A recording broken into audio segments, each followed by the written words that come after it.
stars are meant to rise and shine again. You're stepping down, I'm moving up, put on a show.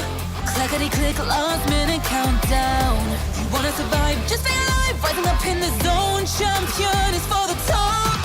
With my crew strong, facing the storm, standing as one, we carry on. Flare up, even at the lowest.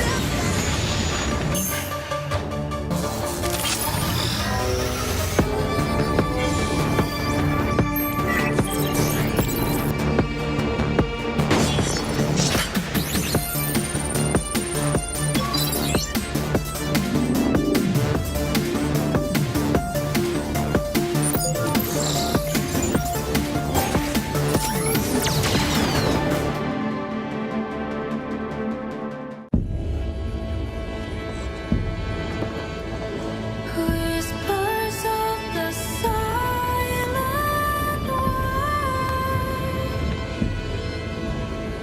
soft as dreams in twilight sky.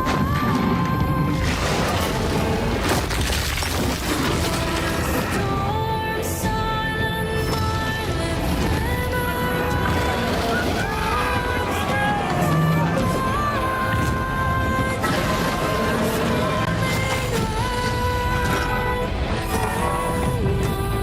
silent, soldiers in their fight.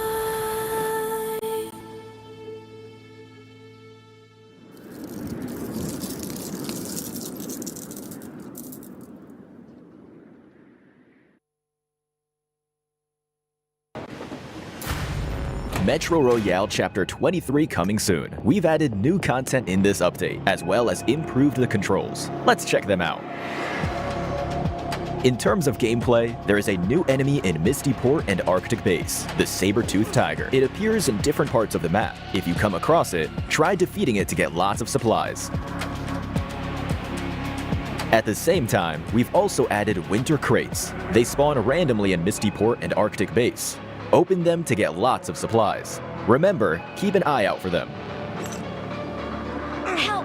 As for game experience improvements, we've added a teammate equipment return feature. In the unfortunate event that your teammate doesn't make it back with you, they will leave their equipment behind. But not to worry, for you are around. Pick up their equipment, which is marked by the teammate icon, and evacuate successfully with it to automatically return it to your teammate, reducing their losses.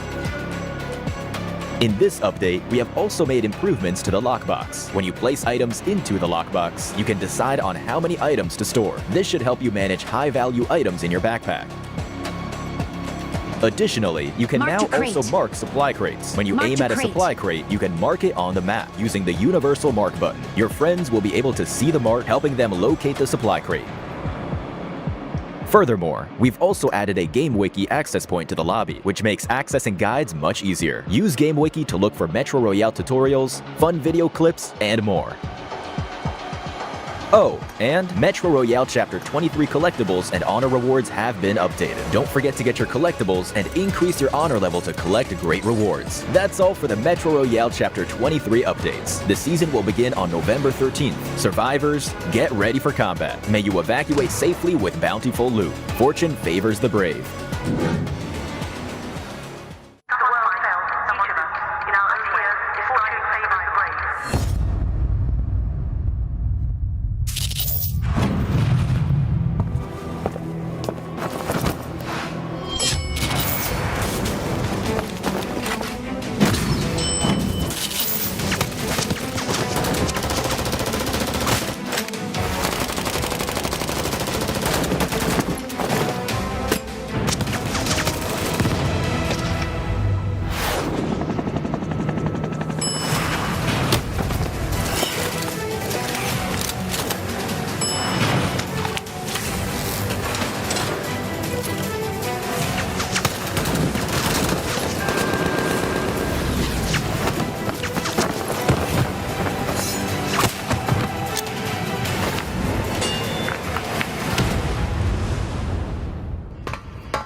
This is it, PUBG Mobile fans. We are about to step into the 2024 PMGC Survival Stage and Last Chance starting on November 20th. In the intense battleground that awaits, every team ambition ignites like a flare lighting up the sky, revealing the hopes and dreams of everyone competing. The remaining 8 teams from Group Yellow, Red, and Green will battle in a 3-day survival stage, where each match will test their skill and their resilience. Only the top 16 will rise to the last chance stage, where over 2 fierce days, the 6 strongest teams will secure the ticket to the 2024 PMGC Grand Finals in London. For those who fall short, it's the end of the road, an abrupt descent from the heights they have strived to reach. The stakes are brutal. This is where we will see who truly has the fire to make it to the top. Who do you think will survive? From Group Yellow, Bigatron Knight, the powerhouse from Indonesia, and Vampire Esports, Thailand's superstar squad, entered the arena with everything on the line. Both teams demonstrated resilience in the group stage. Bigatron Knights, aiming to reclaim past glory, last appeared at the PMGC Grand Finals in 2020. Known for their technical skills, they barely scraped through this time, facing potential elimination in the first 3 days before a clutch chicken dinner on day 4 helped them secure that 11th place and a spot in the survival stage. For them, the journey has been a spark, a flicker now primed to flare into something more. Meanwhile, Vampire Esports ignited fans with 4 chicken dinners and a consistent top 4 finishes, leading Group Yellow in chicken dinners outside of the top 3 teams. Known for disciplined rotations, effective entry strategies, and expert use of throwables, they're one of Thailand's most respected squads. Yet the so-called Group of Death spared no mercy, as other teams surged with last-minute victories, pushing Vampire Esports down to 7th place. As 2-time PMWI champions, their mission is clear: survive, ascend, and seize a place among the final contenders. Will Vampire Esports or Bigatron Knights reclaim their spot on the global stage and keep their flame burning towards victory? In Group Red, teams fought tooth and nail for a place in survival stage. Pakistan's ASIA began the group stage strong, leading with top 3 placements in the first few days. Known for their powerful attacks, ASIA boasted the highest elimination count in their group, with 117 eliminations, marking them as one of the most aggressive teams to watch. Yet despite their firepower, they were narrowly pushed to 4th place by Enigma Galaxy on the final day, forcing them into survival stage to keep their London dreams alive. ASIA has never advanced to the Grand Finals, so this stage could be history in the making for them. And just ahead of them, IWNRX, the Turkish beast, finished Group Red with only 1 point shy of top 3, claiming 4th place with 171 points against 3rd place finishers Enigma Galaxy with 172. With star player Seawolf dealing over 10,000 damage and achieving 41 eliminations, IWNRX displayed a resilient spirit that they'll need in survival stage. ASIA and IWNRX came so close to the top. Can they make it this time in the survival stage? Over in Group Green, while they're not the Group of Death, all teams within this group fiercely had an equal chance to climb up the ranks. Regnum Karyabra Esports, the Turkish powerhouse led by veteran champion Silas, faced a challenging start in Group Green, finishing day 1 in 13th place. However, with the patience and persistence, they clawed their way back up the leaderboard, securing a respectable 6th place finish by the end of group stage. Despite their rise, RCB struggled to secure a consistent top 4 finish compared to their opponents in this group. To advance through the survival stage, they will need to bring something extraordinary to the battleground, especially against other teams just as determined to earn their place in the Grand Finals. 4 Miracle Vibes burst into the scene in Group Green with a jaw-dropping performance, setting a record-breaking 22 eliminations in a single match, followed up by a chicken dinner on day 1. Dog spearheaded this achievement with an impressive 8 eliminations in that round. No other team has matched this feat in the 2024 PMGC group stage. However, their momentum slowed down as the competition intensified, leaving them in 5th place by the last day. If they hope to conquer the survival stage, 4 Miracle Vibes will need to rediscover their early brilliance and deliver another miracle performance. The pressure is intense. Can RCB and 4MV make it out of the survival stage? The journey to the top is perilous, and as these teams take on survival stage, their ambition, skill, and drive will flare brighter than ever, visible to fans around the world. Tune in to witness every intense moment as each squad fights to make their dreams a reality on November 20th, 10:45 UTC.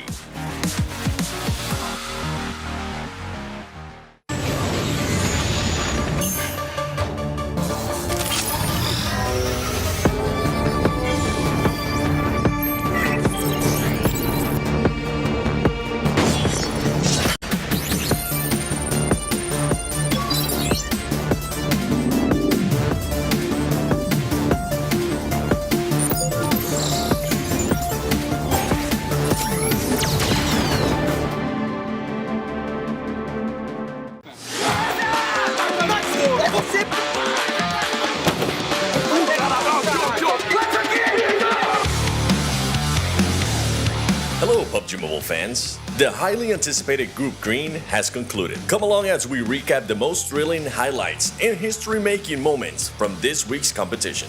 Starting off with For Miracle Vibes, who achieved the highest eliminations for group stage. Their stunning performance captured the attention of every team in the competition. In Day 1, Match 2, they secured an incredible 22 eliminations alongside a chicken dinner, amazing a total of 32 points in just one game, marking a dominant opening to the league. 4MV Dogs' outstanding performance not only carried the team in the top 5 positions throughout the league, but also earned them the title of a weekly MVP for Group Green. On the final day of league matches, the battle for third place was intense, with 4MV, D+ Kia, and Thunder Talk all eyeing for the spot. However, an early engagement in the final match of the league cost them valuable opportunities to climb into the top 3. As a result, their journey to the Grand Finals will continue in the survival stage.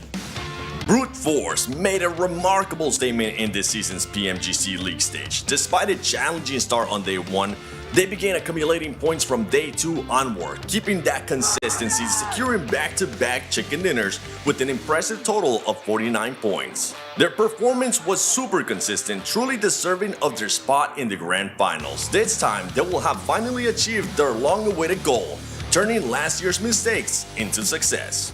Despite the setback in last season's PMGC, Influence Rage came in hot this season, showcasing exceptional consistency. Even with early eliminations in some matches, they managed to accumulate crucial elimination points and secure a total of 4 chicken dinners throughout the league, firmly solidifying their qualification to the Grand Finals. Thunder Talk Gaming showcased resilient gameplay in this Group Green battle. Despite a slow start on Day 1, they found the rhythm and made a strong comeback on the 4th day of PMGC League stage. Thunder Talk Gaming delivered a standout performance, taking down D+ Kia and secured their well-deserved place in the PMGC Grand Finals in London. Regnum Karya Bra Esports, led by former PMGC champion Silas, faced a challenging start in the first 2 days of League stage. Despite the setbacks, they fought back in Day 3, earning a crucial 19 points in Match 4 to steer clear of elimination. Their momentum continued with a solid chicken dinner on Day 4. While they came so close to securing a direct ticket to London, they have demonstrated their abilities to deliver strong competition on the global stage. However, their journey isn't over yet. They will need to prove themselves once again in survival stage. Voing Donkey ID made their first ever debut in the PMGC this year. While things started off rough in the first 3 days of league stage, they turned it all around due to tactical changes from their coach. With 2 chicken dinners and some serious high elimination matches, they showed us what they're capable of, finishing off Group Green with a win. Their journey now continues in the survival stage, and their relentless spirit has undoubtedly left a lasting impression on everyone watching. DRS Gaming, the former runner-up of the 2022 PMGC Grand Finals, struggled to find their rhythm this season. Despite securing 2 chicken dinners on days 3 and 4 of group stage, they couldn't maintain the consistency needed to earn a spot in survival stage. This marks the end of the journey of this year's PMGC for them. We wish them the best and look forward to their comeback for next year. Мы очень рады. Это первый финал PMGC для нас. Завтра будем праздновать и не знаю, как передать это словами. Não tenho muito o que falar para os outros, foco mais no meu time, mas fiquem preocupados com a gente.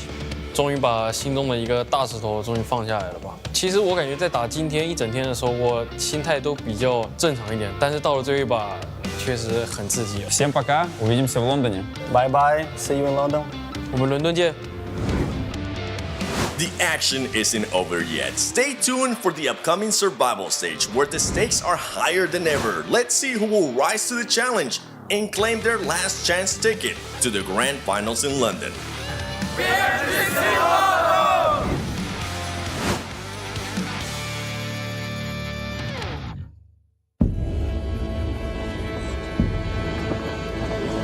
Whispers of the silent wind, softest dreams in twilight sky. Storm silent night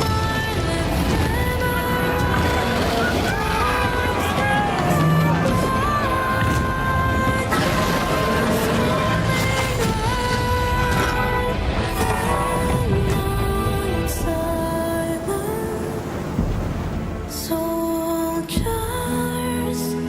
in their fight.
Teams from Group Green will be closely watching today as teams from Group Yellow and Group Red will battle it out on the final day of Survival Stage. Welcome back to the 2024 PUBG MOBILE Global Championship League stage live from Kuala Lumpur, Malaysia. As I mentioned, it is the last day for Survival Stage, so let's see if we can maybe get a chance to talk to some of these teams. I got Sakshi with me, see if he can answer some of these questions, because this is a team that we definitely want to be able to see them in last chance.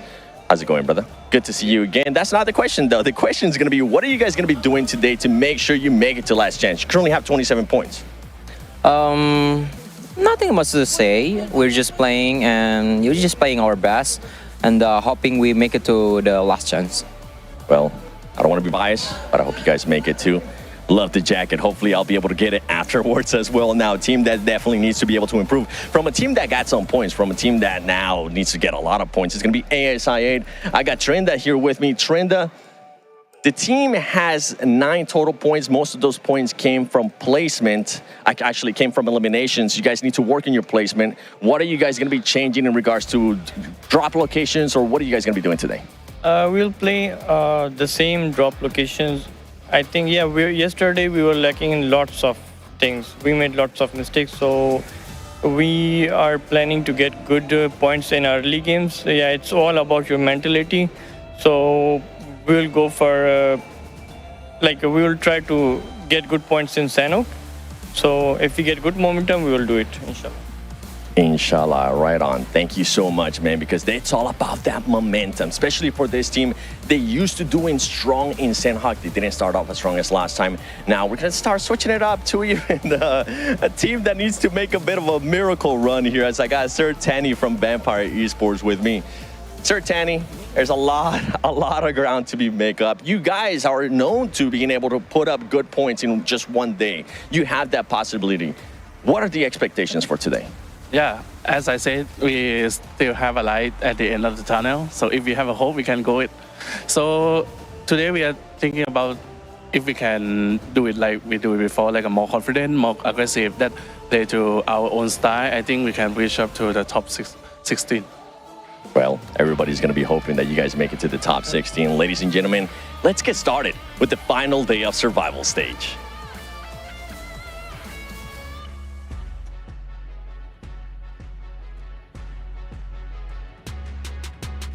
Let's get it started indeed, folks. Today's the day where 8 of the best PUBG Mobile teams in the world will be going home. I'm your host, Hot Jukes, and beside me, I got the legendary Max Man. I know all you guys are wondering, where's Jason? Well, I promise you guys, this man fought tooth and nail to be here with us today. Unfortunately, he's dealing with an area power outage that's out of his control, so let's please keep him in your thoughts. But the show must go on, dude. So Max, how are you feeling today? I'm doing absolutely fantastic, Hot Jukes, and today it is the day, Hot Jukes, where we are going to be saying goodbye to 8 bottom teams, and we'll be continuing into the last chance after that. But I can tell you, at the bottom, it is a rough time right now, Hot Jukes, and they got to go tooth and nail today if they want to have the chance to continue in this year's PMGC.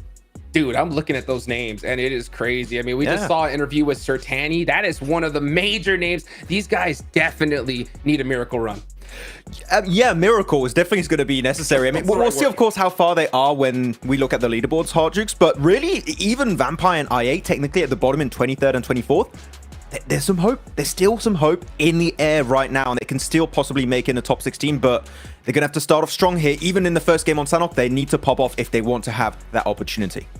I mean, speaking of Sanhok, right? We heard from the coach right there that they want to get some points on there. Do you think we're going to see another hot drop today from them? I don't know. I think that hot drops are going to be somewhat resolved. Who was it? I think it was Voin versus I8 Ryan Hartin. That was a little bit of an issue we had. But hopefully that's going to be resolved because Voin is not here, right? So because Voin not here, it is resolved. That just clears out the entire issue. But of course, looking at the leaderboards, Hot Jukes, as we've seen, every team in the top 8 is from Group Green, which are not playing today.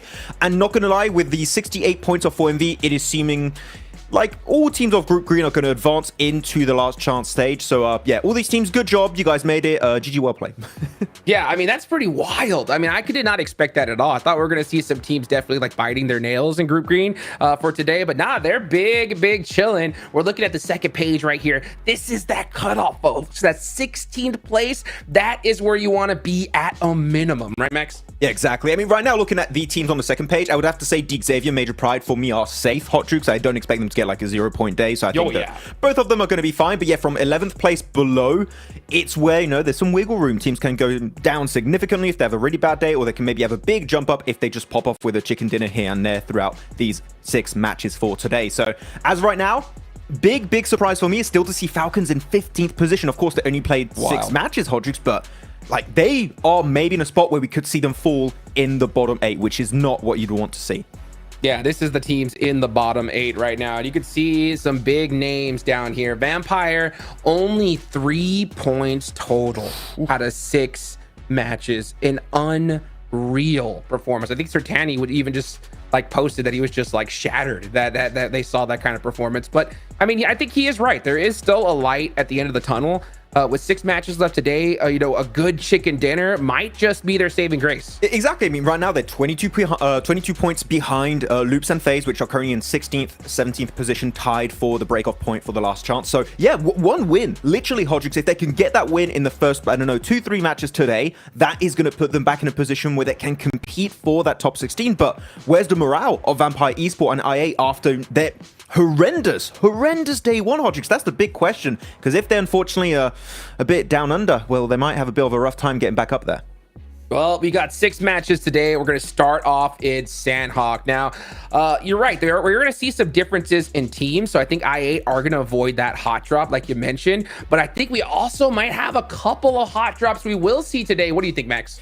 I don't think we're going to have hot drops until the last match, possibly. Like, sure? That is going to be a thing. But I don't think we're going to have hot drops. No, I think that teams, at least this early on, like, when do you think hot drops happen here, Hot Jukes? What are your expectations? Oh, honestly, I'm gonna be looking towards Ruins, right? I mean, you know, Inco, they don't mind a hot drop, you know, and Major Pride also like to drop Ruins. So I think it's still a possibility, and we might see that fight because Major Pride, they've had so many points. They really don't got nothing to lose, right? So they could afford that, right? Yeah, there's no way they hot drop for Ruins. Like, it's Ruins. It's not that good. Like, please don't do that to yourself. It's not worth it. I mean, I've seen teams hot drop Ruins in the past. Hot Jukes, I think it was in CSA actually with Mad Balls, and even back in Europe, they would fight for Ruins. It's happened in the past, so maybe they're just going to be very stubborn and not give it up here. Well, Ruins may not be that good, but I'll tell you something that is real good. That's that Infinix GT20 Pro featuring dual chipsets and 144 AMOLED display. It delivers up to 120 FPS, providing teams with outstanding performance and visuals. And we got John Allen there on the screen. I love Still it. there. Yeah, it's my favorite wallpaper. I'm going to keep it, all the time on my device. And I just wake up and I see John Allen and I'm instantly having a great day. So, good job, John. Thank you for that.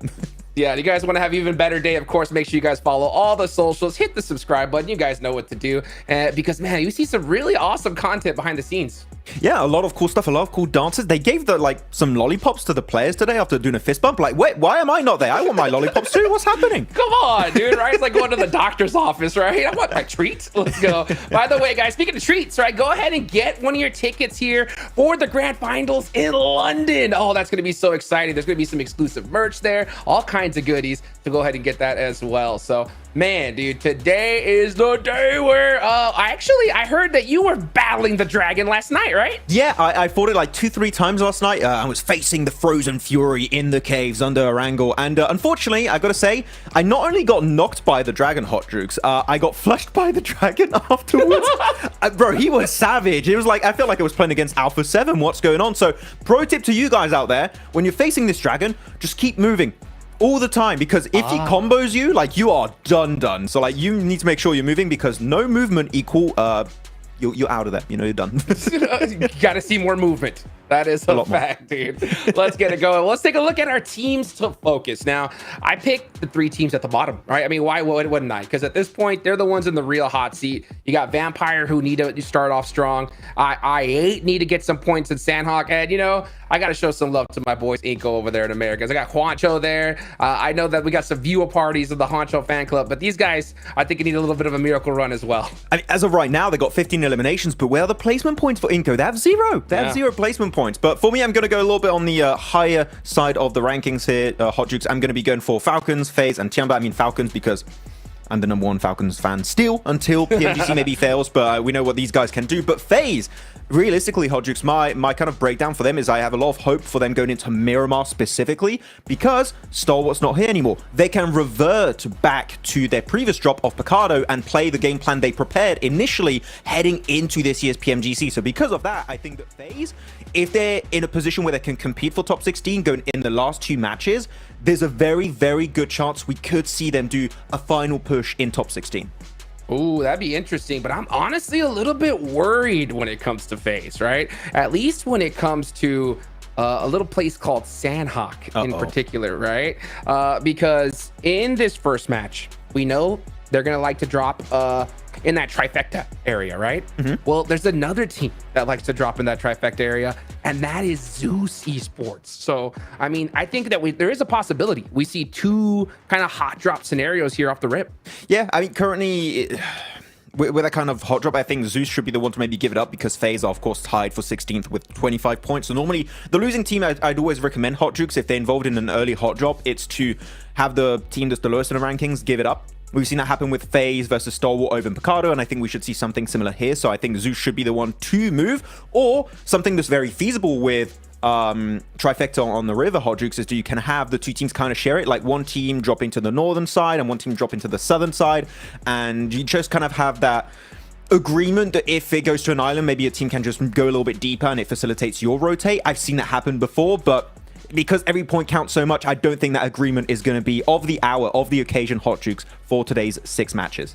Yeah, I mean, we see it plenty of times, right? I mean, you can see right now looking at the players, right? They all have that kind of hot drops there, and you can see right there, that little area, those 2 stickers mighty close to each other. And because at the end of the day, these guys, they know what's on the line, right? It's their entire years of work that could end right in just a second here at the end of the day today. So, they want to avoid those hot drops pretty much at all costs, because it's just not beneficial, right? You get that hot drop, the chances of you being able to get all 4 players without losing one is so low. So you know, I hope that these guys did kind of, you know, get together, make those agreements, because at this stage, I mean, we're literally at the survival part of the survival stage. Yeah. And the thing is, you don't even have that opportunity where, oh, you can afford to have maybe one hot drop on your Wrangle, on your first, on your Sanark, or even on your Miramar, because sometimes it gets resolved after that first game, like, oh, we didn't think we'd clash, like, let's fix it. You don't have that wiggle room. If you fail one big game, that could be your opportunity for top 16 down the drain instantly. So you need to make sure that that was fixed ahead of time, that you know exactly where teams are going to drop, how they're going to rotate, and you avoid it like the bloody plague going in these matches, because one bad game could be the nail in the coffin for you and your team. Yeah, for sure. Now, there are a couple teams, right, that performed really, really well on their first day. Okay. Now, going into this one here, they have so much room, and I'm talking about a team like Major Pride. They have, what, 50 points right now? So they have that opportunity to pretty much decide who they want to see in that last chance stage. Do you think that that's something that they're going to be keeping in mind here? I think they'll do that towards the end of the day. I think hot drops for the first 4 matches is just not realistic, to be completely truthfully honest. I think towards the end of the day they can, like, oh, we see potentially Vampires a threat if they're starting to climb, or maybe Falcons, like these teams that have a lot of global experience, hot troops. I think those are the teams you want to hit hard on the head, get rid of them as soon as possible to maybe have an easier chance in last chance, and of course if you make it to Grand Finals, have hopefully an easier time there. So yeah, pick and choosing for like your DX, your Major Pride, even maybe IWNRX and Mir and Sejong could be a big option as we reach the end of today, because again, it's going to be intense, and under pressure some teams might just be willing to go for those big plays to hopefully eliminate the competition early on. Oh boy, folks. Well, let's get it going here. The pressure is definitely on. We are locked, loaded. You can see these folks are in the lobby, ready to go. Will we see that Northwestern Circle? I don't know, but here we go. Match number 1, last day of the survival stage. Let's take it on to some of the best casters in the business, John Allen and Blake. And we are going to be getting all up in the business of this Sandhawk game with the removal of the threatening, oppressive, dominant force of Group Green. It's Group Red and Group Yellow's turn to try and step into the limelight. So far, I think it's undeniable that Group Green has been the most solid group in the survival stage. If you disagree with me, you are unfortunately wrong on that front. But today, we're not going to be seeing them. Who will be able to take that glory away? You've just angered a lot of people right there. I imagine there's going to be people in your DMs telling you off, telling you that you are wrong, that they are right. I've got some things to say about it. This is the problem, though, is that there is a huge amount of variance, a huge amount of contextual factors that go into this one, and that schism between Group Green and Group Red and Group Yellow is certainly there, and it's because Group Green comes off a very fresh performance from their previous week. They were all fighting in a very reasonable lobby, and some of these other groups have been absolutely dumpstered by some of the strongest squads over in Group Red and Group Yellow. Today is going to be the weirdest day, though, John. This is going to have a tremendous effect on the rankings in terms of just the fact that Group Green is out. Now there is so much more opportunity for these teams to score points. So we've done the projections, we've done the calculations in the back end. But in my opinion, although those calculations and projections are very valid and useful, I don't think things are going to play out any way that we can predict stat-wise today. It's really difficult. I mean, to call any individual team making that rise, absolutely, but it's just impossible. We are not going to see a Northwest Circle, of course, on this map. Why would we do that? We've seen it so many times. Come on, we're going down south this time. We are still splitting it in the middle with the river across Painan. Looks like in Cilio we're going to make FaZe this time pretty tricky from the trifecta compound there. A flex out from Painan, actually making a big impact and potentially a big opening for teams like Zeus over on that northwestern island to be able to make their way on through. But you're right. I mean, projections are just that. They're projections, and their bearing on reality can be tenuous, especially over only 6 matches, Blank. And that is a massive amount of volatility. Well, look, man, I really do believe in statistics and how calculations play out. We actually can go through them a little bit later in terms of where we think teams are going to end up. And I think that generally in a 16-team format where teams are all performing to a relative consistent standard, yes, that's absolutely fine. But here in survival stage, removing now the strongest group from the lobby and also a group that has terrorized a lot of our teams here, John. Yeah, we are going to have a massive change in performance because some teams that were struggling over the past 2 days might suddenly step up with the absence of Group Green. I'm very, very interested to see how things do play out. Right now, Loops is our bubble team at 25 points, but you can see on the right-hand side of your screen there that a lot of teams are hovering around that area already. I think this initial game is going to be very important for at least one team in terms of safety and where they can lock themselves up in terms of the standings, because it is going to be a case of every single match might be the match that confirms a team into that top 16. Getting that chicken dinner will be absolutely essential. Some teams might do it off the back of 6-7 eliminations per match, but each chicken dinner likely will be an alarm bell signaling that a team has made it into the last chance. Could potentially be Zeus under a lot of pressure here. This is really disastrous for them. Their maneuvers on the western side have been cut short, and that's Team Queso to be able to do a lot of the damage to them as well. That is a lot of points added early. 4, and they get away clean. All of them still alive and in such a strong spot in this circle. Team Queso onto a winner, maybe. Zeus getting cut out this early on is really bad for them. Actually, at 15 points, getting no points on their Sandhawk makes their next run very hard. They need to get 45 points roughly over the next 5 matches. That's not an easy result to go for. That's almost big games every single match. So we will see just exactly what the Turkish team can get done in the future. But right now, Team Queso extremely happy with that result. Inko, one shot very low inside the building with an active alongside him. Trying to hop around past these bullets, whizzing past them. They're just the same bullets that you'll see in your games, but they are far more deadly in this situation. Teams on the tables so unwilling to give ground, but they don't really have a choice when everyone else is bearing down upon them. Falcons, they've managed to transition from boot camp, but they're still on the northeast side. A lot of teams opting to go southwest, but not Getso Roy, not IWNRX. They're going to fight around the cave mound. And leave themselves pretty exposed over towards that eastern side at least, but it is a good landing point in terms of vision around the map. To siphon some of that information off is very nice. In terms of the rankings, though, 9th place being 58 points is worrying. Some of our squads.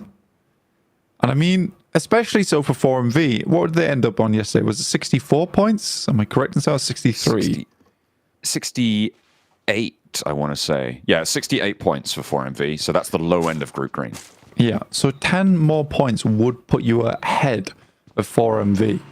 And 2 teams are very close to hitting that marker, with Major Pride and DX Xavier already at 58 points and 50. So we could be cutting teams out relatively fast, depending on how well Major Pride and DX Xavier can do. Both teams have already had good Sandhawks in the past. Major Pride used to be known as a team for Sandhawk.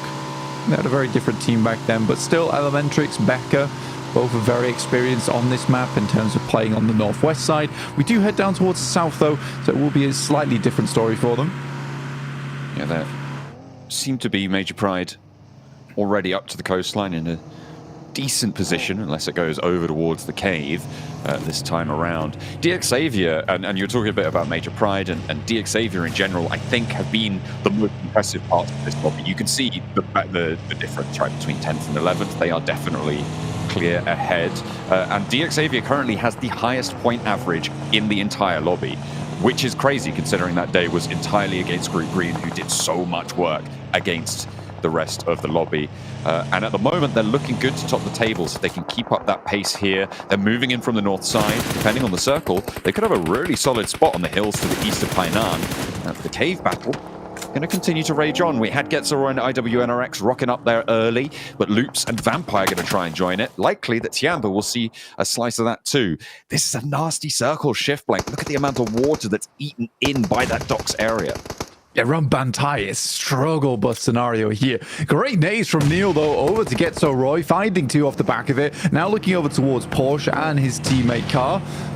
Very, very disgusting stuff. And a second one over the top. Goodness me, Neil. He's going straight through him. Doesn't even need to see him, just launching these nades in. Perfect for Loops. And at such a crucial time as well. They've got 2 elims already now. They're looking to rack up those further 3 elims, sorry, from the nades that Neil found. And they are a bubble team, Blank. They were neck and neck with FaZe at the start of today. So starting off with a good day, with FaZe losing a player early, playing on the outside still, by the way, by Ruins. That could be great news for Loops and Loops' fans. Major Pride, though, doing their best over towards the position. Made a very quick rotate down towards the southeast side. Now, it has worked out, honestly. The Falcons, on the other hand, very much not so. Down 4 players already in 15th place, only getting 1 elimination off the back of this game. Vampire also lost a player. Now, for Vampire, it is most likely done for them. I think they're one of the few teams that we can kind of call out here. To put it into perspective, they would need a 10-point game every match for just a tiny sliver of a hope to get in. At 63 points. I do not see Vampires making it in unless they have, which they always keep in the back pocket, those comeback moments. And I think that is something that Vampires very much known for, but losing a player early doesn't bode well. Losing Stoned early on, but they are in a position that is not unlikely to see a later stage of this game, but the difficulty is, of course, leaving here. Look at Loops' lineup on them. There's no way, unless they find a pick over towards the high ground, that they can make too much of a move. But actually, Loops are going to retreat a little bit, and Vampire take shots, harrying them as they fall back slightly. IWNRX on the far side of the cave hill will be that roadblock to the rotate from Loops. And actually, on this circle, Loops is kind of more trapped than Vampire, weirdly enough, even though they have oversight onto it. Vampire closer to the middle. Loops has to rotate either through IWNRX, Inco, or Vampire. So they have to take a fight on this next rotate. That next rotate will be extremely important as well, considering we're kind of on this crossing, right, where we have the river passing through Camp Charlie. Most likely teams will have to move down towards the southwest or back up towards that northeast. And Cave is very populated right now. It's a crowded area. You know, it's uncomfortable and a little bit hot over at that position. Dick Xavier making a pretty wild rotate through, but maintaining the sightlines away from the rest of their squad. So they do make it through with all 4 players, though they take a heavy lick of damage. There's 1 player at least getting knocked on the back lines. Yeah, they give up Lamborghini, but that is a price they seemingly are willing to pay. That is a nasty circle. Oh my god. The Bantai shift. This is about, I want to say, like 60% water in this circle right now for stage 4. People are going to be getting wet, and Getzeroy going to lead the charge, going for a dunk first with Car. In terms of consistent performances, this cuts it out of the question anymore. It's never going to be consistent with a circle like this. You had to pray and hope that you got the circle shift off the back of it. And Team Queso, very happy with their position. Although in the past, we've seen Team Queso be cut down before, completely shut down on strong positions on the map. Now is the time for Team Queso more than ever at 26 points into this game to really extract some big value out of this one. Get themselves up to 40 points. Suddenly, they're looking so much happier going into the rest of today. Now, the question is whether Team Case can actually get that done, because the amount of times they've been backstabbed and just allowed it to happen, it's a little bit too frequent for me to like personally. Inco now sending nades over towards Murin Sejong, who have had a massive dip in performance. Nades over from Inco towards Murin Sejong. Hoxie down, Seiwu can't really spend too much time going for this res, and another nade in may just make it impossible. The final tick down doesn't have the time to get to his teammate. Marin Sejong losing a player. Teams trying to make that crossing, trying to make it work. And Inco holding on to their slice of it. Vampire, this is still over on the eastern side of the river, and Luke's opted to go for that direction for the fight. Get towards the river. Vampire still have 3, but Schweppes has been taken down by a nade. A double knock. One from the nade, one from the sidelines, and in hops Newsy. Schweppes can get rezzed, and the Vampires may just live the fight another battle. Really good stuff. For Vampires, that is so important. IWNRX are now rocking up over towards cave side, looking to control this position like 4 Grizzly Bears here from the cave. Looking down towards Vampire, who is the prey. They do have that high ground to work with. These teams need to move, importantly. Schweppes attempts to find a sideline angle, but the smoke dissipates at a bad time. At stage 3, this will start to hurt quite a bit. They need to find some kind of opening off the back of this. They have vehicles, but what a nice angle there from Zedwolf all the way off towards that northern side. Having a high ground off angle, Kind spots Tony K, and the blue zone's upon them now. It's only stage 3, but blank, the landmass available here. This is a stage 5, pretty much. This feels really nasty. The Camp Charlie situation only going to get worse from here. IWNRX trying to get to the coastline. Sure, you can invest a lot in taking down Vampire, but they are kind of throwing away the rest of their game. They're committing to this side to get these Elim points, and if they're able to get the rest of them, they're up to 5 on the game, which most likely would be enough to get to last chance if you can keep up that average per match. Circle pops, and it is going to fully confirm down to that southwest side, so no slice of it for Paragin left. DXavier managed to make a cross, and over the side we go. Camp Charlie on the north edge, but Bantai, a major feature. Massively. I think for Vampire, it's most likely done and dusted here, but they will double their point scoring with that knock over towards Zedwolf. A double first aid kit, which I did not see coming through. They were both on 1 HP, essentially, John.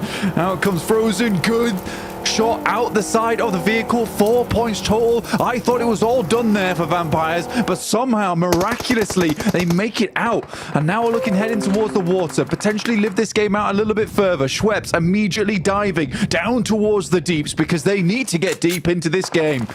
Everybody's going to have seen that crash. Paragin, the backstop for DXavier. You can see the forward 2 players playing up to the cliffs. They're also going to be aware of this. I don't think there's a way that Vampire get away from this one. Paragin's going to have to regroup at some point. Team Queso have oversight with Melodious, who's on a wide flex out, and there it goes. That's Vampire getting eliminated. The points going to DXavier. They have 4 points now, and that is a spot as well across the way from Major Pride in Camp Charlie towards Paragin. So DXavier, 2 players left. 6 points for Major Pride and 4 for DXavier. Both place themselves in a really good position here to qualify. They're still both in 9th and 10th place respectively, but that might change when it comes down to those placement points that come through. But 10 teams still in this one. IS-I-8, they said it was all about mentality. I can only agree because things do go from bad to worse. If you lose horrendously on a Sandhawk, it can kill how you think about the rest of your game, really, in terms of the upcoming matches. But it's a nice outside chance here for ASI8 over on the western side, John. I actually do like the position. It's going to be a little bit difficult and will require them to eliminate some of the opposition up towards their north and south side, but I think they can do it.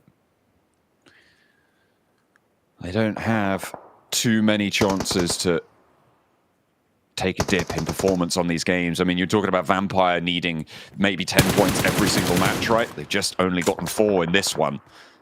For ASI8, it's not too far off either. Sure, maybe you reduce that to an 8, but it's still really, really tenuous, and I'm not sure that they can do it, given their performances that we've seen from them on their last day of gameplay. We'll see if they can stand tall here.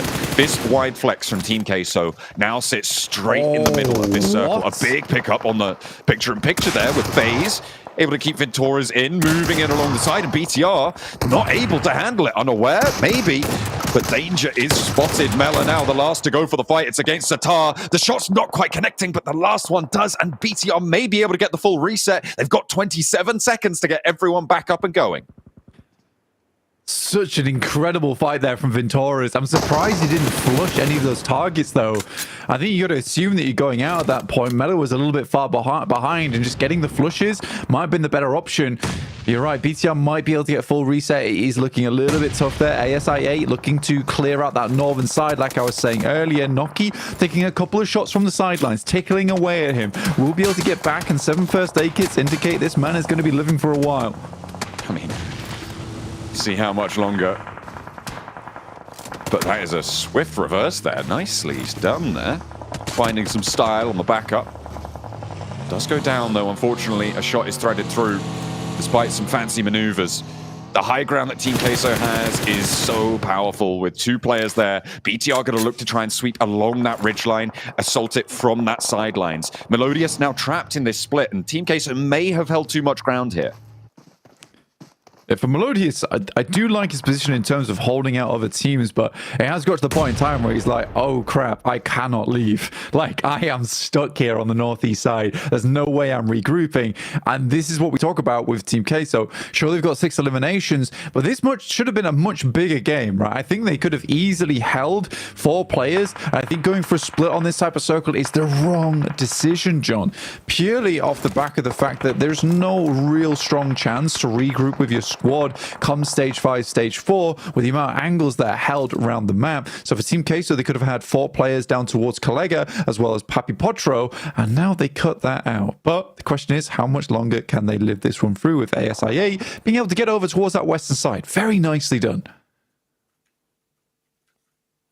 Next circle comes on through. We're going southwest. If Melodious can get the regroup, Team Queso should be on a winner here. I don't think there's much more to say about it than that. The approach, though, is fraught with danger. Tiamba will have broadside on that rotate. Team Queso need to try and put Papi Potro into a position to deal with it, but then he's got BTR to try and handle as well on this angle. There is a lot of pressure on these 2 players right now, and I think BTR is in prime position to just take this one away from them. If they do, it should be a BTR win. I like how you quickly went from this is a Team Queso win to this is a BTR win. Well, it should be a Team Queso win, but only if they can hold it. Yeah, I mean, as 2 players, it's tough. I think that, you know, the actual crashes will come in thick and fast over towards Team Queso's location. I think the best thing for Team Queso right now is this high ground position coming through from Melodious. Good shots over towards Becca, but not quite able to finish him out. And he's going directly into the waiting arms of Incilio, who do not greet him at all. Just let him pass straight through the door. They let him on in, but is it into a trap? He's going to hit the deck and maybe get some healing done. No, that is dispatched. And is that coming through from... Yeah, they came through from Team Queso. They managed to take that point away, but Major Pride get 8 elims on the game. They're up to 58 plus, I think, is that 1 or 2 placements there as well. So they are chilling right now. They are going to be putting themselves that much closer to getting a spot into this next one. Xavier also going down with probably somewhere close to 63, 64 points. And again, another team looking good to try and confirm themselves in. Melodious cut down on the regroup, and now is BTR's opportunity. Yeah, BTR has to play very careful, though, because I know there's multiple teams here hiding out on the western side, and I like the fact that BTR is being cautious on this. They do find XC from Tiamba, who did make it in from the pontoons, and the circle shifts over towards this compound. So all eyes over towards ASIA and Team Queso. The 2-2 split between them, with Incilio holding out in the open ground. BTR should be able to clean this out. Technically, they will need smokes to push up towards these buildings, but with Melodious being out of the picture, they no longer have that alarm bell in the backside here for them, providing that information back across. Tiamba working their way through. Incilio will be in the way, though, and you can see there's only one route of approach. They'll have to hold out in a 2-2 offensive. Incilio moving in. BTR, remember, they got a full reset. They almost all went down. It was on one fight. Satalis kept them in. And now they've managed to push up to one of the most important positions in this circle, potentially finding a chicken dinner on the back of it. And if FaZe had taken down 1 or 2 of their players, it could have been completely different. But here we are. This is the reality we live in. The nade from Zuxi, looking to put even more pressure over towards Team Queso. ASI8, they're down the cliff face, but could also third party. The matter is here for BTR is a very good read over towards Team Queso. And it starts out strong. They only have a few nades to work with. Papi Potro already very low. Does have to back it off. Good protection there coming through from Collega on the back lines. Start to move up, but an awesome nade will take down Collega. Papi Potro's next, and BTR claim this compound and are looking very strong. 8 elimination game, though. Good stuff for BTR, though. We'll talk more about after the game concludes because there is still more to be done with ASIA, Incilio, and BTR, as well as Tiamba, all looking for those top 3 positions. BTR, they need to establish this perimeter quickly. Satar being on the outside is so important. If he goes down, the wind is out of their sails and they need to be careful. He gets knocked. A step up from QZ gets flushed immediately, and now they need to keep putting pressure forwards if they want to hold on to this circle, because Incilio are moving in. Tiamba controlling that cliffside, and you've still got IQ to worry about. A nade over the top. They step out and Bond goes down. Now they need the hilltop. BTR flexing with 3 players alive. They move on through, and Incilio opts to lock in that second place rather than trying to play for first. IQ is down on the sidelines, right up against the blue zone. Stage 9 closes, and on the cliff faces of Bantai, the final fight will unfold. It's 1 player now left. Fash in a 1v3 behind the vehicle. Nade over the top, goes long.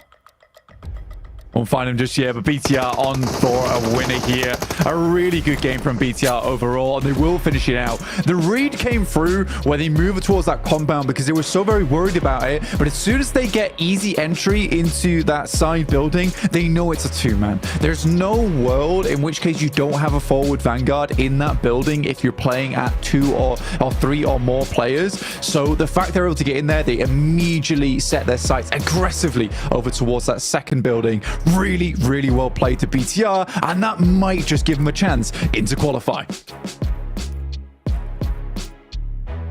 BTR win, baby! Let's go, man. That'll definitely heat things up here, Max. Oh, definitely for them. I mean, BTR are going to be so happy for getting that win, but can we start off right out the gate, Hodrick? What a weird circle. Dude, Southern Circle, what a weird circle. It's playing mind games with us the entire time. Like, oh, you have 60% water. Now we go back onto Bantai. Oh, no, you think it's going to go downhill? It's going to go uphill onto Team Kesso. Like, it was all over the place, but BTR sweeping the edge, which I have to say, looking at BTR, the edge sweeping playstyle is not something that I really see this team do too often, but the way they did with FaZe, then Team Kesso, it was a thing of absolute pure beauty, Hot Jukes. And you know what, with their position before this game in 14th position, maybe this is the match to qualify them in top 16. That's how many points they were able to secure in this match. Man, it's got to also do big things for their mental game as well. You know, now they got this big chicken dinner off the rip. They can kind of, I mean, you don't want to relax fully, but I mean, gosh, that big weight on their shoulders has definitely got to be lighter now. Look at the stats right here. Zuxi with 3 eliminations. Satar as well with 3. Dude, I mean, this is exactly what this squad needed. Yeah, and by the way, and this is something you guys can use in your own games when you're playing Ultimate Royale, is hold on to your utility until the last fight if you can. Like, literally, what was it, 2-3 nades? That's all they needed to clear the entire compound of Team Kesso. Of course, Team Kesso only had 2 players, so it's easier than if it was a proper 4-on-4. But 2 nades, that is all they really needed to clear the entire compound and gain access to the game-winning location of this Sanhok match. Incredible push for them, again, sweeping the southern coastal line versus FaZe. Also, FaZe had some sneaky angles, but BTR instantly understood what was happening, regrouped, and then everyone was doing so much good work here. So, yeah, especially Zuxi, man. My man, 3 elims here.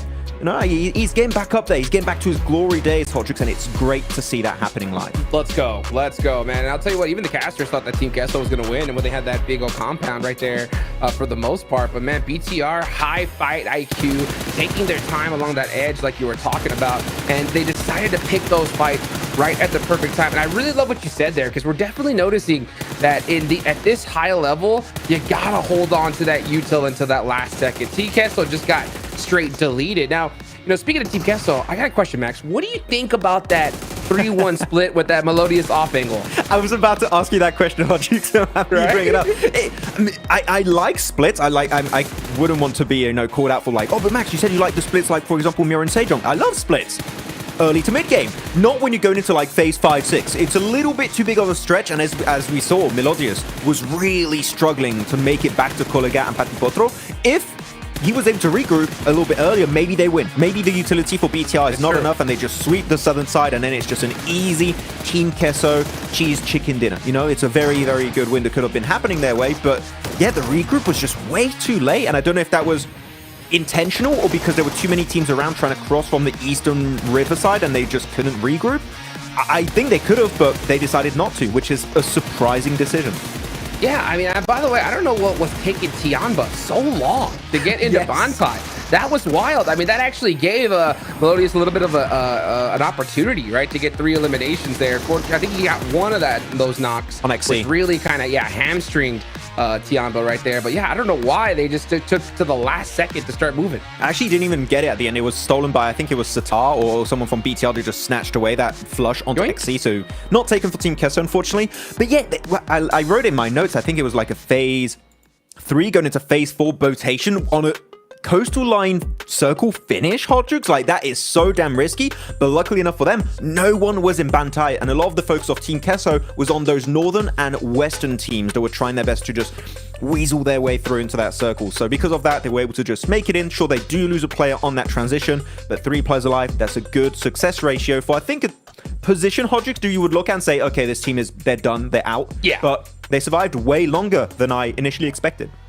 Well, looking at here at the match rankings, BTR 19 points. That is going to be just so clutch for them right there. Vampire doubling their points in one match from their last performance. Can you believe it, Max? This is a bit, yeah, true. 100% improvement, baby. But for the side of Vampire, this circle really screwed with them. I'm not, of course, like, you can't use the circle as an excuse every single time, but you're like, oh, it's a 50-50 split on the river. Yeah, Sandhawk you can to some extent, but it's on the river, and they're playing the high ground of Cave, and then they're forced downhill. This team's our third party because of the bad circle pushing behind you. You're pushing downhill, then you got IW and RX just wrapping around your compound when you're downhill. Like, there's no escape, so I know this game, I'm like, okay, I can't really hold it against them, but I think Blank was saying it earlier, right, with how many points they need to have an insane average. And the thing is, this game, because it was a bad match, the average that they need per game on these last 5 matches is going to increase. And you're going to get to a point where the average you need is going to be almost impossible to reach every single match. So, yeah, we need to see something next game. Well, yeah, we definitely do, because they needed, like a 10-point average. 4 is not going to be enough. So they need to catch up big time. It's literally chicken dinner time for Vampire at this point. You can see the overall rankings. These are all the teams that are safe. Let's go on to the second page here. Loops still at that cutoff with 28 points, but we are going to see some movement. Look at that. You got BTR sitting pretty, Cilio moving up, as well as Team Kesso. It is very nice to see BTR jump up from them 14th position up into 11th, but one team I'm a little bit surprised by, and not in a good way, has to be IWNRX. Like, they put on an absolute clinic in their group, right? And I was like, oh, IWNRX are going to be top 16 easily, like, no doubt in my mind. But I'm in a position where, are they maybe gonna keep slipping because they didn't get much done this game? And it would be so rough for them, because I think it was by 1 or 2 points in Group Red they didn't qualify. So imagine you just barely miss out on the top 3 and then you fail at the last hurdle. That would hurt. But Falcons in bottom 8? Oh my, okay, I'm crying inside. This is not good. No. Yeah, this is not good for sure. I mean, we got 3 Air Gales left still here, and one good match would definitely help them out. But still, I mean, do you see them in this position? It is just not a good sign at all. Yeah, I mean, every team in this bottom 8 is not a good sign at all. Yeah, even I8 didn't get the performance I think they were looking for. That's for sure. Yeah, it was actually interesting for I8 because they were very late on the rotate, yet they still had somewhat of an entry point, but then they just have that big clash with Incilio and they lose players. I actually like that transition, but the thing is, when you don't have that compound and you're going uphill towards Team Kesso, you've got so many teams northeast and west of you that see that transition, and I'm lucky. I'm happy to see them survive, as, like, I think it was IQ and another player that would and Uzum. There you go. IQ and Uzum, they would survive as long as they did. That does salvage somewhat this game to some extent. But we know that when you're looking at I8 and Vampire, those type of games are not going to cut it. You don't need average points. You need big wins. And unfortunately, I8, this is just helping a tiny amount, but it's realistically not enough when you see how many points they realistically need to make it to top 16. Well, that's match number 1 in the books, folks, right there. You can see right there down below. Make sure you guys vote to see who's going to be the next interview. Who do you want to see? Falcons, Bigatron, or FaZe? That's going to be the big question right there. Welcome back to a quick report with the 7WG. This one is going to be in regards to Major Pride, the analyst / host for today, Hot Jukes and Massman. You guys were wondering if Major Pride, if they get to a comfortable area, will they actually want to hot drop some of the other teams? I got a chance to talk to the players, and they say yes. So keep an eye out for that. As soon as they secure those placements, they will be looking for some of those teams that are trying to qualify to last chance but struggling. They're going to make their lives a little bit harder. Back to you guys.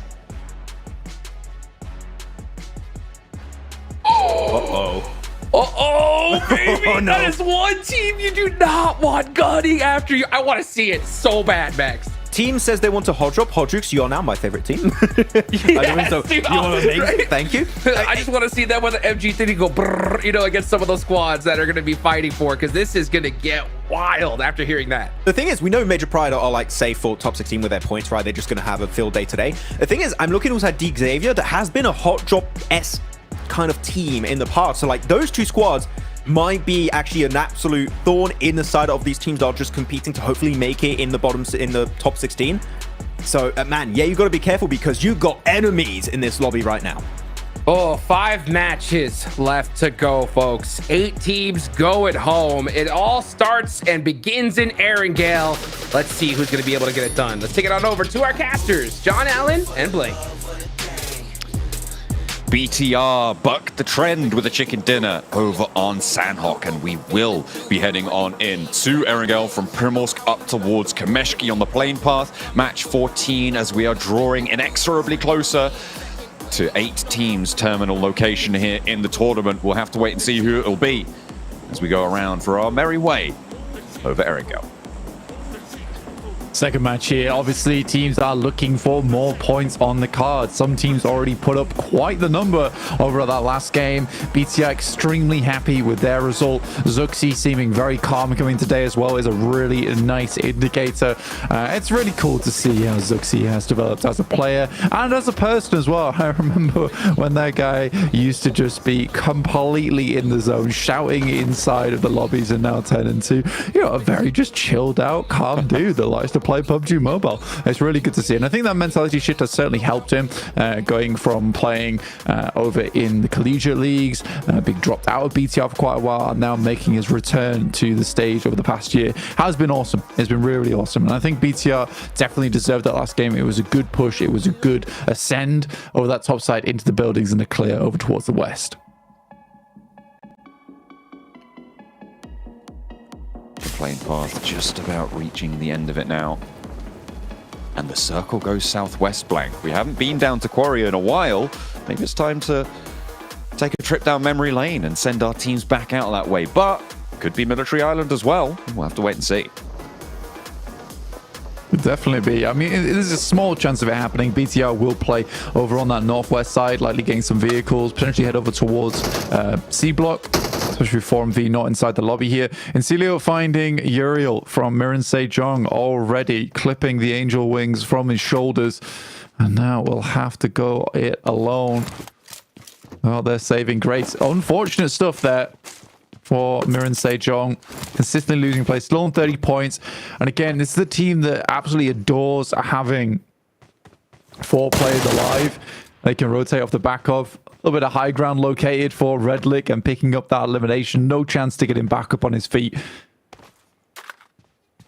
Not going to be there. And as much as you adore it, sometimes it's just not possible. If you can avoid it, preferable. But Miran Sejong on 3 players now, which is, again, a little cut short for them. And that's got to be a little bit worrying. 2 of your 3 matches now, you're losing players a little bit early. Or 2 of your 6 matches today, you're losing players a little bit early on. Not ideal. Loops, they are looking to try and cause some waves here, Blank. And we heard from the players there. They're looking to try and change it up a little bit. But right now, they're the team that's fighting around that bubble, and they need to be careful. Yeah, I think for Miran Sejong, at least, just going back to them, Erangel is their best map as well. So yeah, already having your first one done in like this, well, it's not good. It's not good. BT up to 46 points. Incilio, not the team I expected to be ahead of IWNRX, but here they are. They're certainly fighting hard to stay at the top side of the lobby.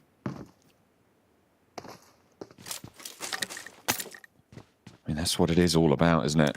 It's so tense, and when you're playing these short form tournaments, every single match matters so much more, and that really weighs on the mind. We saw a little bit of an elimination focus in day 1 for a team in this lobby, and in day 2, we saw that fall off a little bit as teams started to get a little bit more worried. Obviously, Group Green, it was their last day of play, so I think we saw a little bit more consistent approaches to the lobby from them, whereas everyone in day 1 was a little bit more bombastic. Let's see where Group Red and Group Yellow settle when pitted against one another in terms of that dynamic. On Erangel, on Sandhawk, I feel like that kind of wasn't really representative given how crazy that circle was, right? On that south side, hard into the water, making everybody's life super difficult, so things get a bit crazy. So I'll be interested to see what happens here, although we've got a not entirely non-crazy circle on the southwest side. We do, and we do have an in-game interview coming up for us very soon. This is going to be... well, we're not actually entirely sure what this interview is, but it's with Seven, and he's going to hit you up with some hard-hitting analysis. Welcome back to a quick report with the 7WG. In this one, I have none other than Rafinha with me from Loops. Going into Erangel, we've seen a lot of teams having to adjust drop locations. Are you guys also going to have to adjust any drop locations? Então, ele perguntou para você que viram que muitas das duas equipas estão trocando de spot no momento. Vocês indo para o segundo jogo do Erangel, vocês estão pensando em trocar de spot? Bom, nós esperamos algumas surpresas nos nossos spots, porém é aquilo, né? Vamos vir com os mesmos spots e quem sabe alguns ajustes em algumas rotas, mas nada de diferente. A nossa mudança está mesmo no estilo de jogo. So they sound like they're expecting some surprise like during the spots, but for them they're not gonna change it. They're just going like for their own spots, and of course they're gonna do like some minor adjustments, but they'll be like ready. Right on. Well, I can't wait to see what those minor adjustments have been. Let's actually rally back a little bit there. At the beginning of PMGC, you guys are kind of like the first time in PMGC. How's the team feeling now after all these weeks?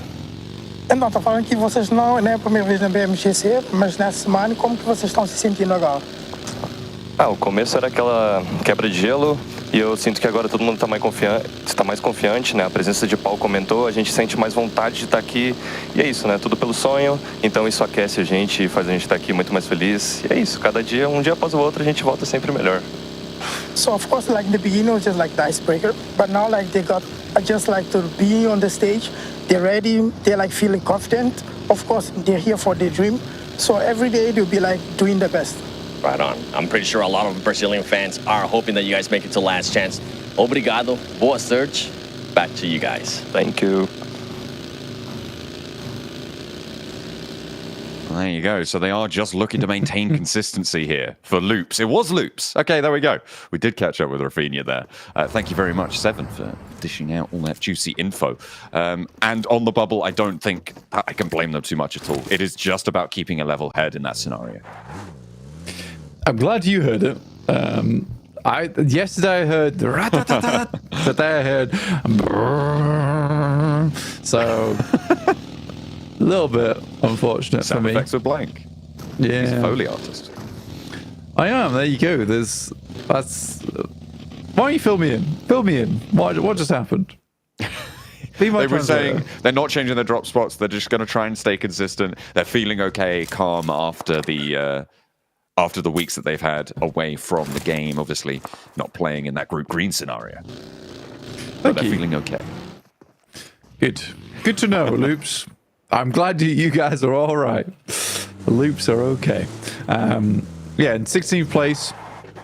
So everyone at home, places that you should be taking major consideration of here, just in case you are just tuning in. 17th down to 24th will be going out at the end of today. So for all these teams, their main goal right now is to get above that 16th point barrier, or just in 16th place is fine for Loops, but it is a little bit tenuous with Falcons hot on their heels with 27 points. So for a lot of our squads, we are looking to just get above that marker right now. For DXavier, Major Pride, BTR, all looking fairly safe. BTR just needs a couple more good games in them. Major Pride and DXavier basically one good game, and that would see them up into a very secure position inside the lobby and almost certainly making it through to that top 16 and last chance, which starts tomorrow. Quarry time right now as we head over to the northwest side off of that military island. BTR are needing to get a good crossing here. They're up to 46 points off that game, which is a really big jump for them. Very nice to see. As Team Queso making their approach from this eastern side as well. Potentially a difficult time. You were talking about Major Pride needing a couple more. They are right on the east side of the circle, and Tianba are rocking up into this location a little bit further north than Major Pride. So we'll see if they can get into a little bit of a scrap with it. DXavier, very, very central, and these points may just come their way, the ones that they need to solidify themselves. Rafinha's down. He's not okay, after all. Oh, good stuff. For you guys over in chat, you can vote on the next interview coming up between the Falcons, Bigatron, or FaZe. So make sure that your vote is known, exactly who you want to see Seven speaking to, which player you want to hear from. So let us know over in that poll that will be popping up over in the English YouTube chat as well as the Indo chat as well. And you can have an impact on the show. Hell yeah. It's always good to see. Just like Major Pride having an impact on Team Queso right now, you too could have that sort of a say on what's about to happen. Because right now, Melodious, he's not that split this time, but he's still going to go down nonetheless. And Major Pride putting up another point will put them at 60 on the cards blank. They've made it past that really, really difficult barrier that so many teams would love to be on. And the question is, can they get even more done? Can they put themselves closer to 70 this match? They're starting off the right way. For Major Pride, it's not a lot of points that they need going forward. I think around about that 65 to 70 point margin is where we basically said that's a safe position to be in, especially with the points margins up towards the top side of the late table, which have been juicing up a little bit. It might reduce the points down towards 16th, but yeah, 65 to 70, and you could just be like, we're done for the day. We're finished. There's no way we're leaving it. Becker on the tree. Colego seems to have heard these footsteps, but a long nade to the back lines connects a little bit of damage to Team Queso. They are circling now, pushing them on to the downstairs floor. Major Pride have sent Team Queso to the basement. And trying to keep them there may be a little bit difficult, but they'll try and get this point value from it. Evo Station needs that reload out the Bison. In they step up to the tree. Papi Potro does a lot of damage, but doesn't get the knock here. Now onto the pump action. Two players bearing down upon him. Takes a lot of damage. The off angle may come into effect, but it's just through the front door they go. And Colego now from the low ground needs to try and keep Team Queso in this one. Has one player close by. And Milosa trying to move around the edge. That is a good spray, a good pick up on the Becker. For Major Pride, that will be a little bit of an opening for them to get taken down here, but it's a 2v3, and they are still in control. Major Pride apparently keeping their in the basement. A weird turn of events, but there you have it. Major Pride looking for a few more points here on the game. 4 points total would be nice, and it is looking more and more evident that they will pick this up. But a 3 versus 2, not entirely impossible here for Team Queso. Currently sat in 16th place right on that bubble. Sorry, in 14th with 34 points total. It's not doing too badly for them. And I think they can go a little bit further potentially. It's going to be hard to dismount Team Queso from this position, but it's a completely isolated fight between Major Pride and Team Queso. So Major Pride can just kind of sit around this area for as long as they like. A nade pin being pulled here, and Team Queso might have to Scarpa. AZ. Nade doesn't connect. Going down these stairs is almost as much of a death sentence as trying to go up them, but that's exactly what you can't do there. Trying to go for the trade, and there's the nade to confirm it. Colego right around the corner. Hits him with the stunner on the bounce. Taking steps, they know the angle. Incilio, they're up into the fight. That's BTR as well. Goodness me, third party's finally rocking up onto the south side as Major Pride torn apart. And maybe hunkering down in the basement keeps the cheese safe. As Elementrix looks to try and turn off the climate control down here. and will unleash a hail of bullets. Unfortunately, Incilio now take up the mantle. As finally Collego goes down, sure, but so many teams now close by. BTR with a wide split to get some insight into this fight as Major Pride falls second. They will go down 4 points only found, but again, for Major Pride, they really did not need to put a huge margin on their point values today. They only need to get a couple. So if they're getting 4 elims per game, that's going to be absolutely fine for them. Lepar sending the hovercraft water. Stuck the landing. 10 out of 10. Oh my god! Wait, he's side raiding the hovercraft. Someone get back. Oh, wait. He was wing walking it. That was unbelievable. That's crazy. He's upside down now, though. That's a done for. Yeah. Well, it got him like a good 10 meters. I'll do. Not sure the greatest of plans was to just throw yourself off the cliff in the hovercraft. I get that it's quite slow, but I'm pretty sure he could have disengaged from there. Zeus, 15 points. The team desperately needs a big game early on today. Because honestly, for these teams who are low down the rankings, you need a big game early to at least give you that sense of this is doable, this is possible. I think once you get in towards that third match and you're on 10 points, the mentality starts to degrade, right? You have a bit of that brain rot coming through of like, we're not going to make it anyway. So, yeah. Yeah, it can be really terrible feeling that sort of consumes your performance, and that's where a team can really make or break it, right? And having the ability to just stand up and say, you know what, I'm going to give this the best shot that I possibly can, even in those dire scenarios. Still having that mental fortitude is the sign of a really strong player. And even if you're not playing for this tournament, even if you think you're already out, done and dusted, and maybe that's what's happening to Zeus here, they have had an incredible rookie run, and it's something that I think will be the envy of many rookie rosters as Uzum hops out, takes down another, and gets the spray done. And that's great news for ASI8, actually, to be able to pick up another point or two in the dire position that they hold. But having that mental fortitude, you're not playing for this tournament, maybe, but you're certainly playing for your future teams, your future rosters. You're playing to get picked up if you want to move teams, or you're playing for your teams next season. And that is how you make a champion team. Yeah, for ASI and Zeus is completely this opposite ends of the spectrum right now, where Zeus, they have that horrible game on Sandhawk. They're not able to get back into it. The ASI, on the other hand, they get a really good salvage run there on Sandhawk. Third place and a couple of eliminations. Now come through into Erangel, feeling a little bit more reinvigorated here. They hold the ditches over towards the northwest side. Not a bad position to be in, but Tiamba is in front holding them out. But Tiamba's holds have been a little bit buttery. They've been letting them slip quite a few times. We'll see what they can do versus ASI8, but I'm more worried about DX Xavier, who is slightly off towards the southwest. IWNRX looking to hold off against Vampire. IWNRX looking to solidify, Vampire looking to ascend, but Newsy's down first. And the opener is good for IWNRX. They're looking to try and get that flush as Ventores gets spotted from FaZe. That's on the northwest of this fight. IWNRX with multiple threats to deal with, but they're doing okay for now. Zedwolf gets the flush over towards Vampire. That's not a second knock.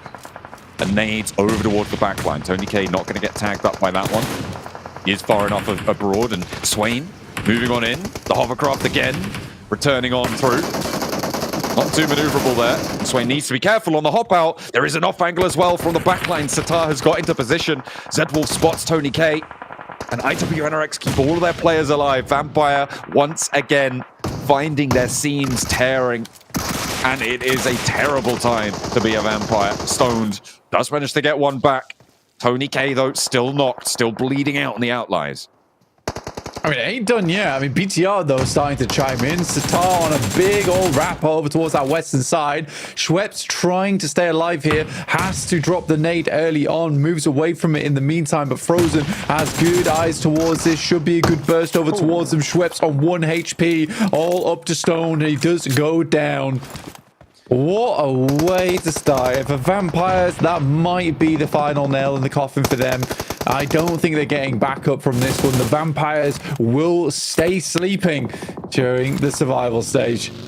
They've got 4 more matches, but you're right. It is such a monumental task. They need 3 chicken dinners at least out of these next 4 games to be able to find it. DXavier, though, they're looking pretty happy right now. Rolling up towards Tianba. Not a care in the world, but maybe they should have had some.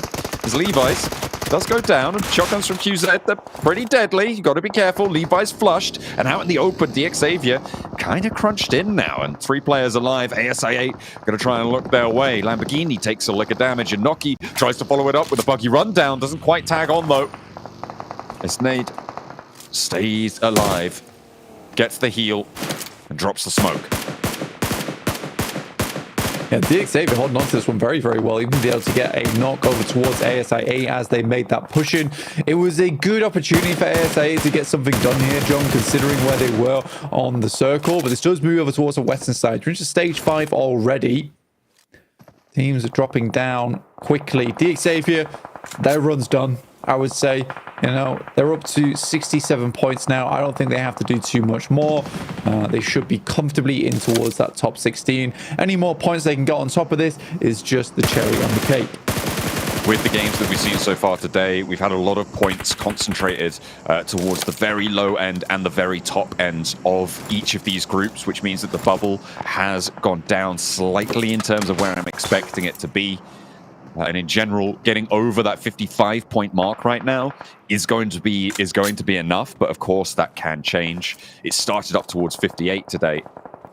And so that drop-off, you can just see how volatile it is on these low match settings. With only 12 to play, it can change at the drop of a hat. And you called it right at the start, right? It's so hard to predict. Yeah, it's hella tough. IWNX now looking over towards BTR, who are making pretty tremendous run at the moment. Hansel not able to find a shot over towards IWRX. Skyen will pick up one over towards Satai, who has been consistently a very strong player. In the meantime, Getso Roy getting pulled apart by FaZe. Blast through him fairly handedly. Now BTR attempting to get it up over towards the hillside. Terrible time for that smoke to disappear.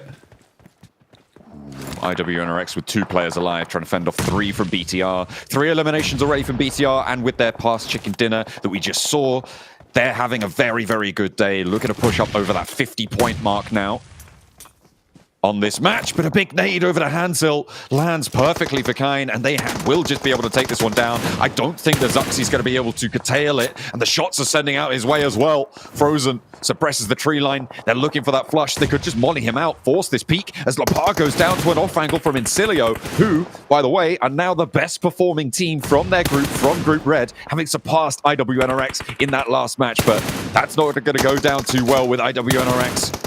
Looking to keep this one rolling. 5 elims. They're looking to push through BTR, get them out the way, and move along this forested ridge. A huge moment here from Zuxi. Looking to peek out from the side, but there is just loads of DBS shots going through over towards his location, and BTR goes down in a 3 versus 2. On IWNRX. 8 eliminations now for them. A really strong performance from IWNRX in this game. All things considered, getting crashed upon by Vampires, having off angles, been sent into this. BTR attempted to even shut them down and couldn't even do that. It was in their first day of games as well that IWNRX came off a 0-point Sandhawk into a big chicken dinner. I think they got 22, 21 points, something like that, off of that single game. There are only 2 players here, and I'm not expecting them to stand up to that tally, but we know that they have that bounce back in them, and they are displaying it here. There is a reason that people are so worried about this team from Turkey, Blank. They have a lot of power behind them, and you leave Frozen and Kyan in a fight, you might just find out what it's like to be up against them. They're a topsy-turvy squad. That's the problem with them. They're either up or they're down. There's no real in-between at the moment, which is very, very difficult for fans, I imagine, to watch, where they either go out without a whisper or come in loud and swinging. Incilio, though, really good games from them so far. Honestly, Incilio have impressed. They're one of the teams I think a lot of us just didn't have on our radar at all. But they've been doing quite well off the back of it. Just some good rotates, some good clean gameplay. I think they're this team that just has above averages across the board, but then combine that with very good teamwork. And that just makes a strong team happen. Like, there's nothing... This is not an insult, by the way, but there's nothing incredibly special about Incilio, but there doesn't have to be. They're just consistent. It is very impressive what they've been able to do. I don't think they're yet in the conversation for a top 6 position, though, Blank, which would be necessary if they want to get to those grand finals. But they are definitely, like you say, just so consistent. Very, very talented players on the roster. Their calls are a real big factor of their performance as well. Their positioning is nice. It's their team fights that sometimes let them down. Their mechanical skill usurped sometimes by other players in this lobby, but they give themselves those favorable coin tosses with that macro play. Yeah, it's just good gameplay overall. Like, you know, they put themselves in good positions every single game, and yeah, that mechanical skill maybe isn't quite there, but again, it's that teamwork. They all work well off one another, and they're not relying on one particular player. Like on FaZe, you rely on Mela a lot of times, but they don't do that at all. Every single one of those players can step up when needed. IWNRX though, looking to peek over the top side over towards STN. Frozen still going, and I mean, these two players on the South Ridge, a fearsome presence. FaZe going to try and step up for it. Westron answering with a volley as well to help IWNRX in this instance. Actually backs them off this angle. Next circle to be coming on through. Where's it going to shrink? Out northwest, so off of the ridgeline for all of these 3 teams on the South Blank. Falcons eating hearty right now, but can they hold on to it? IWNRX. Going to peek out the window. Just kind of alive remaining for the squad. Good shots over towards FaZe recently, and they've got a long way to go. But Falcons almost certainly on for a win here with that circle shift over towards that northeast side. They've been relatively quiet, but I imagine that dial will be put to 11 later on in the game. Ooh, the battle for the top spot of Group Red goes the way of Incilio, as IWNRX have already put up a very, very big game, but Incilio are on 7 eliminations. They're 4 players. They're looking to sweep through. Even if they can't take down the Falcons, they could be onto a winner here in terms of that points gain and keeping themselves even safer up towards the top side of these tables. FaZe looking to try and fight back, try and crunch in around Kine, who goes down to the shots from the top line. As Falcons yet to really have an entry, but they move up to the hillside now. They flexed out Icy in action. Yeah, Falcons moving through here is a little bit dangerous in my opinion. You have a lot of space to work with, but I imagine they just want to hold some players off. FaZe up to 6 eliminations now. East finding Mormon though on the back line. Really good shots coming through from the back of the container. Should pick up that knock. These are some great shots on the M4. FaZe just opting to try and win that fight out to their west side instead of taking shots down towards Falcons. East is just lighting up the battlefield right now, and the Falcons have such great open sightlines. Everybody's going to have to move, and Incilio move out as one. A fleet, an armada trying to wrap around. Fash meets a wall of bullets, crashes face first into it. Redlick up to the wall though, and they're into the compound with the cost of one of their players. The nade from East could be big. If it finds it, does damage, doesn't get the knock. Healable, but the sidelines are there. The Molotov is through. Redlick goes down to it, and Icy maybe looking to flex out. The nade moves the vehicle, and it's going to allow Icy the window of opportunity he needs to move in. Falcons, 7 eliminations, looking to put more on the board. Top now the player on the forefront, and it's just 3TN to try and hold this one down. The nade around the edge, looks for the second knock, goes into East with a wall of DBS shots, and now it's into a 1v1. Danger approaches. The Falcons may have just been shut down. Incilio with 1 player remaining, but a great nade from the back lines will put them down, and the Falcons find themselves a win on this game. But what a terrifying push coming through from Incilio. Fantastic stuff from them. The rollout, they really had to plan far ahead for that one to come through, because they were instantaneous, and I think it absolutely caught the guys from Falcons off guard. Despite all that though, IWNRX with a 4th place and a bunch of eliminations. Really, really well done. Oh man, that last fight was way too close, Max, man. A top went left all of a sudden, and that forced a 1v1 situation. That was way too close for comfort, but man, after that performance, I think Falcons are feeling real comfortable, huh? Yeah, I mean, they're going to be looking happy because they just slipped down in the bottom 8 too, right, Hodrick? So this is the perfect time to get yourself a win. I was scared for a second there. Like, no, there's no way Incilio actually get it because they had center control. Look at that thumbs up. Look at that. Real happy East. But they did not expect when they did the solo push, the duo push on the solo of Incilio, they did not expect the nade going into then a DBS shot on the side. Like, that was an instant pivot. And it really worked out great for him, but luckily enough, they had the nade to put the nail in the coffin here for Incilio.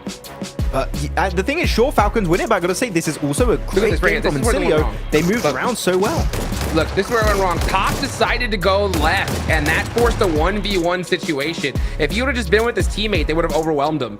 But he just tried to go for that little cheeky off angle, got caught, and then icy. Look at his nade. Didn't have to look. The look away nade to win the game. That's pretty badass. Yeah, so you don't agree with the fact that they sent one to the right and one to the left of the container, right? Well, the reason why is because what happened was East can't see behind his head, right? So he feels that top was right beside him. So they thought that they were just going to be able to overwhelm pre-fire and get the dub. But at the last second, top decided to go to the left. And I don't think he told his teammate, hey, I'm going to go on an off angle, like hold on a second so we can both like go at the same exact time. And that one little mistake could have cost them the game. I actually like the idea of sending one to the right and one to the left. I think that was actually the intention. I think they communicated, let's just try and go for 2 angles because it's one player. It's one player, right? So he can't just spray transfer depending on what weapon he has onto us. We're going to have 2 angles. He's only got a ridge line or like he's hiding behind one of those containers and we can easily get it clutch. But again, the nade for them was very unexpected. And the fact he chucked that nade and instantly gets the knock, it gives him so much more breathing room to then transition player, then get the shot with the shotgun and get that knock. So I think that was a good idea from Falcons, but it's just an incredible good clutch from that solo of Incilio. I don't think it was a misplay. It was just a clean clutch. Yeah, I mean, I like the idea, but the timing has to be perfect. Like, they have to both decide to go into that fight at the same time. And that, I mean, we're talking about the difference of like 2 seconds, you know what I'm saying? But that's all it takes at this stage. If you just mistime that by just a hair, you offer a 1v1 opportunity, especially with a shotgun. And yeah, it was a little too close for comfort. But another team that I think is going to feel mighty comfortable after this game has got to be IWNRX, right? These guys were getting a whole bunch of eliminations. It's not like they just did a good game right now, Hodrix, right? It's not like they're just feeling very comfortable and they were able to sweep the southern side. They swept BTR, swept Vampire. It's the fact that Vampire in particular needed a good game here. I would say this game, Hodrix, I don't know if you would agree, was their last opportunity to make it up there. And IWNRX just ruined it for them because the circle kept going to the east. So Vampire, I'd have to say it's 100% done in my eyes. I think it's over, and IWNRX were the one to end this venture for the side of Vampire. I mean, with how they've played in the survival stage, I mean, it's totally understandable why you'd say that. I want to take a look at the overalls. I mean, because at the end of the day, it is Vampire, right? They have that pop-up opportunity, but I mean, we've never seen them perform this poorly, you know, especially at such a clutch moment like this. It is just unprecedented. Let's take a look here. Yeah, Falcon 20-point game. These guys are going to be feeling great. Fantastic. I mean, they were playing it exactly how you want to do it in a Longwood warehouse kind of finish. You have 2 players playing the warehouse in the early to mid game stage, and you have 2 players playing Longwood, which is to scout the fields a little bit, see if the other team's crashing you, and you also have a sneaky little angle. And it also allows you to keep tabs on teams coming in from the east and southern side around the gas station, so you know what possible threats will be coming your way eventually later on down the line. But they then regroup in the warehouse, and for me, that's perfect. But I really want to highlight here, Hodrix, and I could have a whole segment on the way Incilio played it. They really highlighted so well the weaknesses of Falcons' play, because Falcons tried to recommit to the 2-2 split later on to get that angle behind Incilio, IWNRX, and FaZe to some extent, and they're like, oh wait, they're split. That means the warehouse is only defended by 2 players. We still have 4 cars. We insta send it in there and we might have a chance for the win. Sure, it did not work out because the clutch was not quite enough to get the win, but Incilio, for me, that was a great execution. And I hope we can see more of this from Incilio because that's one of their best macro plays I think we've seen from this squad. Yeah, I think you can see Incilio just really playing with a sense of urgency right now. I think they have a great understanding of where they're at and what they need to do. I mean, we saw earlier on, you saw Team Queso trapped in the basement. By the way, never store your Queso in the basement, guys. You don't want to do that, right? Okay, but yeah, good. Exactly. Yeah, Major Pride, we're holding it down, and that's the thing is that Major Pride, we heard it from Seven earlier, right? They're not going to mind making it difficult for some of these squads to make it into that last chance. So since they're so high on the leaderboards, they can stay and just wait out a fight if they want to, which will destroy squads. So they were holding down Team Queso, but as soon as that fight, was just about to the tail end of it, Incilio came out from nowhere, were able to get a nice third party and finish him off. Yeah, actually, I'm really happy you bring that up because that's there was not just that good late game strat from Incilio, there was also a good mid game strat, third partying that position that not only gives them a lot of eliminations, Hotrix, right, allows them to then facilitate that transition from Yellow's high ground down into the woods, making it over to Longwood to then start scouting. It was a great game overall as a whole. So yeah, Incilio, really good stuff. And as we look at the leaderboards, finally, it is not just Group Green on the first page, Hotrix. We've got DX able to push up there, pushing Team Liquid down in 8th position. So we got another group, finally. And DX are going to be currently leading the pack of our 16 teams playing today. Let's get it going. By the way, this just proved, guys, how well Group Green performed, right? That is so wild. These guys are still way on top. We only got one team pushing through and only a handful of matches left. So yeah, we definitely saw some of that Group Green dominance, and that's going to help them out a lot going into Last Chance, Max. Yeah, it's going to definitely be a good little bit of a help for them going in those 2 matches this weekend. But here we go for the second page. FaZe able to jump up. Same for Falcons. We're going to have that happening the entire day, Hotrix. We're going to have this weird ping pong situation going above and below. Top 16 teams are really going to be stressed out of their mind until that very last game. And even then, they are going to be looking just nail-biting match at the end, and hopefully they'll be in the top 16. But here we go, going down. Mir and Sejong go down in 17th. Damn, that's after how they played in their group, Jukes. I did not expect this kind of outcome in the group stage. Yeah, I mean, MSJ was one of the teams that I, expected to finish top 6 in Last Chance with how they performed. And right now, it is just not looking good. I mean, let me look at, I do want to look at the bottom though, right? Because I want to keep an eye on Vampire. You said that they were done. I was thinking that too. What is it? 33 points is the cutoff right now. With how they played, yeah, I think that's it. I think that is nail in the coffin for them.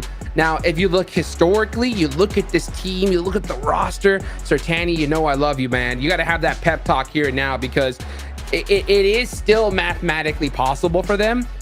It has to be a chicken dinner this game, though. Like, it has to be. If they do not do it here and now, then it is 100% nail in the coffin, at least in my eyes. And just to repeat my point I made, I think in the first 2 days, right, is that they had that opportunity to come back in 3 matches in PMGC in Jakarta 2 years ago. They could do it again, but it's too late. Welcome back to a quick report with the 7WG. This one's going to be in regards to IWNRX. Max, Hot Juice, you guys were wondering how comfortable they're feeling. They're feeling really comfortable. Right now, they said that they felt like they have already made it to the next stage. For the next couple of matches, they're not going to be doing what Major Pride is thinking about. They're actually going to be trying to improve on some mistakes that they're currently making and set themselves up for Last Chance. Also, shout out to everybody currently having those watch parties. Back to you guys. Hey, shout out to all those folks watching this tournament right here, because this is a big momentous decision, but I like to hear that, Max, right? You know what? If you have you're high on the leaderboards, this is the perfect opportunity to prepare for the next stage, right? Yeah, you got like the Major Pride approach, which is like, we hate everyone. We'll fight all of you if we see you from like a 200-meter distance. And like, oh no, we're just going to use it to improve. And because this is the best kind of scrims you could have for the last chance here, Hot Chick. So might as well use that time, thoroughly to make sure you step up your game and you have an even better chance to be in the top 6 in the last chance. Well, that's something I definitely want to see from my WNRX, because let's be real, we should not have seen them here in the first place. Let's get going into another match of Arigale with John Allen and Blaine.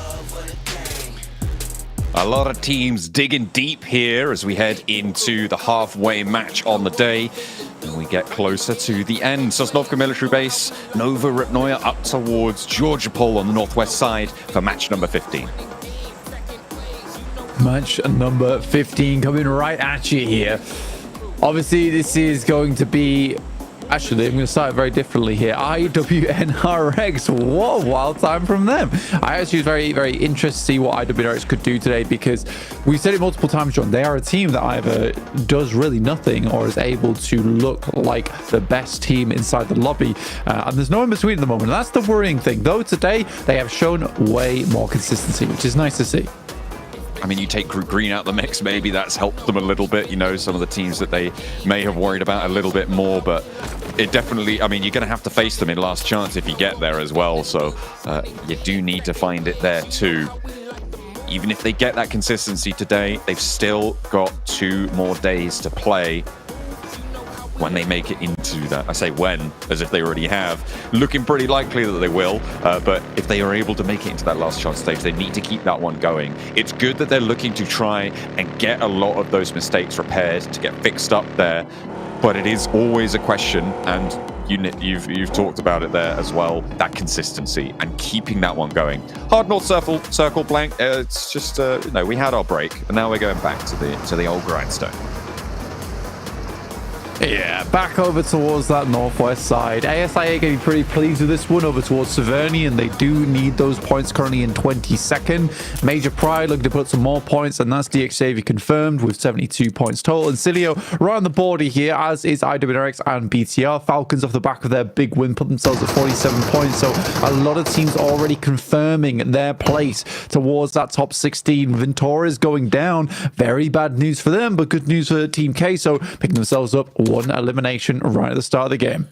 FaZe had a decent game last time around on Erangel. This time Team Case are able to pick up one of their players. Obviously, Team Case are not wanting to get locked into the basement this time around. It is not a favorable spot for them. They really didn't get the points they were looking for, but they are in that 16th place bubble, right? And at the moment, they are looking to be the team to just about hold on to it, trying to outlast Mir and Sejong, who today have been disappointing.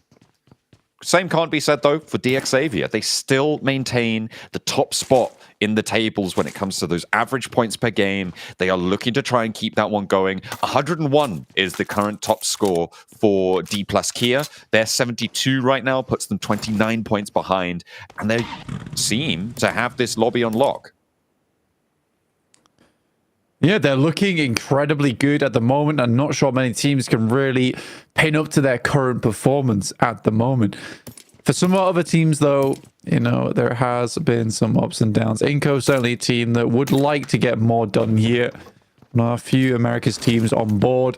It's on your screen right now, but they look okay, but then when it comes to stage 3, stage 4, that's where they really crumble, John. And at 23 points, it's not looking great for them at the moment. I think there's not a lot of teams we can confirm completely out just yet. I think there's only really one. But I think going into match 4, that's when we can start to be like, this team is not going to make it. Yeah, I think that's really where the cutoff will start to be. We're expecting the mid to high 50s to be that bubble, and achieving that will get very, very difficult with only 3 matches when you've got 20 in those 20-point brackets, especially when you haven't been on form. Getting that will start to get away from you. Teams looking to develop themselves, that platform to play for the last 3. I mean, the Vampires, they have got a Zaki position right now, and the circle is super north, so maybe they can find a lot of the teams in Georgia Pole, take a fight with ASIA, get 506 points on this single match and come back into it. But you're right, it's very much done and dusted for the most part on Vampires front. And we salute them, because they are a very well-renowned team. But here in the survival stage, it has just not panned out at all. I'm sure they'll bounce back. I mean, they're a strong team. They perform well inside of their respective PMSLs. They performed fairly well last year, but this year has been a real downturn in performance. And to be honest with you, it's somewhat to be expected. This team has hit some of the greatest heights of all time as Vampires. They had a huge comeback in PMGC last year, but and this is not, I'm trying not to sound harsh, but I think they have lost their drive. I really do believe that. And I think they need to get it back. I honestly, I think this is a perfect time for that to happen. Not even getting through the PMGC Grand Finals, because the drop-off hasn't been immediate. It has been a slow decline of gameplay from Vampires. But I think that the funny thing is they don't need to change that roster. That roster is unbelievably good. But I think those players have just lost their motivation. And it's a similar story to Zuxi in the past, where, you know, he went away for a while. He had like his little bit of an exodus from PUBG Mobile, still playing in it, albeit at smaller leagues. We had to get that drive back, and that's what happens to players who have had such massive success year after year, especially in PMWC. I think they just need to get that motivation back, and I think that going out here in survival stage might be a good thing for them. Yeah, I know they're called the Vampires, but you definitely don't want them to be the Walking Dead, right? It's really not ideal when they come into this one and perform as shells of their former glory, but they'll go for a crash here. This is against ASI8. Let's see if they can pack out those points on towards one of their very, very, very last chances, but Schweppes goes down first. A response is spotted there. The Vampires do have an answer to it. Schweppes may be resible, depending on this nade from the high ground from ASI8. Uzum not quite in the right position to go for that full flush. Valak with the nade cooking. Tony with one of his own up into the wall. Nade bounces in, but doesn't connect. That one goes long through the corridor. Gets Tony low, but doesn't get him out. Schweppes is back to his feet. ASI8 now on their route out of Severny. Coming into conflict with the Vampires. Tony K up onto the rooftops, but a nade from IQ nade. hits high. And in a perfect position to get that knock. He's not really going to be resible in short order that they need to get back into the fight. And Schweppes next. Balak putting the lead across the door frame. Will be able to blast Vampire back once more. IQ spotted, but a 1-for-1 trade. It's not good for the Vampires. Stepping in, trying to keep them in, and Stone does go the distance. Nobody there to third party just yet. Mirren Sejong may be able to get there, but with 3, the Vampires finally find something. A good success. They lose a play off the back of it, but yeah, this is sort of that final hurrah coming through from the Vampires. Major Pride on your screens, making it in through that southeast side, past Inco. I don't know if they'll give up on the hovercraft. It's a nice vehicle to have in terms of cover. It's just slow, that's all. And not being close to the center here, it might be one of those vehicles you just ditch, leave behind. We're almost into stage 2 now. 8 minutes into this one. Only a little bit of action so far between Vampires and ASI8. A lot of teams confirming over towards that northern portion of the map. You got Vampires all the way on the north side of shooting range. You got Mirren Sejong sat around those forested areas to the south.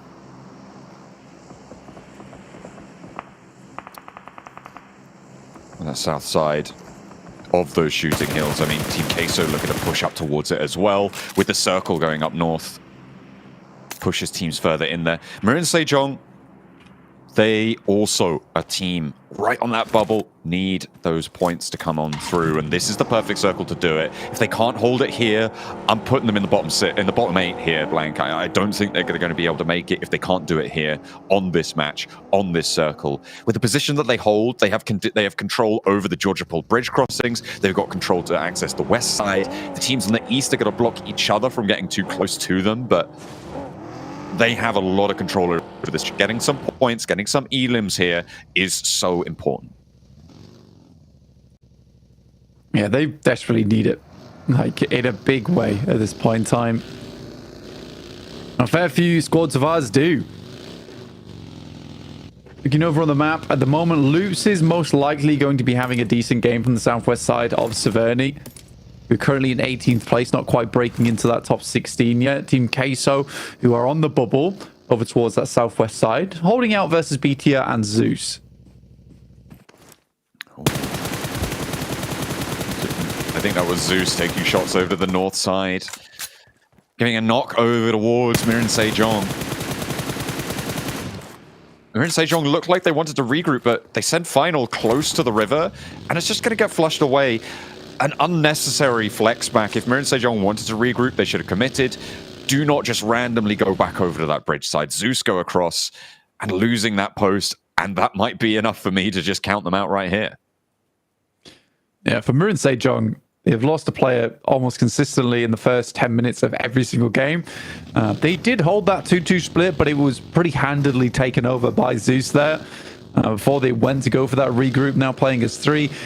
Not a terrible position to be in for Mir and Sejong going forward. But they are going to be assaulted by FaZe in the coming future, who have lost a player themselves. It will be 3v3, so not entirely impossible to work with.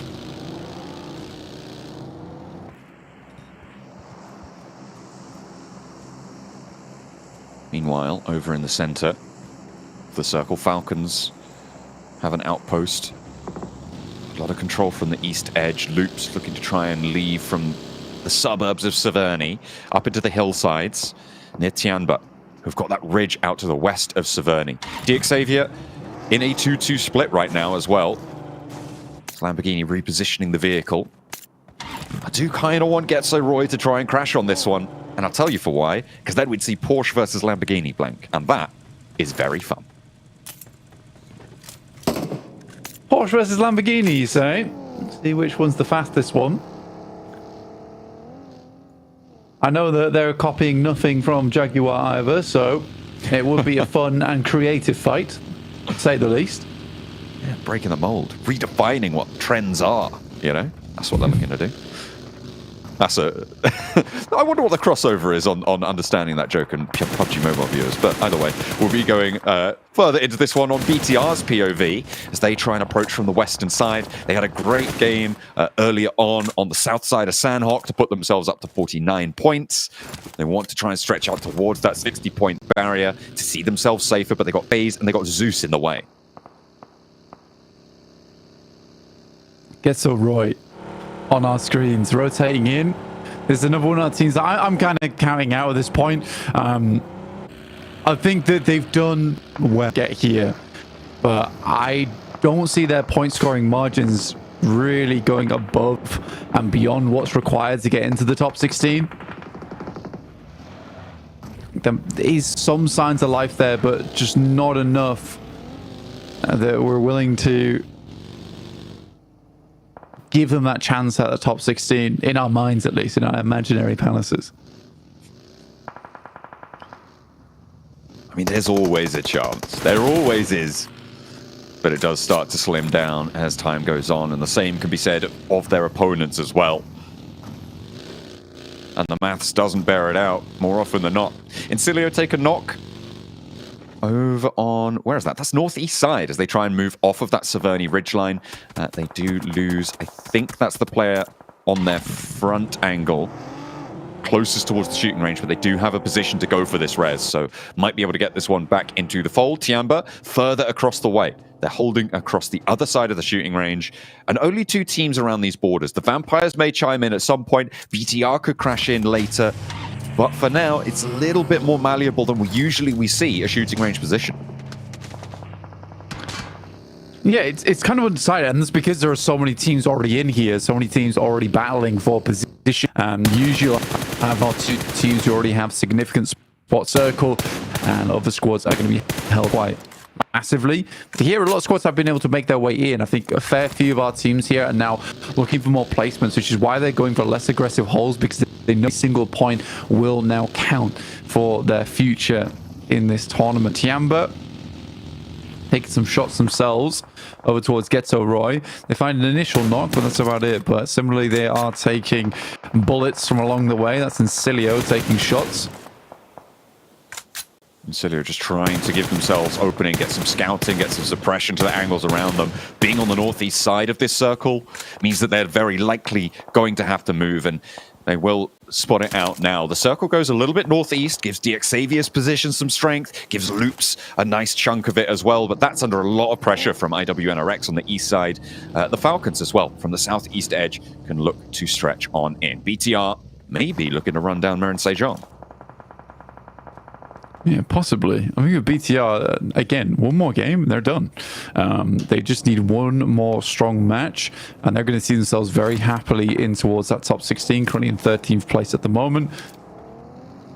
I personally don't see BTR dropping out, specifically with the games they've had today. I think that confidence is sky high for them at the moment. Team K-Solo rocking up over towards DX Xavier. They find 2 knocks off the back of it, but it's not looking good either way.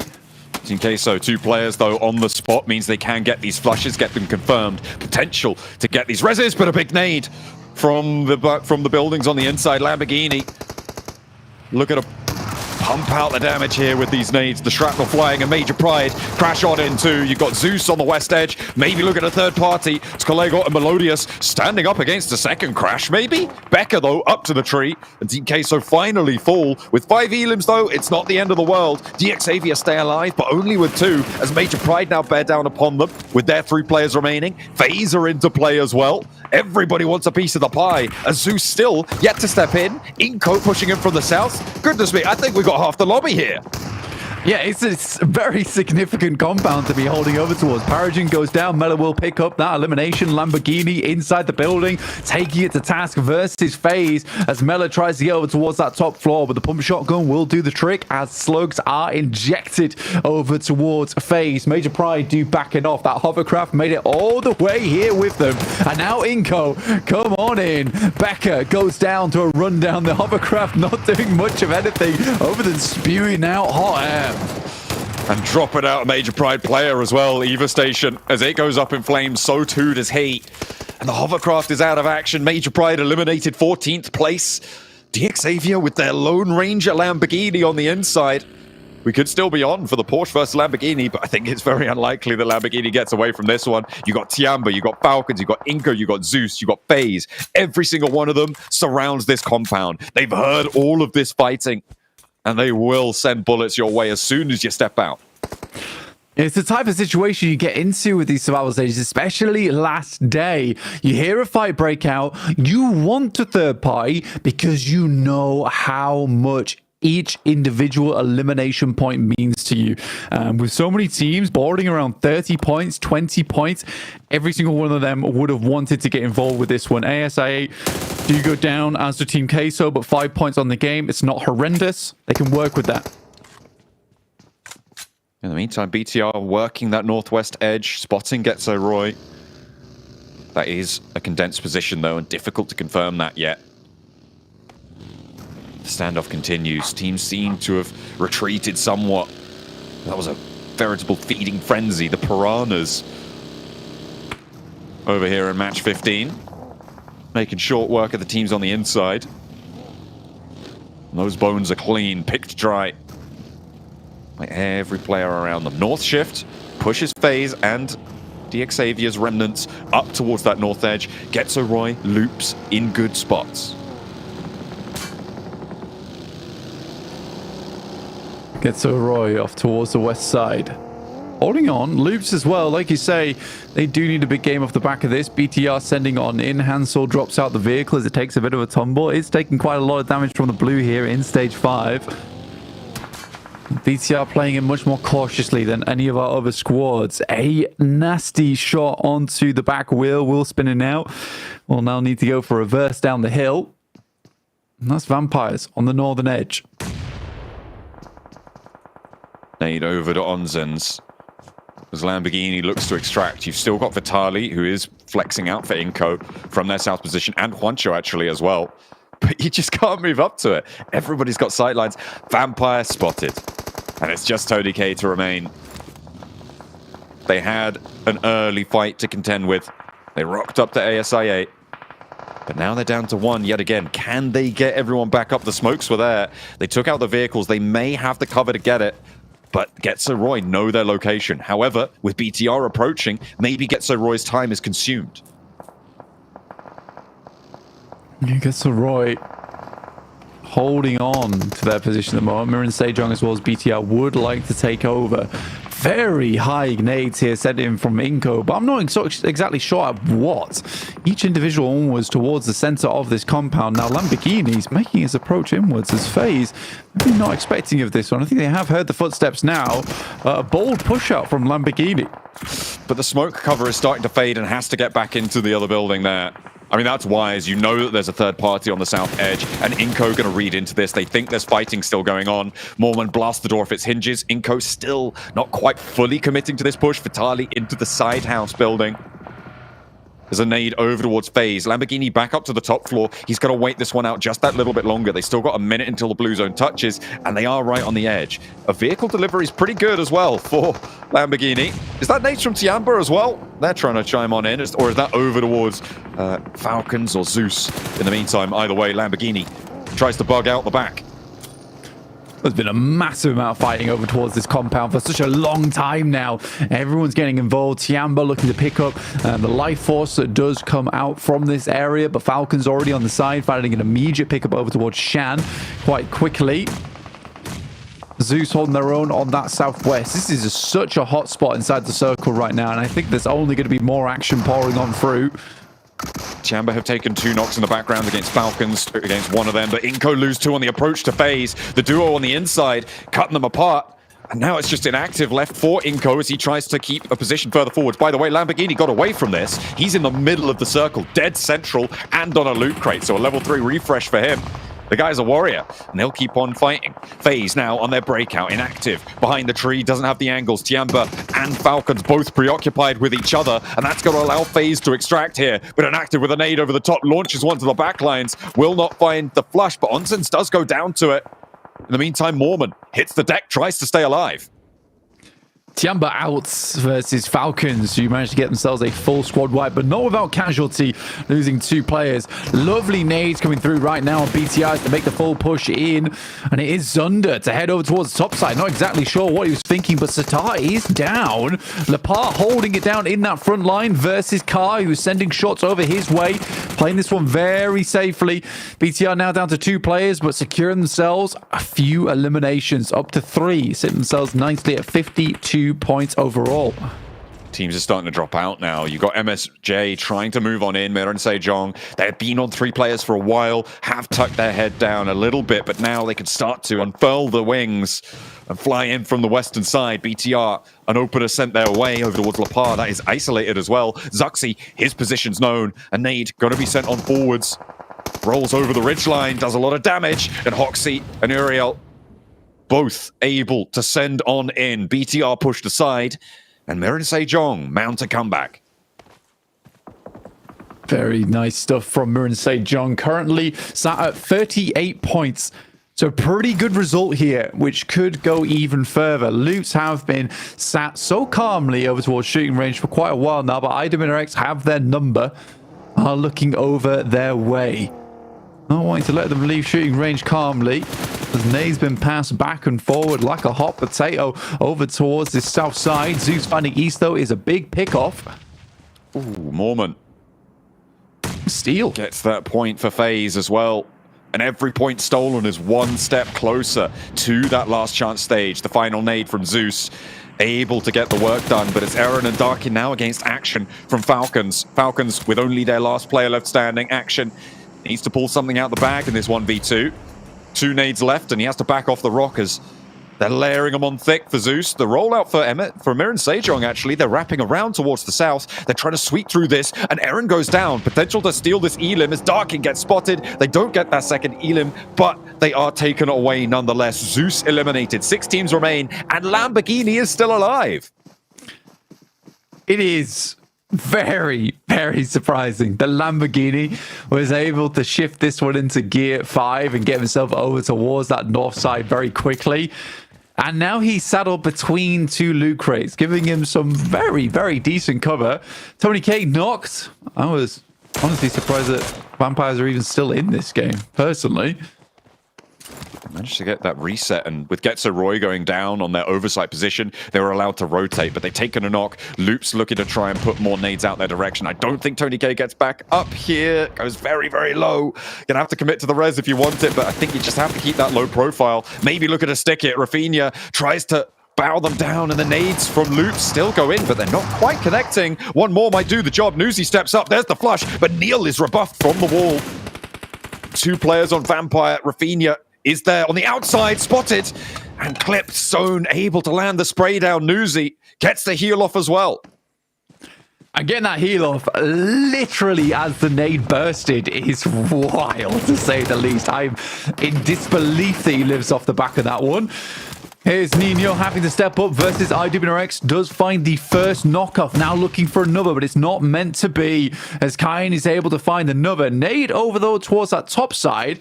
How did Swain survive? That was right up in his face.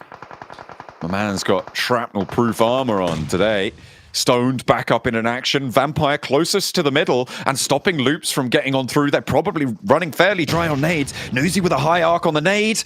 Not going to quite find the distance there. Kine still on the off angle. IWNRX looking to go back up to 3. Rafinha very low as Vitinho goes down. Nades in still. And a double bouncer. Gets the flush. 6 elims, 6th place for Vampire. Getting a little bit more done here. So not going out without a bit of a blast out here from Vampires, and fair enough. Save a little bit of that reputation for the squad. 2 players still alive at 6 elims, looking to once again double their point scoring on the game. Good pickoff over towards Kine, but now the sidelines are starting to break out as Miran Sejong has eyes on. A first aid dropped, trading those meds. They have been battered and bruised, not only in this match, but over the course of it all. It's up to Stoned and Newsy to get value here. It's outlasting IWNRX, and Loops would be brilliant for them to get up to a 4th place. Kine gets flushed away. Action, if he goes down as well, that could be a 3rd place. But the nades do connect finally over towards Swain. Zed Wolf now the last to stand, but Newsy goes down to that high ground angle from Action. Stoned under pressure, and the Vampires are out. Goodness me, Action ruins the day, and now he turns his attention to Rafinha, but it's too little too late for the Vampires. As a solo, these have been some killer shots coming through from Action on the M4. And this is a game that should see Falcon safe, honestly, off the back of this. But he picked up 2 elims on the barest of slim angles over towards these players. Rafinha gets a bit of own back, though, over towards Action. And Miran Sejong, despite everything, may be on for a win here. 7 eliminations. Uriel, Seiwu, Hoxie, all really trying to take this one home. Interesting that they do sub out Jaesuk coming into today, thinking he might be a weak link for the squad. Lamborghini, I mean, the fact that he's still alive is crazy. He's been on this loot crate for a long time. The nade not quite connecting. A little bit too long to pinpoint that one. The second also bounces long. Miran Sejong, I wonder how much more they've got left in the back pocket. That one, okay, moves the crate. That's why he popped up there. Takes a little bit of damage. Rafinha on the back lines, not going to have to worry about Lamborghini. He is spotted. And Uriel looking pretty biblically accurate and terrifying there from the northeast side. Rafinha trapped on the inside, but Loops get value from this game too. They've had 4 eliminations, but a 2nd place is great. Staying out in the blue, denying the point to Miran Sejong, and that, again, could be crucial. We'll see if that comes into play as we finish out match 15. One single point can mean the difference between 17th and 16th place. But for Miran Sejong, a 19-point game off 33, that sits them fairly high up in the ranking. Only 1 more and 3 more matches to do it in is a very good opportunity for Miran Sejong going forward. Big movers in this match, and you can see who the pressure is on here, Max, man. By the way, look, can we talk about Action's performance in that last match? Goodness gracious. Holy. This guy was like, I'm alone, but I am the entire team. His nades onto Zeus to clear Zeus were already incredible through the smoke. He had like good 3rd-person perspective above the smoke and got the intel. Pinpoint accurate nades. Even Doc was like, man, that was pretty good. But looking even after that, he was just keeping the hope alive for his team to just secure a spot in top 16. Looking back on this game, Hot Jukes, at the end of today, we might be... I said today really weirdly.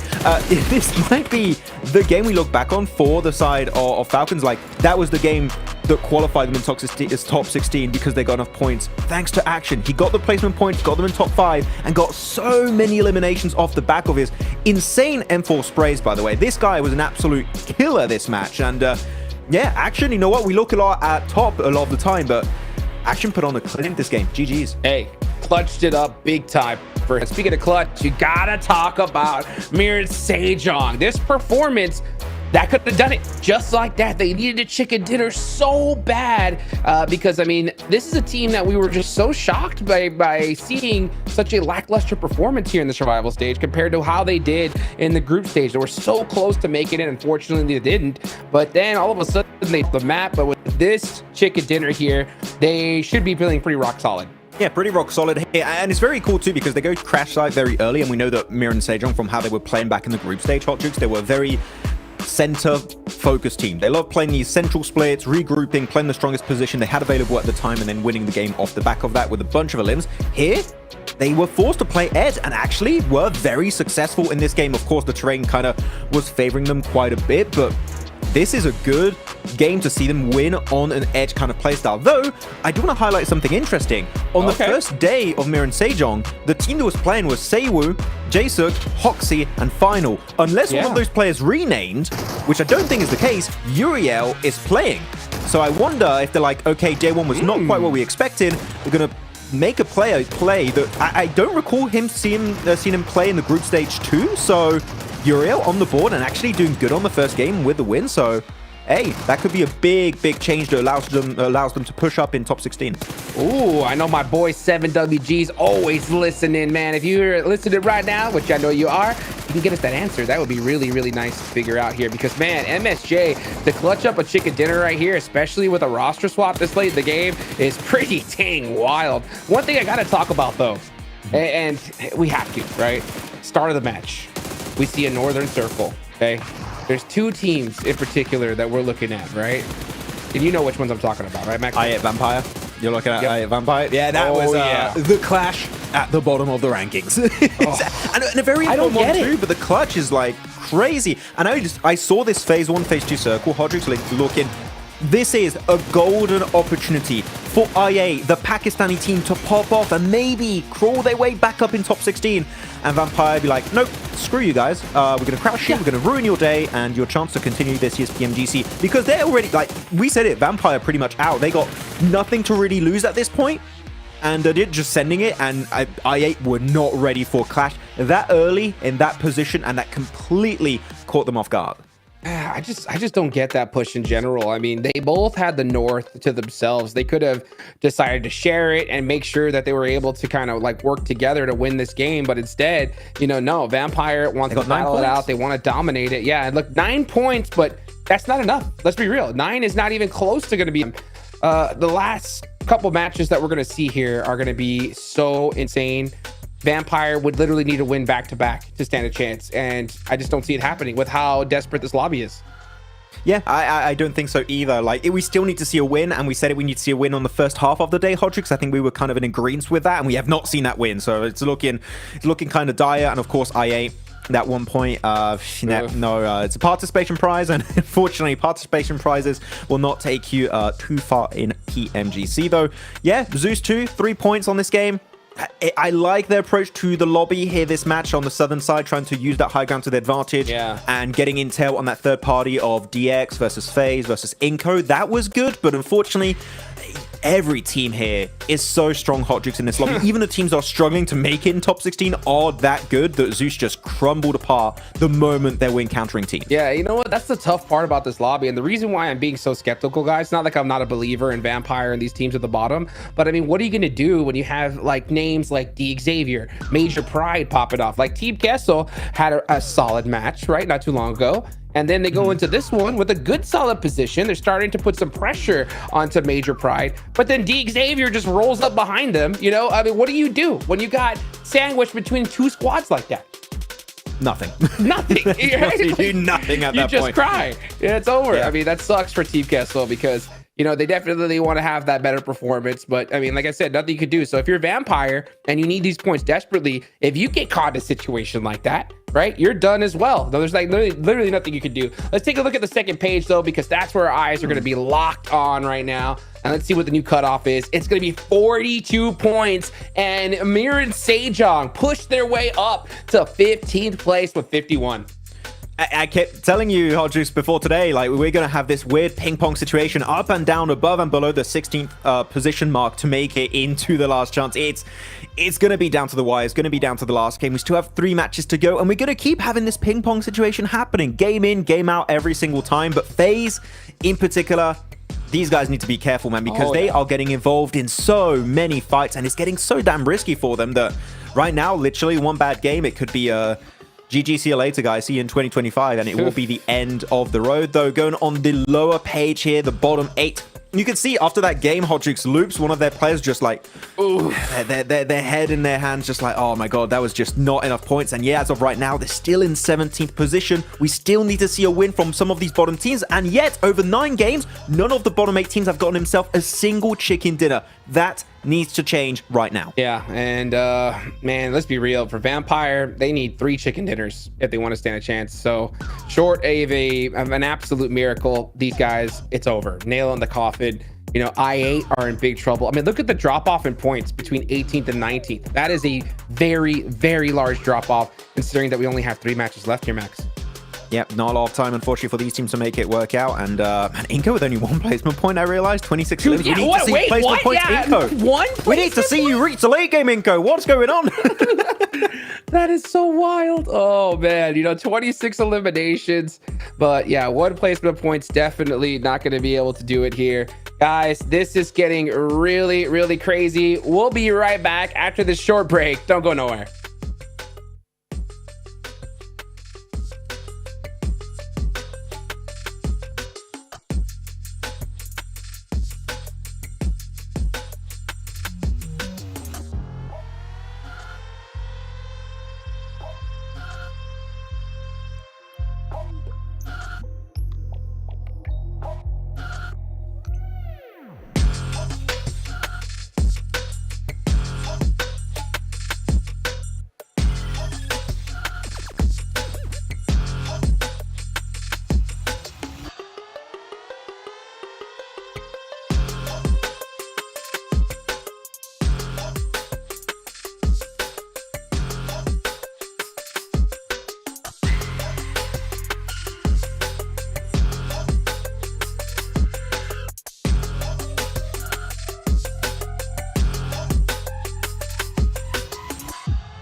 As voted by our viewers, we have none other than Bigatron, Suxy next to me.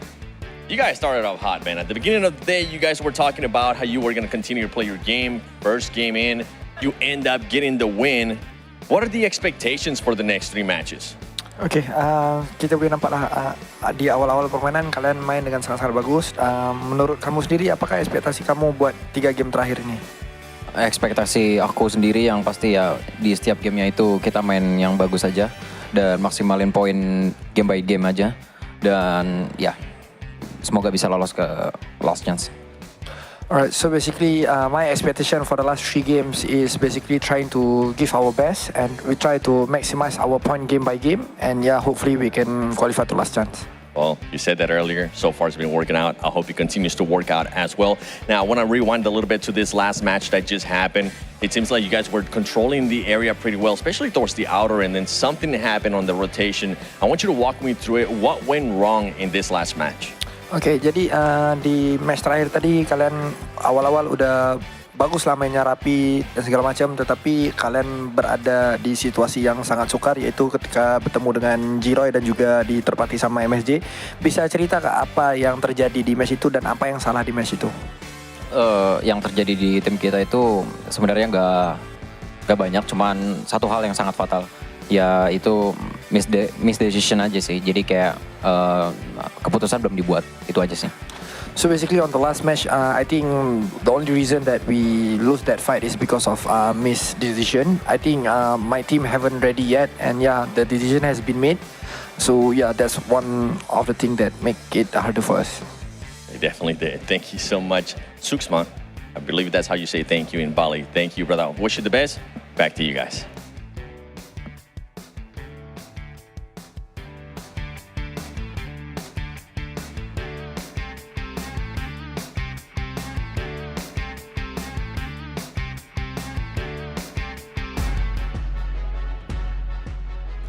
Oh, Jukes, I thought you were going to continue. He's back, baby! I thought you were going to continue actually doing the No. hosting here, and I was going to be analyst for the day. Welcome back, everyone. It's looking a little bit better on the desk now that I'm here, of course. You know, looking fresh, looking clean, looking ready to go. And my power's back as well, so I'm happy to be here. And also happy to be able to tune into these last 3 matches, man. We already had some teams making their moves here, as you did get to hear from Zuxi. They're just trying to focus on these next 3 matches and make their fans proud. And obviously with their victory over on Sandhawk, that might have been enough to get them through into the last chance picking up tomorrow. But gentlemen, before we can hop into that, even, you know, I'm not even going to attempt fate here. I'm not even going to try to brag about my Infinix GT20 Pro that I have on my desk right next to me, because I don't want the power to go out yet again. But Max, you're more than welcome to. Did you put someone new? I summoned Jason. Aha! I was hoping for Jason to come back, and it's not focusing. My camera's not being nice to me. You can only have But it's one Jason focused on camera at a time. There we go. Ooh. We got him back. Yeah, and obviously check out 120 FPS, 144 hertz AMOLED screen. Hotjukes, thank you so much for covering for me. But I'm back now. It's my turn to take over, and your turn to start talking about these teams. As we take a look at our teams to focus, you do have Loops, Tiamba, and Team Queso. Hit me with those reasons why. Oh, baby. I mean, at this point, these are the teams in the big hot seat right now. I mean, Team Queso really are desperate for some points, and they're getting stuck between 2 of the top teams in the lobby in the last match. That's going to hurt their overall morale. Tiamba, we talked about Tiamba and their ability to kind of like get warmed up to the lobby and start playing in the later parts of this tournament, but like at this point, it's just not looking good. It's just not looking good for them. They need a chicken dinner, and it's going to only get harder from here on out. Yeah, that's the reason I went with my 3 teams as well, kind of focusing down towards the bottom of the leaderboard. Teams who have to make moves with only 3 matches left to go. But Max, I did see something on your side that kind of confused me in your teams to focus. Xavier. Yeah. Why are you focusing on a team that's already going to be qualified? So no, because we're all focusing on like the bottom of the leaderboards, which of course is important, is like the big focal point for today. But actually, Xavier are about 22, 23 points, depending on the tiebreaker, away from first place. And I think that would be a really big surprise for them. So just something to keep in mind that DX, if they have a good run, could be snatching first place away from D+ here. And that would be pretty cool. You know what, production, Roman, let's change my teams to focus. I'm putting D+ in here because why not? They're not playing today. First place at the moment. No, obviously, yeah. I mean, that would be a big morale boost going into Last Chance tomorrow, because it is only the top 16 teams here. But from there, top 6, man. I mean, if you're looking currently at what our top 6 is at the moment, are you guys satisfied with the teams that are currently there? I mean, we have obviously Group Green, right? So it's kind of hard to really dive into it with 2 other groups still battling. But you have D+, Regnum Karya, 77, Boyne, Stalwart, and D Xavier. Would you guys be satisfied with those 6 teams being the teams to go through, or do you think there's others that deserve to rise up here and be in there? I mean, I wouldn't mind it personally. I mean, these are some solid names for sure. I mean, but at the same time, you got Team Liquid right there, which is another squad I believe in big time. 4MV, Doc popping off if you can stay with the squad. And then, you know, finally we're seeing, you know, Falcons and IWNRX make a name for themselves. So, I mean, it's so tough. It's so tough. But any single one of these teams in the first 2 pages, I think definitely deserve to be in the last stage. Yeah, I'm happy with all the teams currently in top 6, Jason, that we have. Maybe Stalwart I'm a little bit like on the edge with, but otherwise, really? Again, yeah, I'm happy with it. I mean, I'm happy with them, but it's going to be close. So of course, there's going to be some teams going down. But with what they've shown, Jason, is what I'm focusing on. With what has been shown from like Voin and RCB in particular, their improvement, I think that they are deserving of a shot to go to the big stage. But again, is depending on are they going to be able to replicate it in last chance. We'll have to see, because that's going to be the big question this weekend. I thought you'd actually be happy with kind of with Stalwart, considering they've had a complete overhaul from the spring to the fall season, right, or the summer to the fall season. They had to change their roster almost entirely, and for them to come into PMGC with really no huge background, at least if you look over on Wikipedia, I think that's a really telling sign of like how good this team has become in such a short amount of time. I get your point. I think that I'm still seeing some little minor mistakes. I think that like Fearless in particular, I've seen some little disconnects from time to time. So I'm like, top 6, maybe not. But if those get changed and improved upon for last chance, like hell yeah, Jason, I'm on board. But as of right now, there's still like some little things that if adjusted might actually make me happy to see them in top 6. But right now, we're still not at that point. Yeah, how much our team has grown, Max, from those hot drops in Picado back in our watch parties for CSA to potentially still hot dropping, the Grand man. Finals. They're hot dropping phase, man. I'm not giving up on that. I'm like, I still don't like it. Well, let's look at Falcons a little bit here, Hot Jukes. And obviously, I did get to watch some of the games with you guys from my phone since I didn't have power. Action. You guys are really on the hype trip about Action. He's like, you know what? I'm going to take everyone on my team with me, put them on my back, and I'm going to get us through kicking and screaming into Last Chance. Let's go. I mean, this is a team that we expected a whole lot more from. I mean, we were shocked to see them relegated to this stage in the first place. And then all of a sudden, you know, we're worried about them once again. But Action said, okay, enough of this nonsense, guys. Enough of this nonsense. We're going to make it onto that Last Chance. And hopefully we can see something from them as well, because that's definitely a team I wouldn't mind seeing in the Grand Finals. That's for sure, Max. Yeah, looking at everyone in this lobby, even a solo is a threat to you. Like, they could snatch away some pivotal points that would allow you to qualify in the top 16. And the thing is, we keep highlighting, the top player of Falcons is always going to be top, right? But no, Action, he's the fragging partner of top. And he was able to just stand out. Again, we highlighted his great sprays on the M4 on the teams down in shooting range. His nades, which is not really what you think of when you think of Action. You think of his sprays and long range, like, engages. His nades there were pivotal against the side of Zeus Esports, and I think that really definitely cleared a lot of space. And who's that? That's just, oh my god, he's a Sith Lord. Darth Dingoes. Oh my god. Well, if you do look at our leaderboards, we did have in the back of our minds, and maybe I wasn't around what changed going into today, because again, having problems on my side. It's looking like that bubble is going to be potentially higher than 55 now that we see with FaZe Clan sitting in 42 points. And I'm getting kind of like, I'm not really 100% certain that teams like Incilio, Bigatron, maybe even IWNRX are going to be safe at the moment. Yeah. It's possible. I think it is possible. It is possible with how crazy these last 3 matches are going to be, or it's going to be close. That's for sure. I think that above that 60-point mark, you're 100% comfortable right now, especially considering that on that second or that last page, right, there's a pretty big drop off in points between 18th and 19th. Very, very true. And not to mention, some of these teams are probably going to change their style. I would imagine Max just trying to stay alive as best they can. Yeah, hopefully that's going to be the case, because we've had it all day so far, Jason. The ping pong situation above and below 16th place is going to change again after this game. So all hands on deck for this match. All right, well, we're going to drop into our 4th match of the day, our final Erangel of the survival stage. Let's see how it's going to play out with John Allen and Blink. One more time for the green grass of Erangel from Primorsk on the South Cut Plain here over towards the Milta Peninsula. Access to the north side going to be difficult. Match 16 proving to start off in an exciting fashion. Damn, that is a interesting one to say the least. Down towards the south side does really cut out a huge amount of the northern portion of the map. This is two games that we've seen so far, Sandhawk as well as Arangel, presenting those really, really difficult starts to the game in terms of circles, in terms of playing paths. It's really not what you want to see going into your last day before last chance. And look at this, ASA8 back down to the military island. Is there danger afoot? BTR dropping out a little bit further east from them though. So ASA8 on that west side split. I'm looking for these vehicle hot drops, Blank, these hot spots with this south plane path as teams try to access that maneuverability that is afforded to them by those early cars. BTR dropping down towards C block straight away. They spot the players around them. Noki quite far on that northeast side, but likely going to be picking up a vehicle for himself in that position. They are split off at the moment. We'll see if any pickoffs do happen. Falcons dropping over towards Nova Repnoya, pretty typical of them. Primos being held by the Vampires, who have tried their darndest. Very kind circle though, which... Man, is it kind? Is it nasty? Who knows at this point in time? Because it could be down towards Sosnovka. It could head back up towards that north side. Difficult to tell at this stage of the game.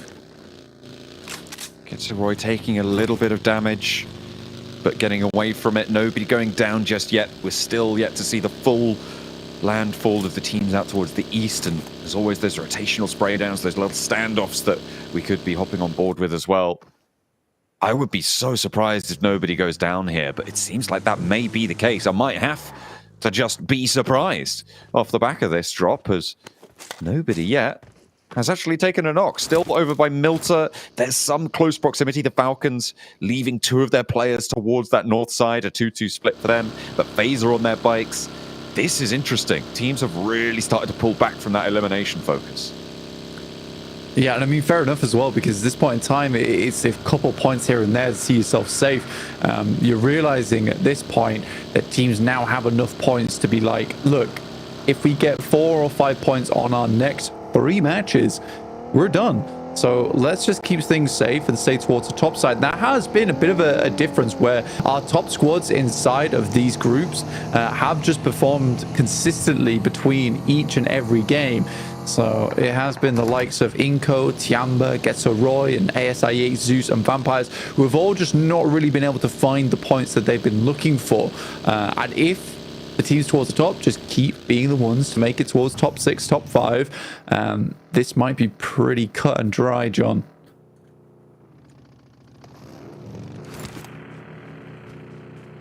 It's a really closely fought competition, though, I think, on all fronts. And the dominance that Group Green displayed really changed up a lot of the dynamics of this lobby in general. Whoa. Not playing today, though. Mid-game jacket removal. He's looking swift with it, making sure he's comfortable. I mean, if you're going to do it, you do it now, right? That's, it's the best time to go for it in these early spots where you're still getting scouting. It's not ideal, though. Take it off before you get in, you know? It's like putting your seatbelt on and then you realize you still got your coat on and it's rubbish, you know? And you've got to take all that time. And you can't be wasting a second here in survival stage. It's all about getting those points.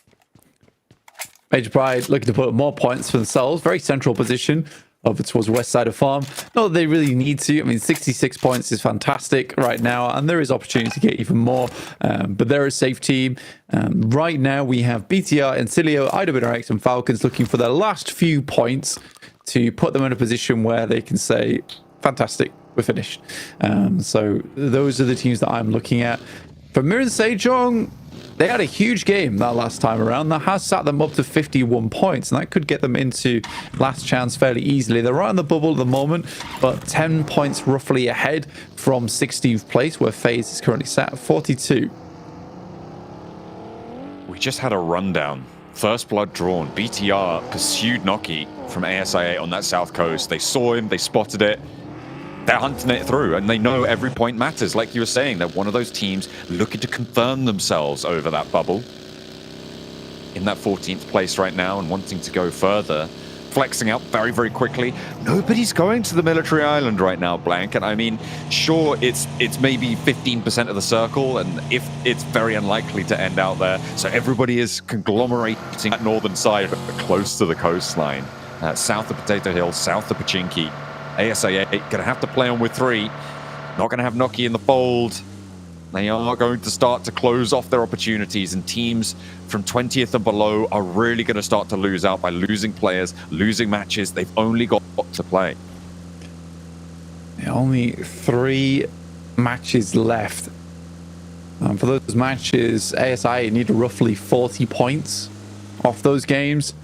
So they need a big point average. And losing a player this early on, likely to go down early, you could even really call that somewhat of a death sentence for ASI 8 if they're not able to get much more done in this game, because they're playing in from the outer edges as well. Even more likely that they are going to go down. Yeah, so 3 matches at what we're talking about, roughly 13 point something average to get through. Oh dear. Yeah, it was disastrous. That was really awful. Awful to watch for ASA8. Icy? Okay. He does drive straight through their compound. The Falcons lose a player. Don't worry though, they've still got action. So they've still got 7 players on the team. Yeah, he did a huge amount of work that last match. Really taking shots to everyone inside of shooting range. Getting a massive amount of work done, which is great to see. And quite frankly, pushing them further up the tables in a big way. So now at 59 points. Again, those types of games are very nice, especially on match 3 of the day. I always say that you don't really want to be confirming over towards the 5th match. That's scary. It's a lot of pressure on your hands. So for Falcons to be able to get that match, set themselves up to 59, it's a really comfortable run towards the end of the day. But they can't let the foot off the gas just yet. There is still a little bit more work to be done. It's not out of the realms of possibility to get 0-0-0 on the next 3 matches. That would be probably the worst feeling in the world, to be sat towards the top end of the bracket and then just bam, bam, bam, down, down, down. That would be really, really nasty. And we are still on track, Blank, to have every single team from Group Green qualify. 68 points for 4MV. They are slowly sliding down the tables as other teams do get past them. But they're still, what, in like 9th place right now, ahead of Major Pride? There's just no way that they don't qualify, which means, I mean, we were fairly certain before, but with 3 matches left to play, don't worry about it. Don't worry about it. The buggy's there. It's fine. Don't worry about it. But with 3 matches left to play, there is no way that it is possible for enough teams to surpass 4MV to push them out.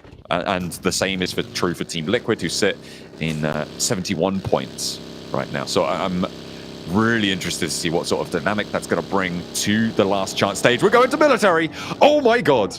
It happened. Yeah. Mad Dash, go. Yeah, again, I sort of expect, to be honest with you, in my head, I was like, this is probably going to military base with the way it set themselves up, because there was a lot of circle that was Sosnovka. And teams will now need to, like you say, get a move on. Really quite a tough decision to make early on. Major Pride get themselves in the old ski bike. Going to make their way over. Uh-oh, Major Pride? They crash into the other side. ASI8 going back over the bridge that they left, but Vampire are ahead of them, and Zeus are behind them from up on high. ASI8 may just be pulled short here, and with a bad game now, it will spell their demise. 2 players felled, and only the one to stay alive across the bridge into the waiting arms of Vampire and BTR beyond them.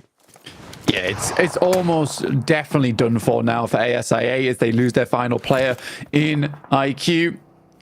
For ASA and 22 points, it is just simply too tall of a task in the last 3 matches. You're asking this team to be in the top 3 times in a row after their current performance here in survival stage, unless one of them becomes truly enlightened in the tactics of PUBG Mobile between the next 20 minutes and Miramar. Yeah, it's not happening.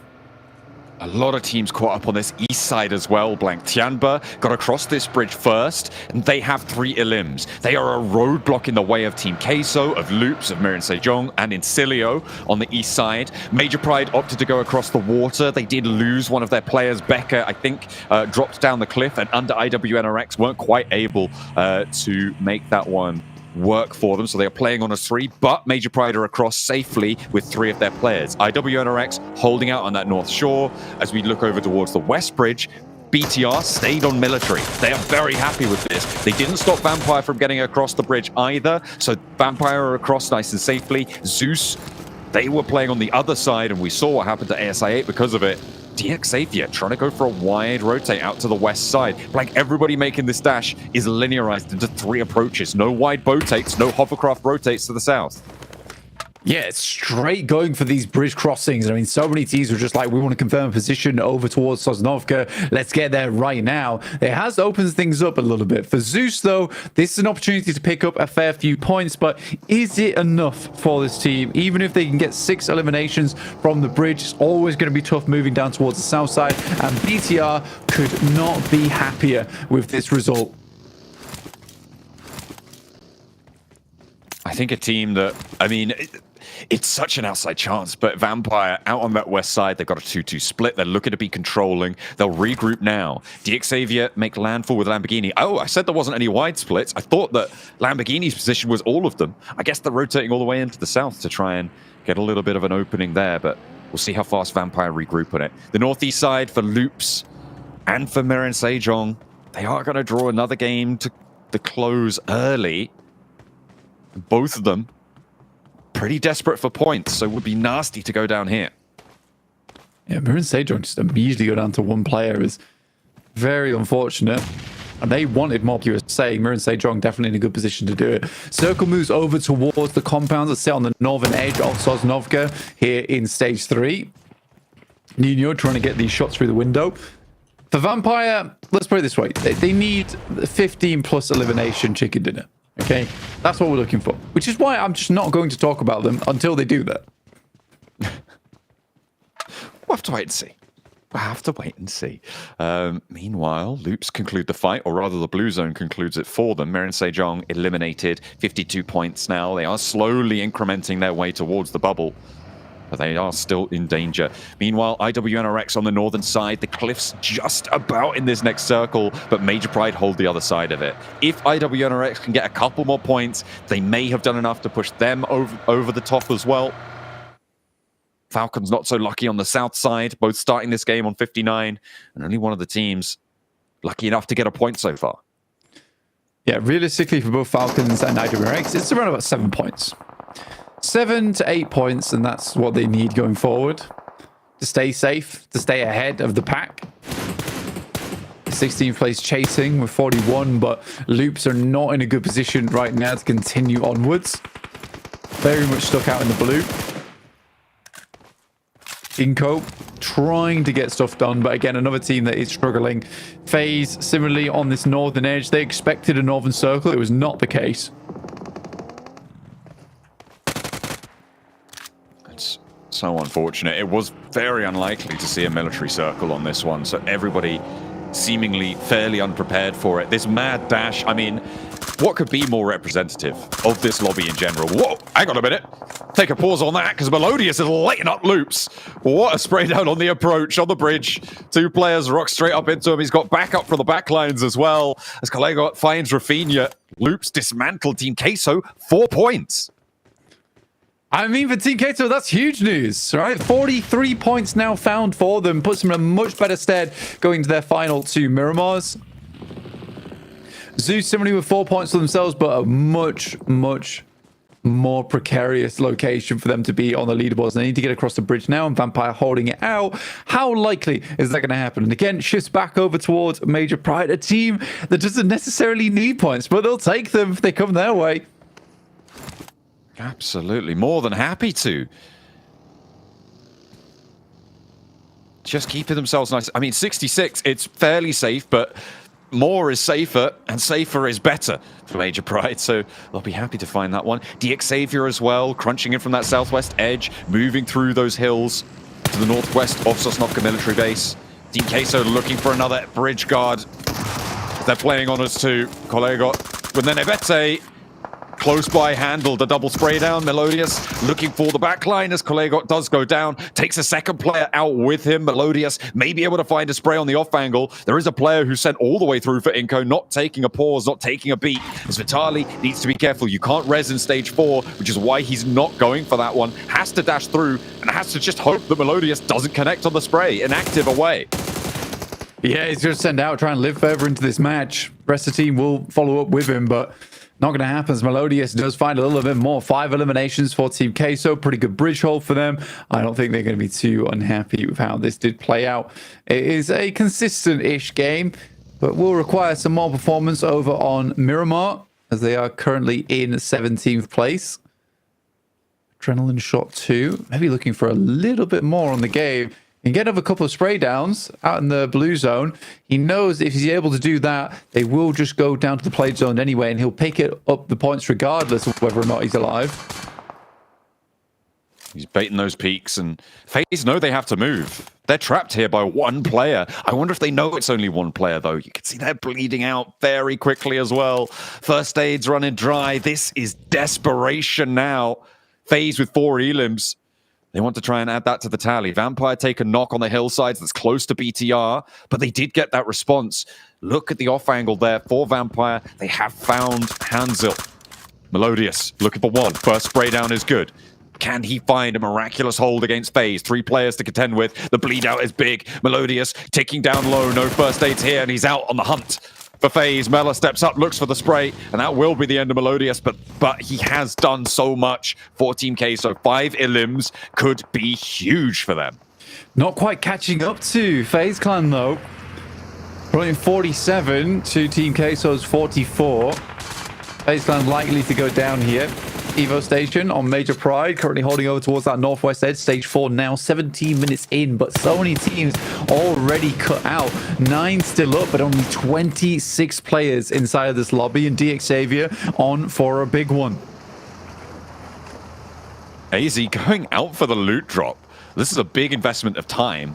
I mean, with the hovercraft, it makes it easier to go for these, and we'll just turn around. Not too worried that it's smoking up a storm here. And may actually try and reapproach from a different angle. No, just goes back to the team. Zeus make landfall near BTR. And Zeus have 5 eliminations. Another player from BTR falls. That off angle from Vampire. Now another from Zeus. They're on 2 players alive. Lepart and Zaxi trying to keep things going for them. But on the north side, they know that Zeus is here now. Can move into position to handle it. Next circle, just about to touch. Yeah, definitely worrying for BTR, considering they had such a great start here on Erangel in terms of their positioning, where they start over on this side of the map, they push ISIA out. Going down to 2 players is, in my eyes, a missed opportunity, because this could have been the game where they just confirm their spot over towards the top 16. Unfortunately for them now, they have to move over towards Miramar to do it. And I would say Miramar is one of their weakest maps. I don't think they're extremely good on this one. I think Erangel is where they get the most work done, and especially with their drop spot being the location of the circle, it's not good for BTR. And they could easily fall out. Only 1 elimination. The wraparound, Darkin ready for the spray. Not quite fully getting that knock, but Lepar's already away. And he's taking damage as well. Leaving that one over towards Rita on the off angle, up to the rock on the beach. Doesn't work out. Rita gets the knock. In the meantime, Major Pride holding the middle of the circle. Blank, we got Major Pride and DX Xavier in massive positions on this one. They are denying access to the teams that need it the most. I think that the team that is most interesting to me on this game is Tianba. In the middle area of the circle. They've got some buildings to work with. They are playing central. They have 3 elims. This is their last chance now. Yeah, if they can shoot themselves up towards a contest between them and Team Queso and Loops, yeah, there definitely is a chance for them going forward. Zeus down to a single player going forward. But again, it's all of our big teams still alive inside this lobby. You've got Falcons and Cilio, Major Pride, DX Xavier. So that point sponge is definitely real. There's a roll down from Vampires. They found a little bit more off the back of that. They do lose a player, but it's okay. You can get it back up. Let's see if they're able to do that. Oh, Elementrix going down. Incilio are here, by the way. Haven't really mentioned them, but they've managed to navigate their way on through. I wonder if the desk has some analysis on how they got this rotation in, because they didn't drop on the military island, but they managed to get through unscathed, seemingly. Only the 1 point found. Vampire pick up a 4th elimination point, but Stoned and Newsy spotted. A crossfire found on towards them. Schweppes goes down next, and I think the Vampires are drawing to a close here. And the door once again remaining firmly shut, not allowing them past the threshold. Incilio on the east side have a good shout into this game too. Yeah, it's just amusing that a lot of our teams towards the top side of the lobby, again, like I said, are the ones picking up a lot of these points. They're making it so difficult for our squads underneath to pick up nearly anything inside this lobby. The Xavier do take a knock, but no flush or eliminations. 101 points was the mark to take first place. Let's see if the Xavier can make that happen by the end of the day over D+. DXOver know exactly where he is. You can see those pings going to be furiously slamming onto that rock. The nade goes high, establishing that smoke cover around the side. Darkin breaks out wide, but there's 4 players looking your way, and they're on DXavier, which is a mean team at the best of times. And now on the west side, they're fairly free and clear. Evo Station last to stand, and again, Tianba in the hot seat. They need this match to go well. Have a strong spot to play around with. They are very grouped up, huddled together for safety. And hopefully that huddle of turret fire can take down the rest of the squads inside this lobby. With Xavier down towards the southwest. Major Pride still rocking with just the 1 player, but 72 points. They're finished. They should be into the top 16 no matter what happens now going forward. But for the Falcons, any extra points they can get on this one would be huge, if only they're single player in East.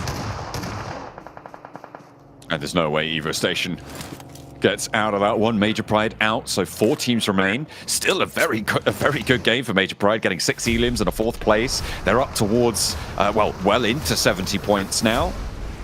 Going up towards 80 to try and compete for some of the top spots in the lobby. DXavier starting their wraparound, have managed to get their line established over towards the beachhead. This hovercraft could be really important in terms of providing cover. Depends where they opt to plant it. Paragin, he's being cautious. I mean, you saw him drive out there, checking that rock, making sure there was no one alive. I mean, that's a good thing from DXavier, honestly. In terms of control, they've always been a very good team at doing that. And so they're looking to have a heavy hand over on the western side of the map. Falcons, though, 3rd place. That's ideal. That would sit themselves very happy. And that alone might put them in the ranges of secure position inside the leaderboards. Xavier still making these weird rollouts, and some good shots from Levi's using the side of the vehicle to hop out. Will explode the hovercraft far away from the rest of the squad as well, not providing the most amazing of cover. And now Incilio sort of have to confirm over towards the beachhead. And Tianba still keeping their heads down, trying to outlast this one. Incilio, I've got a decent split on this. DXavier slightly more central on the circle, but it's stage 6, which means that we will get another shift.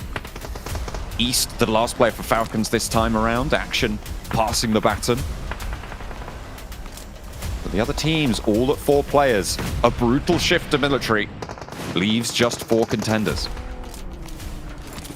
Incilio looking to plant their names over towards the top 16. They go forward into last chance. 8 nades for 3TM. That one looks fairly close towards Nadetti. Immediately belly to the ground. Staying away from that nade. Tianba being extremely quiet from their position, though. And they need points. They need eliminations. They don't just need a chicken dinner, John.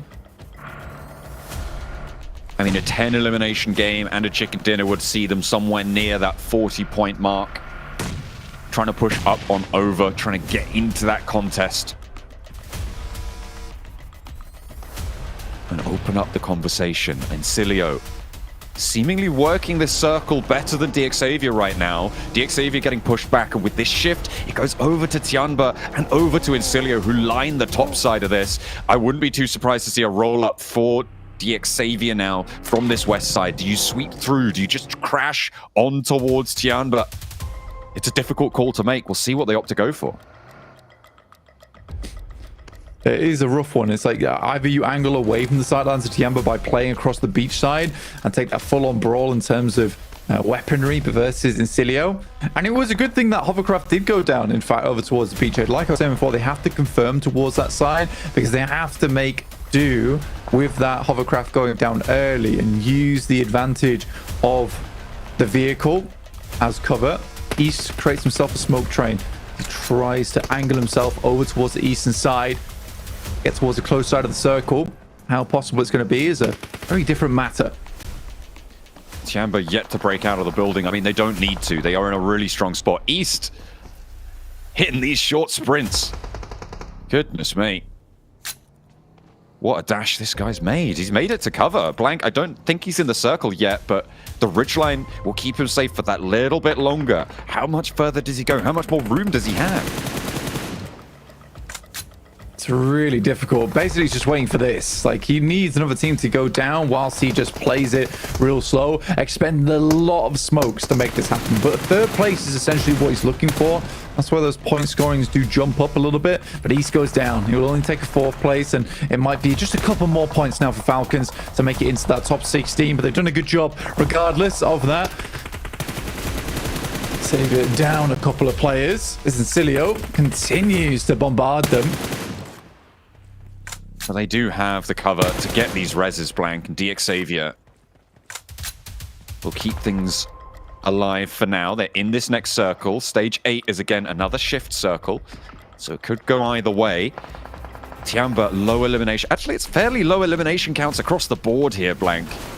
3 eliminations for Tiamba. I think it was 5 for DXavier. Incilio, I think, have just pushed up to 6, maybe. But in general, very low for our winning teams. The shift goes to Tiamba. They really want him to have that chance towards that last chance.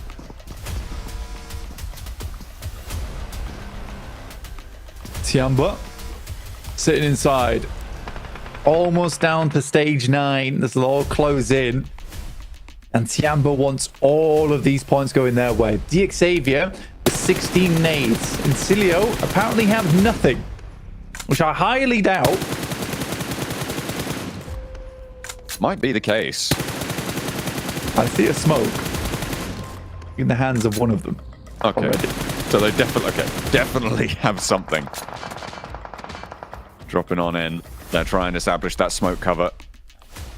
Incilio just trying to squeak their way closer and closer. Westron now within nade range of Tiamba. But it's a really long arc on it. So hard to make that move. It's on DXavier to make the move first, as well as the blue zone's pushing in, putting pressure on. Incilio have positions closer to the circle. It means they can just hold these sight lines, guarantee a second place. Push DXavier back to the blue. Incilio playing it out slow. Every team now waiting for stage 9, essentially. Push each other in. The fact that Tiamba hold this compound, this is the main thing for them. Paragin goes down, that's over to Fash. Pushed out the way a little bit, but it will be stolen by Bond. Extremely important pick off there from Tiamba. Any single point that you can pick up is absolutely massive. And Incilio will find another. Tearing the guys from DXavier apart here. A meal for both squads. Unwilling to share, but not really a choice in the matter. Oh, that one's stolen away. 5 elims now for Tiamba. Looking for that 6th over towards Levi's. He's a little bit left to change the spray. Come on, Bond, you can do it. Just need to tag on one more round, and it will be done and dusted for DXavier. That goes to Incilio instead, though. And now they go down 3rd, 5 elims. Again, great game for them, but all eyes on Tiamba with their last chance to get in there, trying to step up to the rooftop. Incilio read that really well, and Fash is so ready for the ridgeline. Dropping back, XC wants the res, moving out now. Vehicles have been saved for Tiamba for a long time. They have got a little bit more gas left in the tank, but that nade in towards Bond. A 2nd, a 3rd. Is he going to go up in smoke? Goes half HP, but the long nade's looking to bobble to the back line. Not connecting either. Tiamba stay alive with the first bombardment sent their way. Bond is that first to face here. He is a real critical member for the team. He needs to find an opening pick-off for them. And there goes one. 3TN down. Now Bond's done his job. He can back up towards the rest of his squad, start to send the nades in. Second knock as well. A lot of damage done to Redlick and a final tap from the weapons through the smoke. This is the rollout for Tiamba. This is their chance to make their mark. Westron down and it's just Fash. He's got one low in response, low HP, and another nade will do the trick. Tiamba find what they are looking for. A brilliant match at a crucial time, but will it be enough? Have they found what they're looking for? Super important match there for Tiamba, but more work to be done in the future over on Miramar, our last 2 matches of the day. So Tiamba, although worked hard here, sweated hard here, they're going to have to go the distance. So quick swig of water, quick refresh are on their side of things, but they have to go again. Well, like Hot Jukes has been saying, day 2 is the real day 1 for these teams from PEL as Tiamba get a big win here and a win they really needed as well, considering where they were on the leaderboards. Going into this match, they were sitting in 20th place at 24 points. And we'll check in to see where they've been able to move up to. But as you heard John say, their job is not done just yet. They still have more work to do, and it's going to be on our back-to-back Miramars here, Hot Jukes. Who wrote this script, dude? This is getting stupid. Dennis. Okay? This is getting wild, dude. I don't understand. Like, Tiamba, why do you do this to your fans' hearts? Like, why do you gotta clutch it up right at the end? I mean, hey, big shout out to them. You could just see in Cilio. These guys were like, oh, I can't believe this. I can't believe this. And it's like none of their nades could connect at all, Max. I don't know if the idea was to send Gigibon forward with the, I was going to call it a BRDM, it's kind of a BRDM, but the hovercraft, and just bait out all the nades. But I was like, okay, Insidio, this is easy. You got like so many nades, just wait for all the smokes to come out and nade those smokes on the exit point of that one building. And none of them connect? Hello? What is this reality? I mean, Max, you were talking about this when we were watching the game. Like, Tiamba, the resource management was insane. They had so many damn smokes to use, so many nades, so many Molotovs to throw out when they needed. And once they did make that push, I mean, in Silo, yeah, you had a couple of nades here or there. Maybe you should have hit 1 or 2 of them. But there was just an overwhelming amount of force coming their way. I'm not too surprised they had a lot of utility because at that kind of range of where teams were around their compound, Jason, well, not really a compound, they're building. They don't really have to use up those resources, but we saw some of their players, Jason, still had like 200, 250, 300 bullets for their main AR. Yeah. That means they were just playing as passive as possible. They knew, okay, we're being gifted a great position here. We can get free access to the late game, but we need to hold on to these bullets if we want to be able to have a chance to wrap up the game. And they did just that. And then they just get themselves a great chicken dinner, especially Hodgix. We saw at the end, XC had some amazing opening knocks that really made the entire late game push from Tiamba feasible in the first place. I mean, I think that's the big takeaway here at this point is conserving that utility to the end of the match. I mean, when you have that many bullets left towards the end game, you just know that, all right, you know, looking at this circle, these guys gotta be over there somewhere in the grass, right? So let's just completely spray, and pre-fire until we hit something, you know? And yeah, look at this. Oh, this bridge. So yeah, this bridge camp, I mean, it worked out so good from the beginning, but they held on to it, I think, for just way too long. It was a good fight, yeah, initially versus, I think it was loops. They cleared loops, but Jason, I think you talked about it also earlier, right? They stayed a bit too long and then they just get completely backstabbed. Yeah, I think that's kind of where we had questions. It's like, in theory, what they were doing was smart. I mean, they're in 17th place. This is really easy to pick up a lot of eliminations of what we saw, you know, them do just there. But then over-committing when the zone is consistently moving away from you, it's like you got to make a decision to leave at some point and head towards the zone. And you know, they're going to be continuing to struggle here as we look on. But I do want to just quickly jump back towards the end of the game. And let me bounce this off you, Hot Jukes, because we did see Fache set up with a fantastic knock on the X. He was on top of the building. He was on the roof of where Tiamba were sitting at. And I know Max was saying, like, oh, you know, like, don't push into this just yet. I'm kind of curious. Do you think maybe Encino should have pushed off the back of that knock, considering what we saw out of XC later on when he got rezzed? I think, yeah, in hindsight, it would have definitely been the right decision. It's just so tough, though. I mean, the nerves have to be at an all-time high, you know? And for Cilio, who, I mean, where are they at? I mean, I think they're pretty comfortable in the leaderboard. They're pretty comfortable, yeah, they're fine. So it's like, since they are so fine, I think they have to make that 50-50 decision. Do we push or do you just wait? Because they've already done enough in this game for points wise. So I don't mind their decision to play it a little bit more safe. I think it's especially good for them to play safe, just as to wrap up the point, because you saw how many smokes came out of Chamba. You would be pushing blind into Chamba, and you would you would be up in the air as to who wins it. It will be just a coin toss. Yeah. I keep mixing those up. I don't know why, but it would have just been a 50-50 chance. So I think that playing it safe was the better option. But again, the initiation from XC alone just made that win feasible for Chamba in the first place. Well, looking down, Mir and Sejong 1 point, Getsaroy 0 points. You have to kind of see where they're going to be on the leaderboards here. Some teams not getting the points they're going to need and have to have a massive last 2 matches. Which, to be fair, a lot of teams are trying to have a massive last couple of matches here.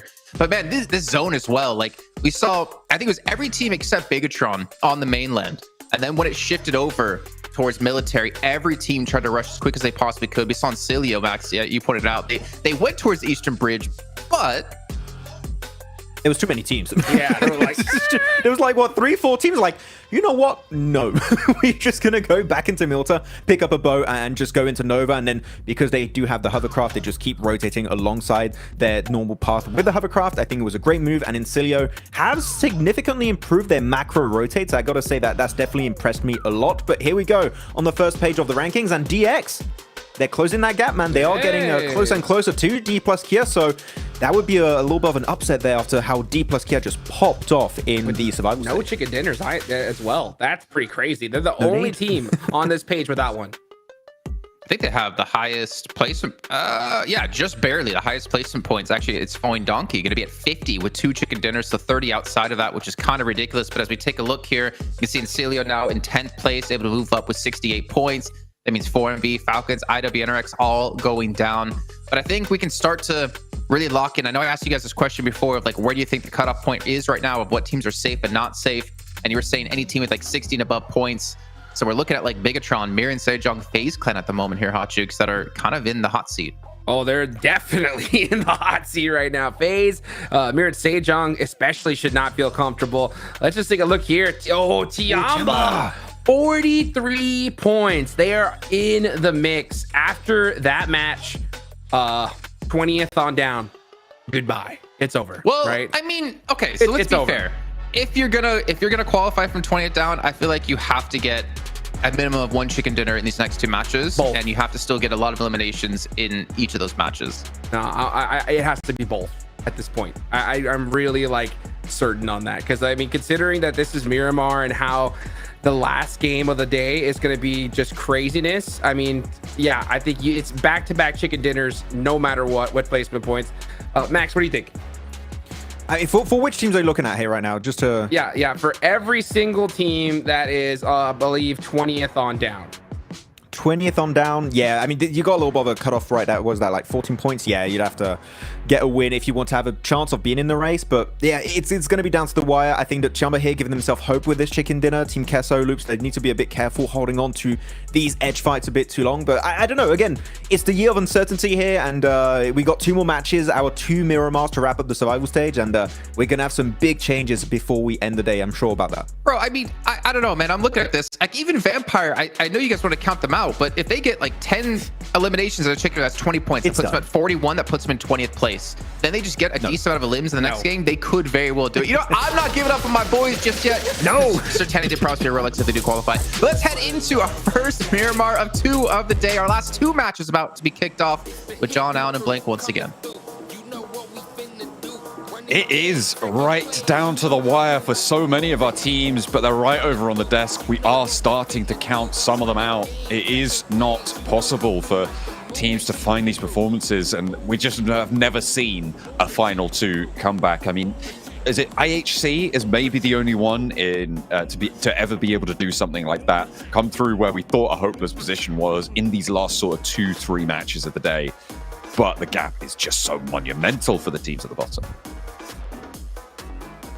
And they need to push much further, John, over towards that top side. Again, like Max was saying, it is exactly right. There are some teams that have given themselves hope. But right now, that's all there is to it. And hope is not a tangible thing. What they really need is those points here inside of this lobby. And yet they might have put themselves in a position where they're further up the ladder. They can see a ledge up top. He's still got a grasp for it here. As we head over towards the northern side of the map in Toro Armada, teams are already out. The Xavier towards Impala. No one picking up Puerto Paraíso, though, interestingly. Yeah, no one heading out to that southeast side. We're going to see Picardo get a little bit messy. I don't think so. Circle out to the west edge here, Blank. So El Pozo, Montenuevo, the two towns that sit in the middle. But a lot of the ground is cut out by that unplayable area on the west side. So a little bit of reduced space to be getting on with here for our first of two Miramars. Yeah, long rotates for a lot of our teams heading over towards the west. Mirin Sejong probably heading over towards El Pozo when they can because of vehicles, head over that way. They don't really have any hot drop potential on their side of things though, which is very, very nice to see.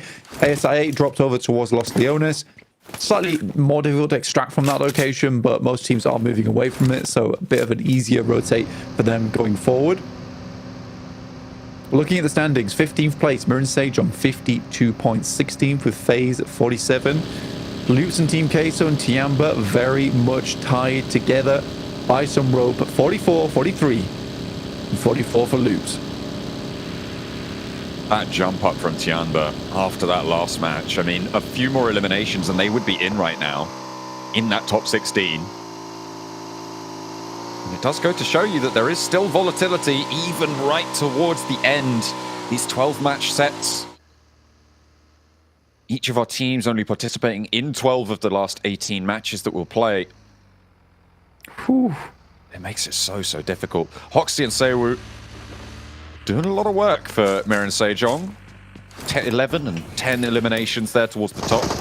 Nice little contribution to the team. Unfortunately, final. No contribution this match, but BTR, they get themselves their 55th point. Well, at least it's not their highest deliver inside the team. BTR continuing to put more points on board, and that extra point is very nice to see. Getting close now to a position that they can call safe. We're not just yet there yet. We've got the keys in the door. I haven't twisted the hand just yet. See the safe house. We might see what BTR can get done going forward. Mirin Sejong down to 3 though. Unfortunate start for them. And only the Winnie on side for Uriel is bad news. Zeus decide to take to the skies to go for their rotate over on the south side. They're heading past Valle de Mar, Minas de Valle. On that south coast, Mage Pride may be able to take a shot or two their way. Team Queso spot a Falcon. And that is going to be under control. East not going to be able to survive last. So whose turn is it now? We've had Action, we've had East. It's either Icy or Top, right? So who's going to be the Lone Ranger for Falcons this game? I mean, for Falcons, I think they're getting there, right? I think it was very important they got themselves that 4th place last match. System towards 63, which is a really good position to be in. Again, if we're talking about around about 58 to 62 being that safe margin. Ooh, nice one, Melodies. Another good spray down over towards FaZe. If we're talking about 58 to 62 being that margin right now for Zeus, Inco, Getso Roy, ASI-8, those point margins have to be ginormous going into these 2 last matches. 15 points per game. I don't see it happening. Right now, I really believe that it's between Tiamba, Loops, Team Queso, and FaZe.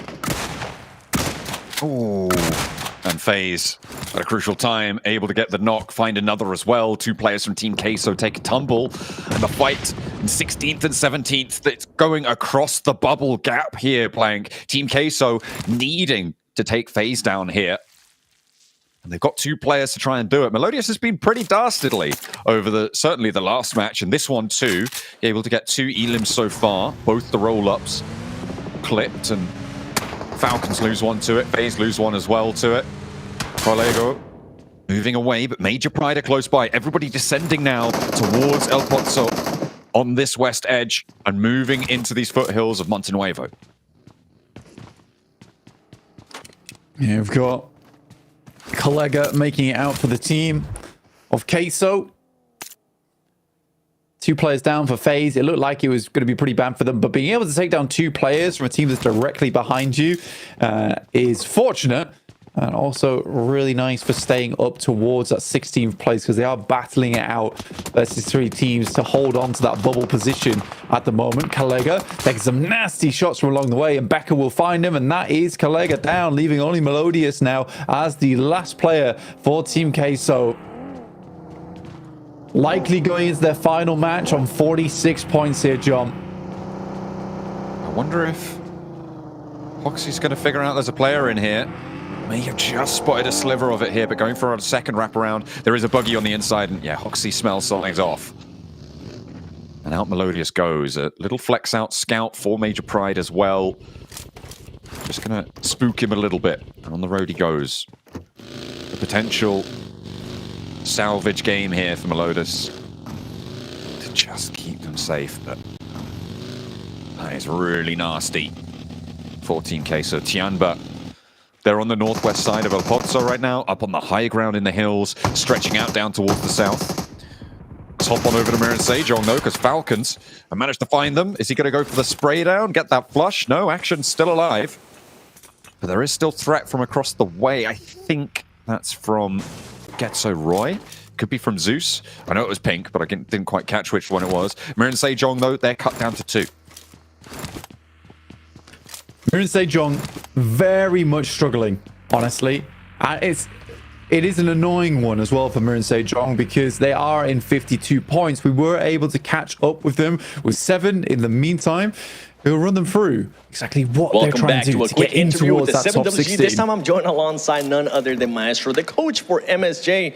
The analysts are wondering, and I'm actually wondering myself, why the big roster change today? Why is Uriel playing when he really hasn't played at all throughout the tournament?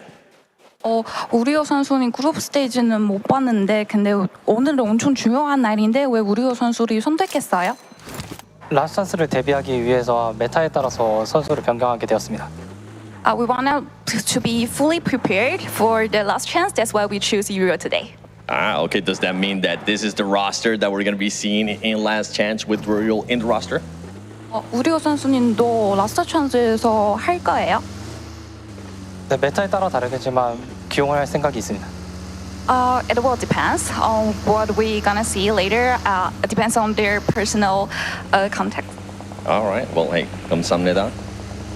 They're going to be making roster changes. We don't know which one's going to be. Back to you guys. They are playing with fire with decisions like that. I mean, he's going to need to stand tall for the team now with just Uriel and Sewu alive, the two of them trying to battle on through Miramar. But, I mean, that feels a little bit risky to me. They are right on the wire with this decision.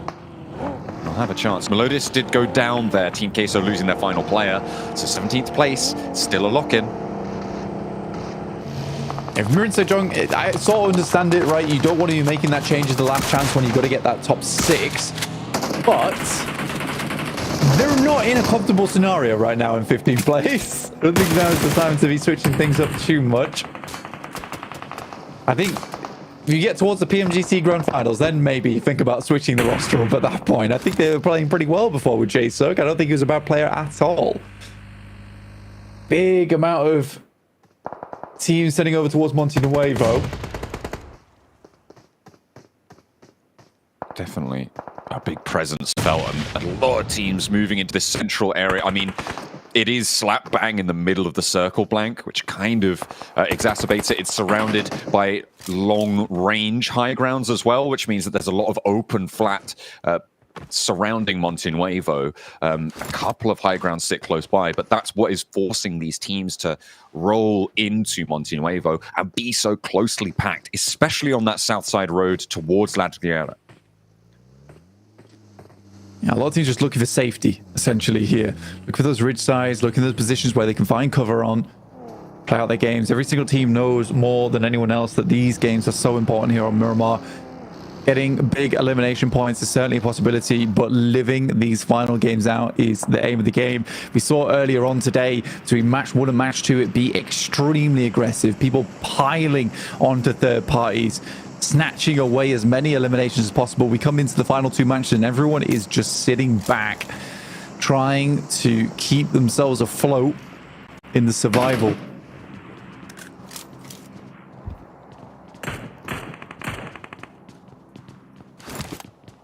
to keep their heads above water. Incilio take a knock on the southwest side. Incilio in general, and we've said this before, a team that has impressed so far. Coming into this tournament, not too much expected of them. But coming out of this tournament, people will be paying attention to them now. Hard east shift. Let's see if they can display their macro muscles yet again, because it's going to shift out to that east side to IWNRX, to Vampire on the northwest, and DX Xavier on the southeast. Yeah, for IWNRX, this is a very good shift for them. For Swain, Kind, Frozen, Zedwolf, all loving this one. Zedwolf currently holds a lot of high ground up towards that north side. It was a bold decision to stay up there for as long as he did, but it has paid off now. I wonder if he'll regroup with the rest of the team, but a lot of that vision, a lot of that information passed back to the squad will be extremely important going forward.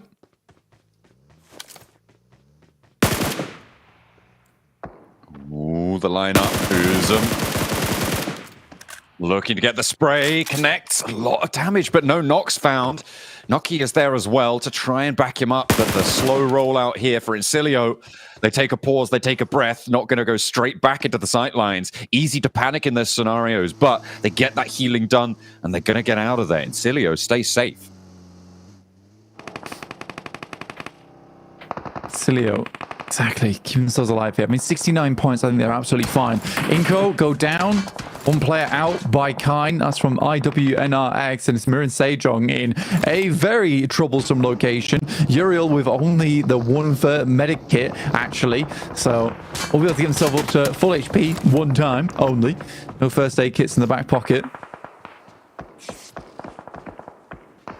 I'm looking at the positions in the circle. DX Xavier transitioned to what is, I think, kind of undoubtedly the best compound in the circle. Has massive vision over towards Montenuevo. So many angles over that way. IWNRX up to the north, though, a little bit more active in this fight. And you can see they're starting to pick up some points for it.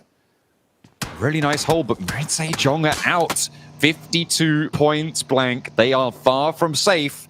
Will FaZe be able to overtake them? They're on the rotate, they're west side, but they're not in the circle. I think for Mirin Sejong going down there is... Oh boy, I'm not looking forward to their final match, honestly. If they lose a player early again, that's it's just done for. So, I think for Mirin Sejong, they're going to be on the edge of their seats going forward. Again, tough rotate for them to head over towards El Pozo. They weren't able to get a lot of looting done, first of all. A lot of other teams are making their way over towards their drop spot anyway. But Team Queso out. FaZe diminished. Tiamba out in the blue. Maybe Mirin Sejong can hold on to this position for a little while longer. BTR, on the other hand, needs to have a big performance here versus Tiamba.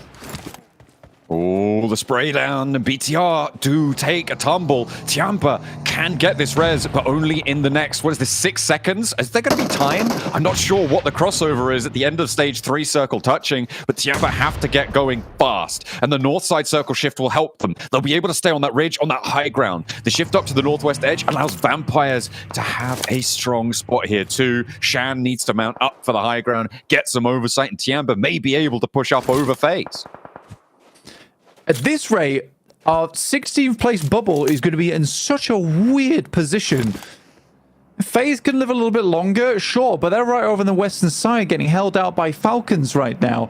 And Tiamba up to 47 points, so not too further into this. So FaZe, if they go down here, the bubble will be at 50 points, John. It's actually not that far of a leap for some of our squads. It does push things down just that little bit more.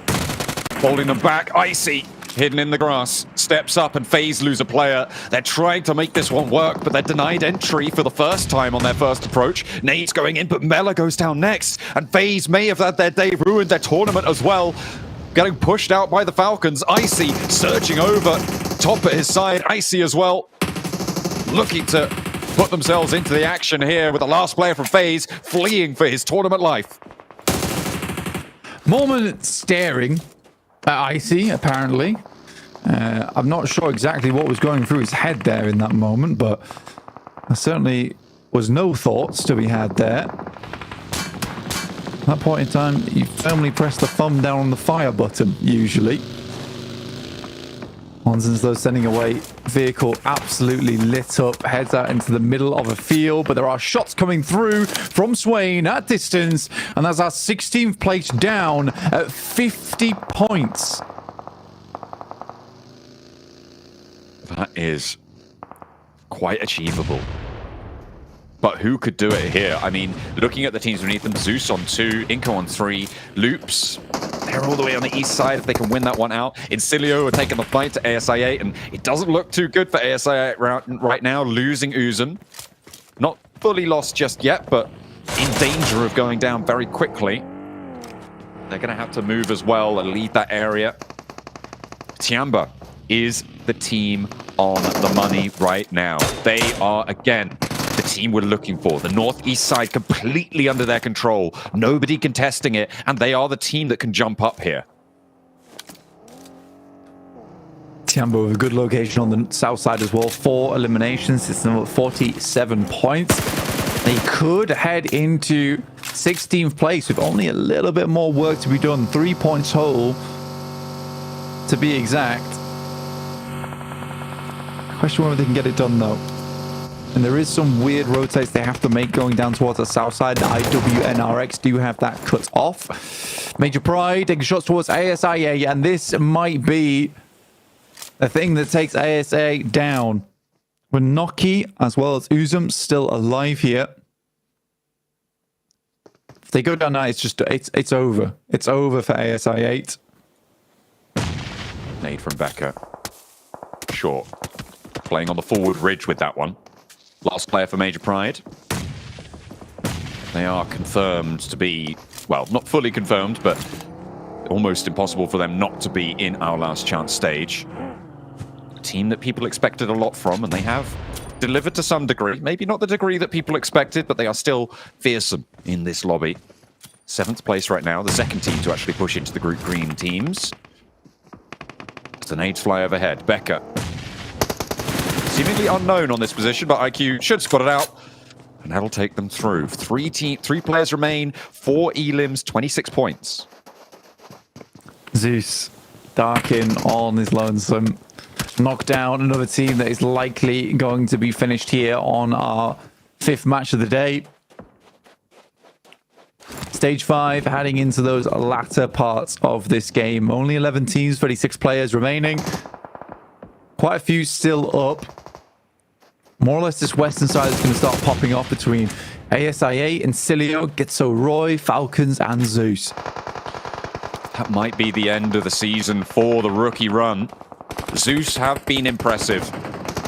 They go down here and one more match to play, but with 29 points, it's all but done for them. Incilio rock up towards Inco, or an outpost for Inco rather. They've left Benebete back by the roadside, and actually Incilio taking heavy damage, but they have again already done enough. Vampire transition to Tiamba. Shan goes down. Okay, XC next up on the menu as the Vampires try to chow down. Will be successful in that pursuit. Newsy got taken down already, and Stoned can get rezzed here. 1 player left for Tiamba. QZ rolling on in. Is he going to find some vengeance? This is the team that is trying to push up into the top 16 positions, and a nade, an opener towards the Vampires may be enough to find them that.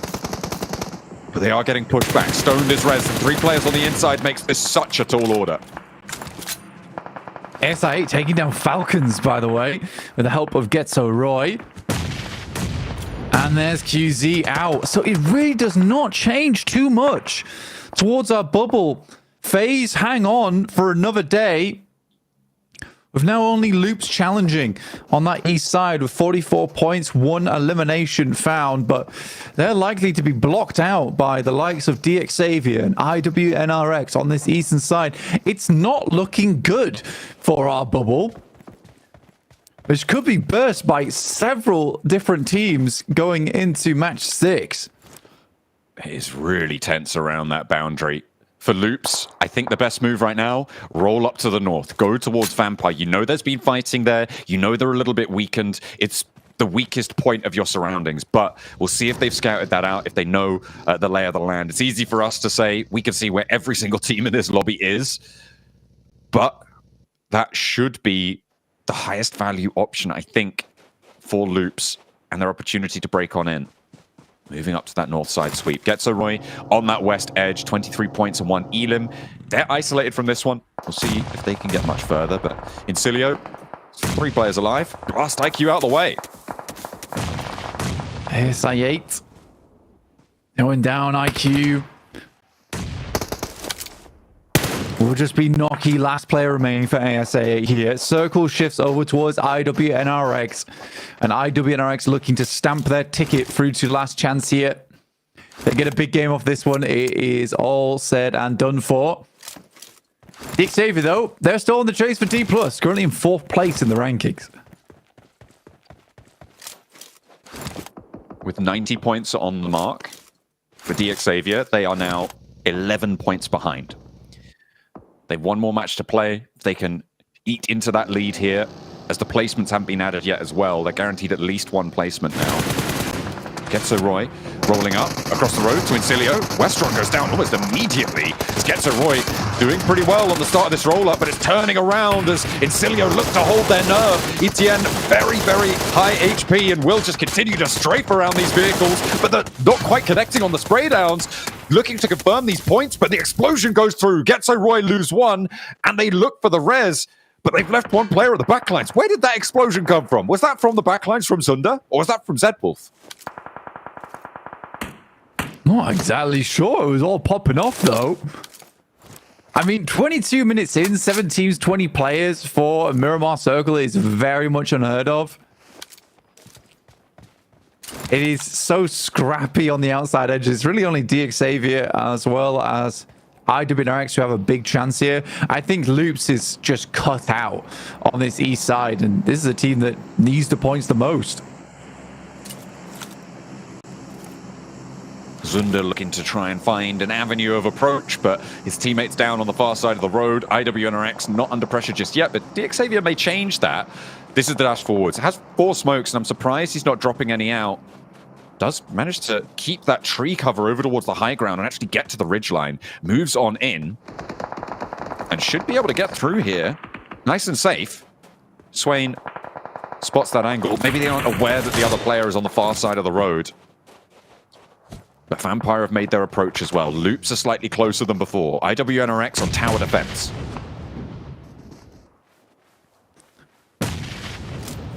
They're not doing too bad of it. They got the darts. They see the balloons around the map. These guys start to throw them out. It's a difficult position to play, though, for IWNRX. As soon as teams get closer and closer, that's where your life starts becoming a bit difficult. It's hard to control the entirety of this edge. Luckily for them, there's really no team on the western side other than Getzeroy. So a lot of their contests would have come from that western side, but it's all over towards the east. So IWNRX have very clear sight lines and a clear idea of what needs to be done to win this game. IWNRX, in my book, coming out of Group Red, would have been my prediction for probably the strongest team out of this group into the survival stage. But right now, Incilio are ahead of them, right? They have managed to push past. They are on, what is that, 68 and 6, so 74 points. IWNRX behind by 10. So if they can catch up to that mark, I think they might be happy. But how further, how deep into the tables can they go? As the circle goes away from Loops, forces this fight to at least kick off now. The nade over to Zedwolf not connecting.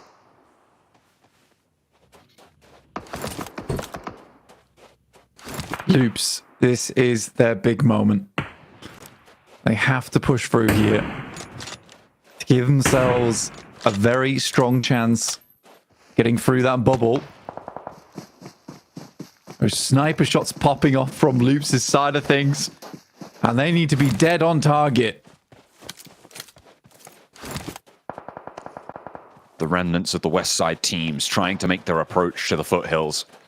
Trying to sneak their way through. DXavier, is that K9 shot over towards Rafinha? That is crazy stuff coming through. DXavier barking out with the K9. And forcing Loops to take a beat. And with the circle pushing on, you need to commit to that res immediately. That slows them down a lot. IWNRX now have a reduced threat from this east side, but DXavier can stretch out a little bit further. The res comes through, though. The healing is there, and Loops can now mount their offensive.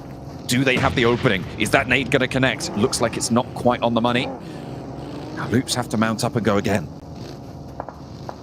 just a slow roll for Loops for the moment.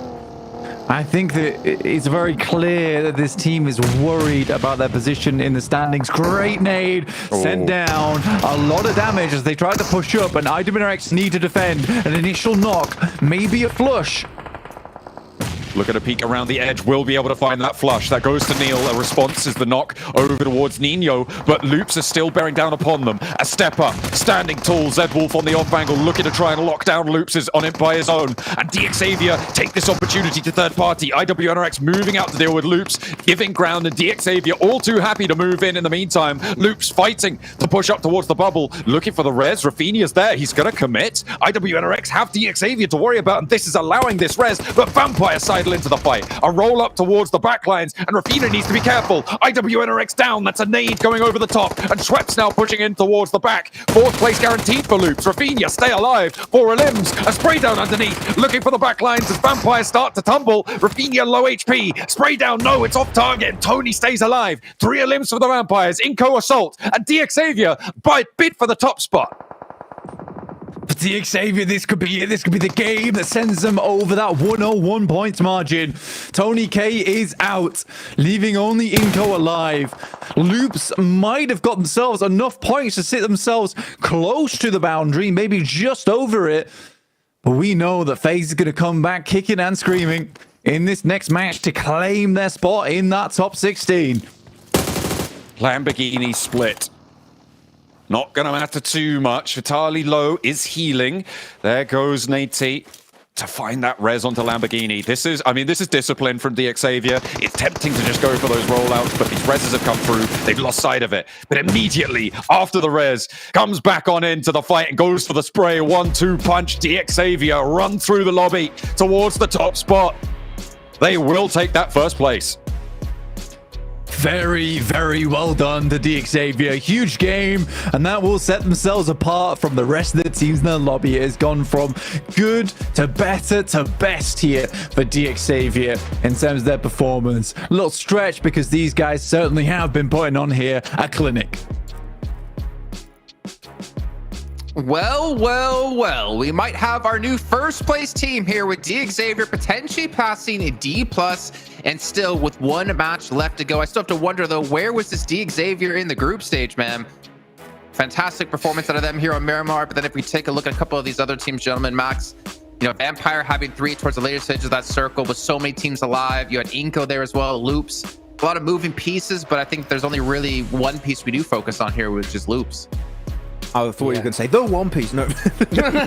But no, Loops here, they were the cutoff team with FaZe. They were in 17th position with 44 points. And yeah, not being able to go the entire way was rough. It was a good fight too, but based on the circle hot jukes, they were forced to engage IWNRX. And then it was a really good play from both Vampire Esport and DXavier to third party that fight. You want to suffocate those 2 teams and get rid of them. But Loops, unfortunately, it was just too much thrown in their direction all at the same time, and unfortunately to weather the storm like that, it's just almost impossible. Yeah, what are you going to do, especially when you got Para Jin and squad just crushing you? I mean, that's the problem. It's like, at this point, what do you even do if you're DXavier going into this last game, right? Like, it's just literally a victory. Yeah, it's just a straight victory lap. So it's going to be really interesting to see what happens. I mean, man, this cutoff bubble teams, it's so dang close. Yeah, after this game, yeah, it's GG for Vampires and quite a few other teams. It is possible here, Hot Jukes. If they can pull off a 4MV with a 32-point chicken dinner, it is possible. Let's go. Hey, you know what?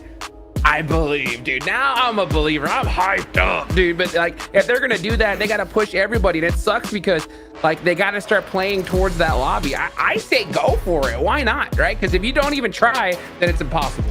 Yeah, actually, so we talk about this a lot here, and Max, I'll throw it to you on this question. If you're a team like Vampire down towards the bottom of the rankings, and obviously there's some other teams besides just Vampire, for instance, IA, Getsaroy, Inco, etc., do you just hot drop now and try to top off? Because if you tell me right now, no, you just play a normal game and just try to hope that you're going to get yourself some more points, I'm going to like fly to France and be very angry at you and say croissant in front of your face 1,000 times. I know, pissed me off. I'm only wrong that day. But realistically, yeah, just, if you're Vampire, we talked about also during the group stage, right? The worst that could happen in a group stage is you go to survival. the worst that could happen here is that you're still going home, right? That's literally give it all you have in this game. You need to do it like the 4MV, right? And just get these big 30-point games. That would be the only opportunity. So yeah, Hot Drop, Hot Jukes, this is the only time where typically agree they need to do it. If they don't Hot Drop, it is a G. It's over. Do it. I want to see it. Why not, dude? Right? Because I mean, yeah, you're right, dude. You have nothing to lose. Nothing to lose at this point. Honestly, Inco on down. Need to start doing it. So, and the thing is that that's going to make things even more toxic for this lobby. So, having said that, considering that you got what 1, 2, 3, 4, 5 squads that need to do hot drops and go crazy, yeah, I mean, I think it's in the books for those teams. But for Team Gessel, Tiamba, FaZe, still in the mix. Just want to send the replays, by the way. We actually seen some bolt action Hot Jukes. That was a thing of absolute beauty. Beautiful. Love it. More of that. You mean the K9? The K9, the M24, we had both. It was a good time. What? Were we just talking about how we really hate when people say the K and call it the K9? Just because people are like, wait, they're talking about two different weapons. No, the Kar98 or K9, but Kar98 is the Kar98. Okay. 17 points for Team Xavier here. Inco get themselves 10, so a little bit of a bump up in the leaderboards. Definitely a team to keep an eye on when we do get to overalls. But of course, Loop's getting 9 on top of this as well. Vampire only getting 8. And I8 only getting themselves 7. I actually really want to see these overalls like ASAP because I really want to see how many points these teams are going to need. And Mir and Sejong, you know, as we did hear from 7, they made a swap thinking ahead into last chance. Bro. But this is crazy. That is a crazy time to do it. Like, just preparing for the last chance, but like, you're in 15th place. what? Like, try and qualify and then prepare if you want to do like some scrims or training on the side, but like, you're using these games as training? When you're not sure if you're going to make it? That's crazy talk, in my opinion, Jason. Like, that is mad. Dude, I wonder if that coach was like a politician in his past life or something, dude, because he danced around that question like crazy. He did not want to give 7 any room to like know exactly what was going on. And I love the fact that 7 followed up with him because, I mean, we want to know. Like, that's a crazy swap to do. And I mean, so far, I mean, it worked out, right? I mean, I wonder where they're at, though. Yeah. We'll see how well it's worked out for them as we do head down lower to the echelons of our leaderboard. They do take first place, and realistically, there's no team that's. I mean, there is no team that's going to catch them. Major Pride. Incilio can go for that 30 bomb. But they're in 7th place, 30 points behind. 40 points behind. No, 30 points. Sorry. There's no way. There's no way they get caught. It's insane how much better Hot Jukes, DX, and Major Pride have been playing in Survival since they've been comfortable. Like, this is gameplay without any pressure lingering on their shoulders, right? This is just them playing at their best and just having a good time. Having fun, dude. Having fun. But look at the cutoff. It's Mystery shot. Look at that. 52 points. Loops with 53. That is insane. Wow. I want to see that last page, though, to see exactly how close this is. I mean, so yeah, 4MV above, they're fine. But yeah, BTR, Loops, Mir and Sejong, they could fall off here. Like, those are going to be the 3 teams. They are currently at risk of falling down in the bottom 8. They got to be very careful. If they go out early, if they are victim of a hot drop, that could be the end. And FaZe are also 4 points behind in 17th. No, man, last game is going to be wild. Sorry, 2 points, yeah. Yeah. I mean, Tiamba's not too far from that. It seemed Queso, even Inco, I'd say, is technically in reach of this as well.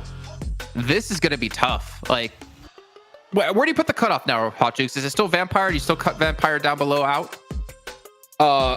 Been out. Okay, that's Inco, right? Yeah. Okay. Do you want my honest answer? I'm just trying to get you to say no, Vampire have a chance at some point. Do you want me to you want my honest answer, or do you want like a give me a politician answer? Lie to us. You want me to lie to you guys? Okay. Since I'm lying to you guys, everybody has a chance. No, let's be real. No, okay. If I'm lying to you, FaZe through Inco still have a chance.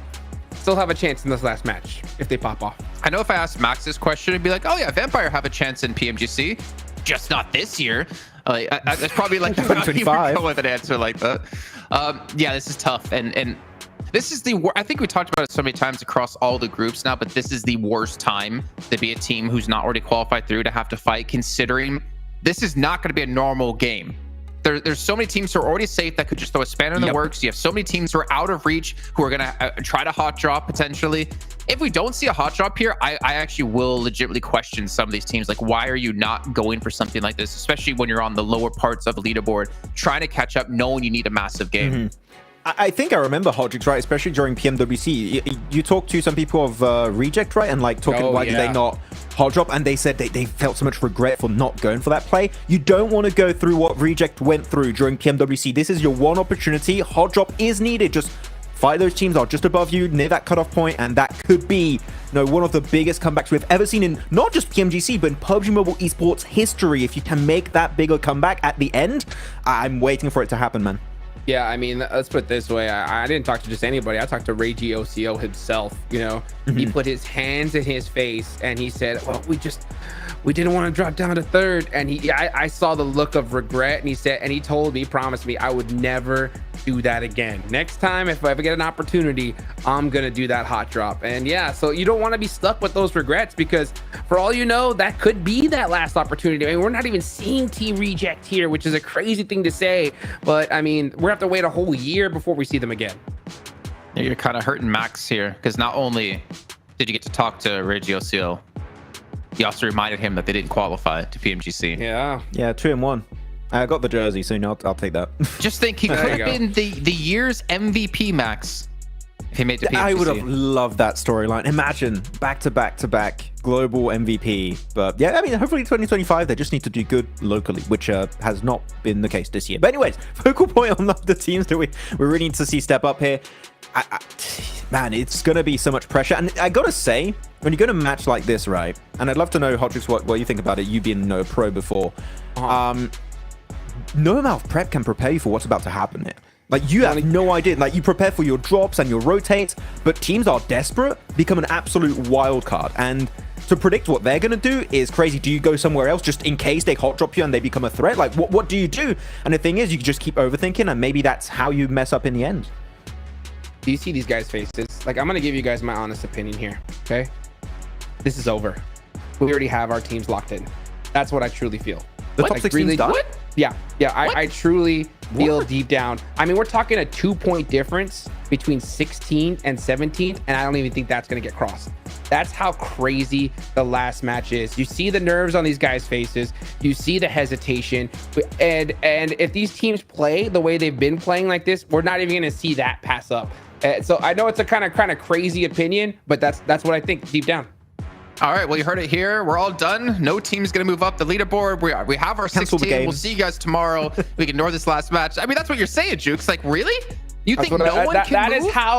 That is how toxic the last match is. That's why I stress so much, right, on how you have to put it in your mind that the last match almost doesn't even exist because it's too toxic, right? You're going to have teams pushing each other. You're going to desperately need points. That's the thing. I mean, it does, right? But the thing is, like, let's say you go and you push a squad. All of a sudden, since you have squads that know they're not going to make it, they're just going to be doing desperate third-party pushes like crazy. They're going to be keeping you outside of the blue zone. It makes things so difficult. I mean, there's only one team at this point, from what I've seen, that I feel like have that opportunity, and I think it's Tianba, right? I think Tianba still could do something, but yeah, from what my gut is telling me, it's already done. Yeah, my prediction for what's going to be happening here, looking at, again, the teams around the cutoff point, you're going to see BTR, Loops, and Mir and Sejong. I hope we don't see this, Hotjukes, but we've seen it countless times in the past in every type of PUBG Mobile Global event or even local tournaments. They're going to play a bit passive. They're just like, okay, if we just make it late game, we reach a top 5, we get maybe elimination here and there, we're going to make it through. But those teams below them, they're hungry for the elims, and they're going to come chasing you down. If they see a fight and an opportunity to third party, they are going to send it big time. So I think that 2-point barrier is going to be crossed, Jason, personally, because that's one squad wipe if you're successful. So I think top 16 is not fully locked in just yet. 1 or 2 teams might be able to do a last-minute dash across that line. I don't know what to say, because I don't want to agree or disagree fully with either one of you. Though I will admit I'm slightly leaning towards you, Max, as well. I'm feeling hot jukes. I'm feeling like something's gonna happen here, because you've already had so many crazy results just across our group stage alone. I mean, imagine having EMEA have the #1 team in each group. I never would have said that. Like, I never would have expected that to happen. Like, can't you just feel it, Jukes? Can't you just feel in the air? Dude, that I something's about want to pop off? so bad. I want to so bad. I just don't see these teams having the grapes to do what it takes to push out of it so far. The fact that they're down there is shocking to me. I'm shell shocked. You can see the nerves on these guys' face. Do I want to see it? Absolutely. But I gave you my gut honest opinion. All right, well, we are about 10 seconds until we head into our final match of our survival stage, with, of course, 2 days of back-to-back play to determine which 6 teams will make it into the grand finals. We've got to find our 16 and make it into last chance. We're going to do it once again with our commentators of John Allen and Blank. Man, Mirror Sejong, they're on Hot Jukes' copium right now as well, because it's like right down to the wire. 2-point difference and nothing's changing? Are you kidding me? I don't expect that to be the case. At least 8 teams can have an impact here on the tables, and you're talking about 50% of the lobby just not doing anything. I'm firm disagreeing with you with Hot Jukes on that one, and I think maybe a few other people will do too. As we take our final look to the desert, Valle de Mar up towards the north side, leaving out Puerto Paraiso. Impala not accessible here on this plane path. Blank is a little bit west side for the last time. Okay, but what if he's right, though? What if he is? Oh, that's crazy. What if he is right? That's true. Okay, DX what if he's correct? 90 points this game. Look, man, all I'm saying is there is a possibility that people jump up, but there is also that possibility that no one switches places. Yes, that is as equally likely as every other outcome, I suppose.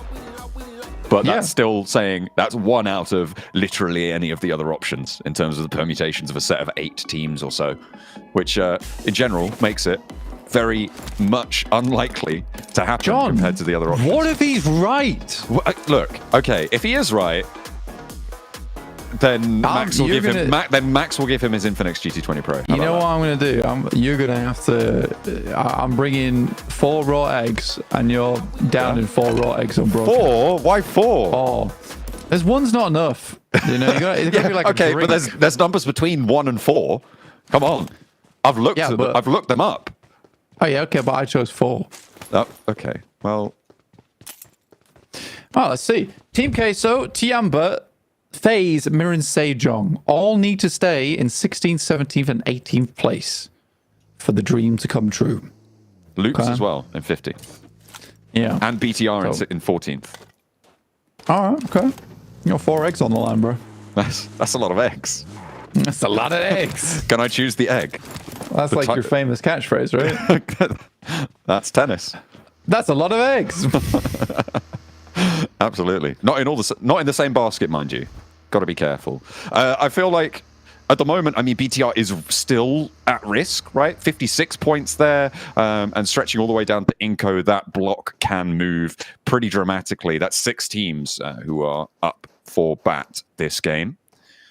Hard South shift another circle. Blank, we were busy talking about eggs and locking in some predictions, and Max giving his Infinix GT20 Pro to Hot Jukes. But the circle, hard south side. We're going to Los Leones. We've got Partona in the circle. Puerto Paraiso as well. Don't forget you drinking eggs. That's not Los Leones over towards the north side. And we do have IS8 in that position, but I think IS8 is done. Zeus is out. Roy is out. Vampire is definitely out. Inco, off the stroke of one insane game, could potentially be back in, but highly doubtful. It really is this fight between Team Queso, Tiamba, FaZe, Mirren Sejong, Loops, and BTR. It's a whole bunch of teams here. You can switch positions, switch places. So I think if you need to keep your eyes on 2 teams right now, it will be Mirren Sejong and FaZe, and we'll keep you updated as more points come on through. Can I choose the sort of eggs they are? No. Because otherwise I'm going to make you have ostrich eggs. And 4 of them. No, but I could choose the sort of eggs that I go for, right? Surely. No, because I would do like a coin flip. It could either be quail eggs or it could be ostrich eggs. Okay, but I'm choosing. Yeah, but so I'm not giving you that option. Okay, bets off. All right, Maxman, looks like you're keeping your Infinix GT20 Pro. I mean, he was going to anyway. It's so unlikely. I'm more willing to gamble with his belongings than my palate. Gamble on the eggs then, if you're so sure. Otherwise, you can't say you firm disagree, can you? I can do that. I do firm disagree. What about if it doesn't happen? You have to eat. What do you have to eat? 2 I'm not eggs. agreeing with Jukes. Okay, yeah. I never said I firm disagreed or agreed with anything. Do you disagree with him? Do you agree with him, actually? Do you agree with him? I'm on middle ground. You think it's 50-50? It happens or it doesn't? Oh, it's just my middle ground. What's the middle ground? Could happen. Okay.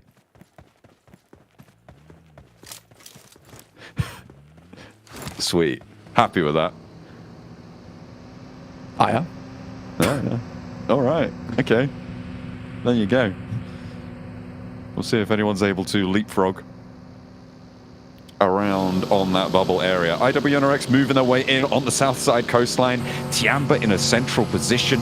They have had a lifeline thrown out to them over their last 2 games. They had a massive chicken dinner. Well, not massive in terms of scorelines, but very important, certainly, over towards our final Erangel. And Miramar successful there as well. And right around the corner.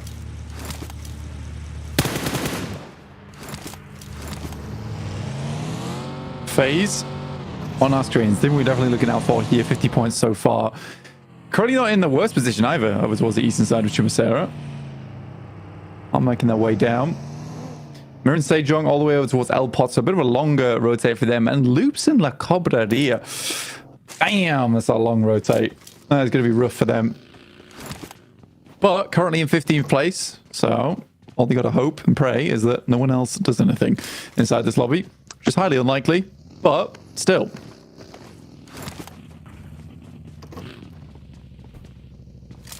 Everyone biding their time right now. No one taking the fight early on, with Los Leones crunching teams even further down towards that south coast. A lot of open sloping hills rolling down towards the water. A minute and a half from now is where we will find that final shrink. Well, a shrink on our final Miramar. To stage 2, it's always quite a dramatic shift on Miramar as well.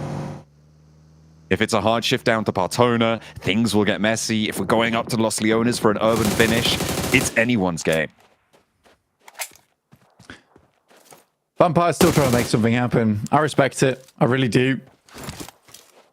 There is a world, one, where they can get themselves a huge chicken dinner, but it would have to be up towards 25-point margin. At least, by the way. Shots from DXavier so far. Here's Major Pride versus DXavier, both taking each other to task. Oh, trying to prove who's the best outside inside this lobby. And right now, it's certainly DXavier. Vietnam very happy with the performance of their roster here. Levi sending Elementrix away, tail tucked between his legs, 2 more points. How far can they go? DXavier looking to try and push the boundaries on their 12 matches. They can get up to a 10-point average. That would be monumental in the survival stage, no less. Maybe if they can carry that forwards, they could be our top spot as well in that last chance. This is really demonstrably strong. And what's interesting, Blank, is that they were able to do this against Group Green as well. So the teams that have already qualified, we talk about them as this terrible force that's oppressing the lobby in general. That's a pretty crazy shift. We'll touch on that in a second. But DXavier were able to do that there as well. I'm looking at this team as a potential top qualifier for PMGC. Yeah, they're a strong team. They always have been. They've been on the rise for a long, long while. DXavier take down Elementary. It's just one player remains for Major Pride. But the thing is, John, getting rid of Major Pride does ease things for a lot of our other squads in the lobby, because you don't have this terrifying squad up towards the top side. Having some shots been thrown in. DXavier basically saying, let's make this a fair fight. Everyone's got to brawl out for it towards the middle. Here's FaZe against Team Queso, no less. Two very important positions for these two teams. And Team Queso, they've taken 2 knocks early phase, looking to push past Mir and Sejong, and they've gotten the 2 points for it. Look at that table swap. It's now neck and neck, and FaZe have the lead in terms of the tiebreaker. Mir and Sejong out on the west side need to find something. BTR moving up and into the fight. BTR aren't safe either. Remember, that could all change. If they go down here, they are in danger. If Loops push past, if FaZe go over 2, and if FaZe win this fight, they are on that tiebreaker point as well. With 4 more eliminations, they would be on 56, neck and neck with BTR. Oh my days. I mean, both teams don't really have to leave. They're in strong spots inside the map. FaZe and BTR in an explosive situation. Yeah, the bomb ticking down for their placements in this leaderboard. A terrifying sound to hear. Pulling around this location of the map. Goodness me. I wonder how BTR are going to play this one out, because it's highly unlikely either of these teams leaves without casualty.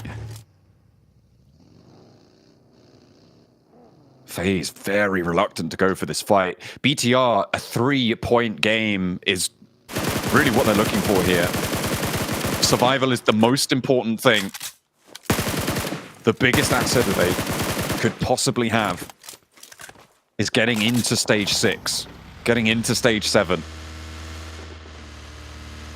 The same is true for everyone else, but the biggest result of that was Team Queso losing 2 of their players blank in that 19th place. Dropping down to 2 is going to severely limit their options. The only thing they've got going for them is that they are in the middle. They are not on a shift of the circle, and they have a little bit of time to breathe.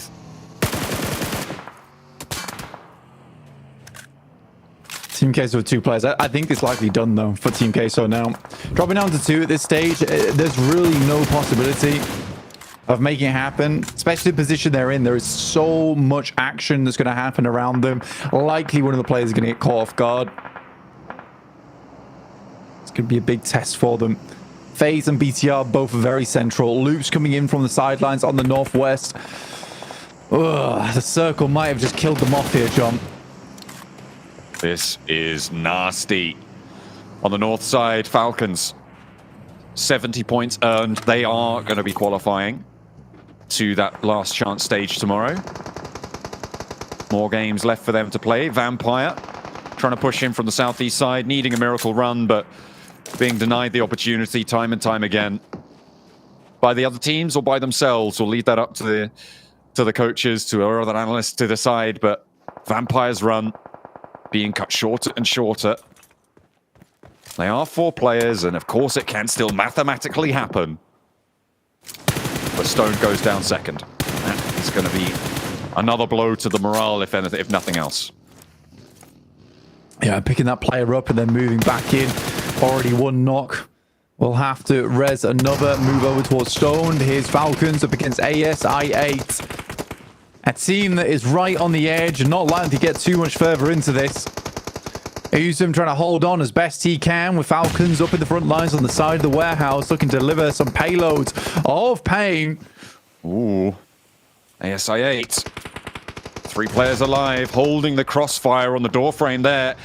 IQ on the backline, into the vehicle, reverse out, backing up, beat. Falcons incoming as well. Continuing to send through, but they back up a little bit too far, get caught on the cross, and Uzum needs to try and hold his nerve. Where did that one come through from? I think that's Incilio chiming in with a third party from the east side. Around the edges, just about finding those fringe knocks. Noki may be able to get rezzed here now for ASI8. For ASI8, regardless of what happens, it's a tough run for them. Loads of teams already have sightlines over towards this. The warehouses are so open, especially around the crates.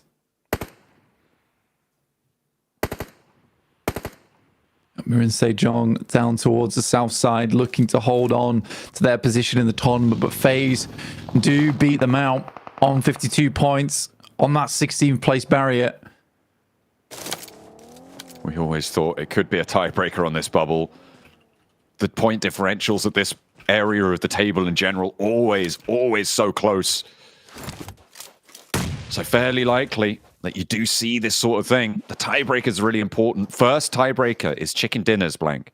Second tiebreaker is placement points. And after that, it goes to how you performed in your most recent match. Who got more points there?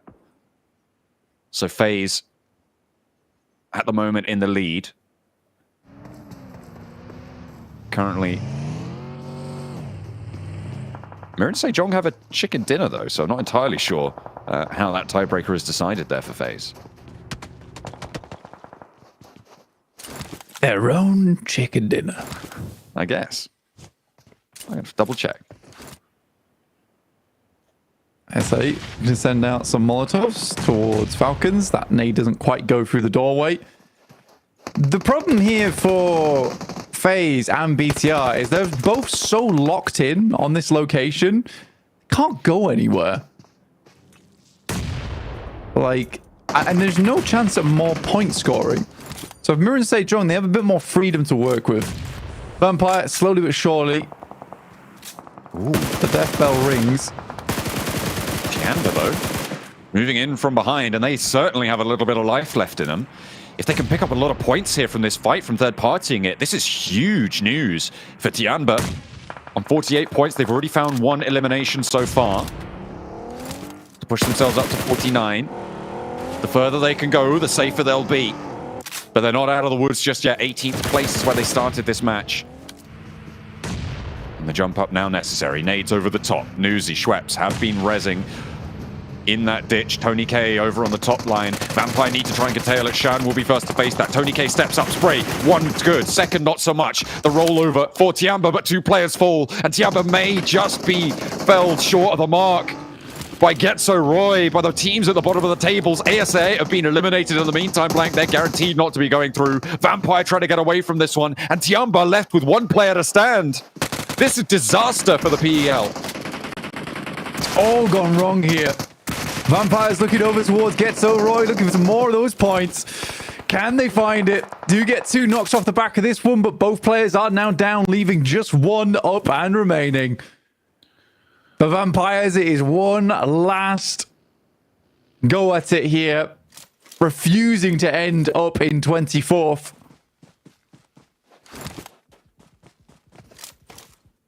Wanting to push off the bottom side of those tables, but very unlikely to be able to go in the entire way here. Tony K re-knocked almost immediately. The nades over the top doing a lot of damage, and every single one of these points does matter for Bond.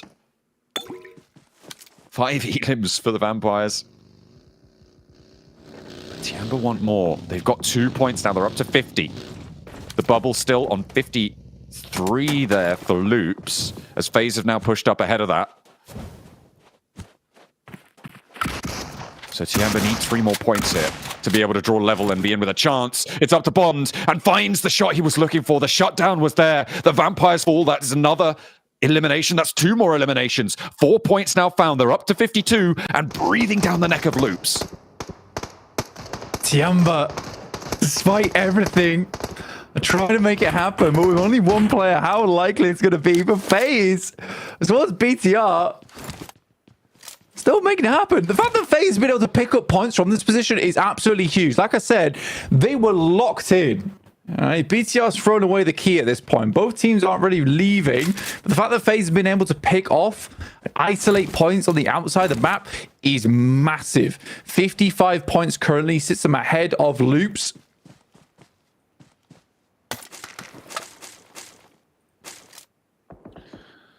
Goodness me, so many moving parts.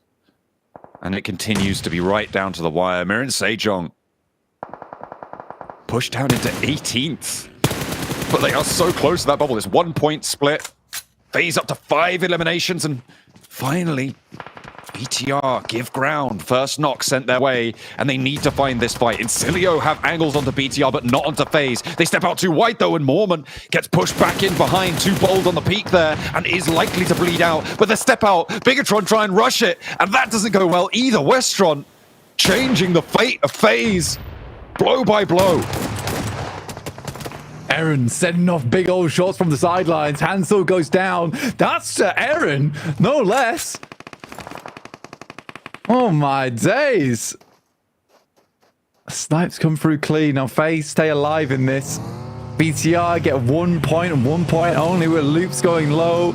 Miran Sejong playing from that south side. This is the team that's going to have the most impact here, is Miran Sejong. They can knock realistically one team out. And this moment, it would be Loops. As it stands, 4 teams with the elimination of Zeus will be confirmed eliminated here in our survival stage. Tianba fall just short of the mark. Vampire, ASAA, and Zeus not making it any further either. Zeus will be dead last, but they have impressed us this season. We'll be looking forward to their spring next year for a revitalized second round for the rookies. BTR rolling on into Team Queso. Team Queso in 19th. They need to try and hold it, but it may just be slipping through their fingers. Will they be the 15 to go down? Yes, they will. Incilio still making their mark here. Over in the survival stage, up to 7th place. They take down Team Queso, and FaZe want round 2. Back in for the lock-in with BTR, but Onsens goes down. The nade at his feet, doing a lot of work. BTR search forwards. FaZe looking to put more up on the cards. Lapar goes low. The nade is there, and there's still another player from FaZe to go. Ventores going 1-for-1. On the trade, Hansil now on the inside, looking for the res, looking to try and keep Lapar safe, but he's scrambling back here. Last player for FaZe, he's on the outside, and it's Incilio again to take the shots, to put the nails in the coffin of FaZe's game, but they are on 55 blank. They are on 15th place, and Loops could push them down, sure, but it's Miran Sejong who need to ascend to push them all the way out. FaZe with that singular play could be done for. Loops have to go out, and very soon, no less. Double backs on the Nox. Westrom with 5 nades could spell the doom of BTR. Misses every single DPS shot, but does find another. But that will be game over for BTR as well. Loops starting to rack up points in terms of the placements, and FaZe are fearing for their lives. 55 points is the mark. Loops will start to earn placements. You're right. This position, good for them. And DX Xavier, of course, they're still here to play. Incilio on 10 eliminations this match have been ruthless, eliminating everybody left and right. BTR up to 60 points blank. They're looking safe. And DX Xavier looking to move through them. This fight, it concludes one way or the other, but both teams are safe into this one. Incilio have 10 elims. They're looking a little bit more healthy as well. And they're looking good to take the top spot from Group Red. How much higher up the tables can they go? A lot of Group Green players in their way. Have Loops taken a lot of damage? It looks like they're not super healthy here, Blank. Goodness me, what's happened over there? Yeah, taking shots. Someone spotted them. Someone spied those 2 players. And at 7th place right now, it's not a massive amount of placement points, and it's not enough. They've got 0 elims. But Miran Sejong, this is a perfect opportunity to leapfrog them. So Loops need to live. That is the only goal in their mind right now. 2 players. Can they stand the test? The nade goes long over towards Nade T from Incilio. On this north side, this fight is going to get pushed out by the blue zone. 2 seconds to blue touch. And they'll have to move south towards Loops. Towards the duo. And Miran Sejong waiting in the wings. Have a scrap on their hands with IWNRX across the way. Lamborghini moving forwards. Redlick going down, getting flushed. DX Xavier continue to take this fight into control, but it's wrested back from them. The step forward's not going to connect, and 6 elims. The final game is there. They get over that 110-point boundary blank. They're up to, 113 with the placements they get. And 1 step closer for Loops to those placement points they so desperately need. Oh, Jimmy, it's so down to the wire. But Miran Sejong similarly putting up those points in terms of placement. I think FaZe might just go out at this rate. Pretty much for Loops at the moment. I was going to say Lays, but it's Loops. Loops' only hope is to continue living onwards. For FaZe, their only hope is that Loops goes down next. They have to go out in a 6th place. It's the only way. They are under threat, actually, though, from the north side, from Incilio. Vash and Westron. You see their position not great, and their meds obviously not really there either. They took some damage and still haven't been able to heal it up. Their position should be fully known. They've dropped smokes. There's vehicles there. You can see Vash very wary. With Incilio having the high ground here, they don't have to move just yet. There is a chance for it.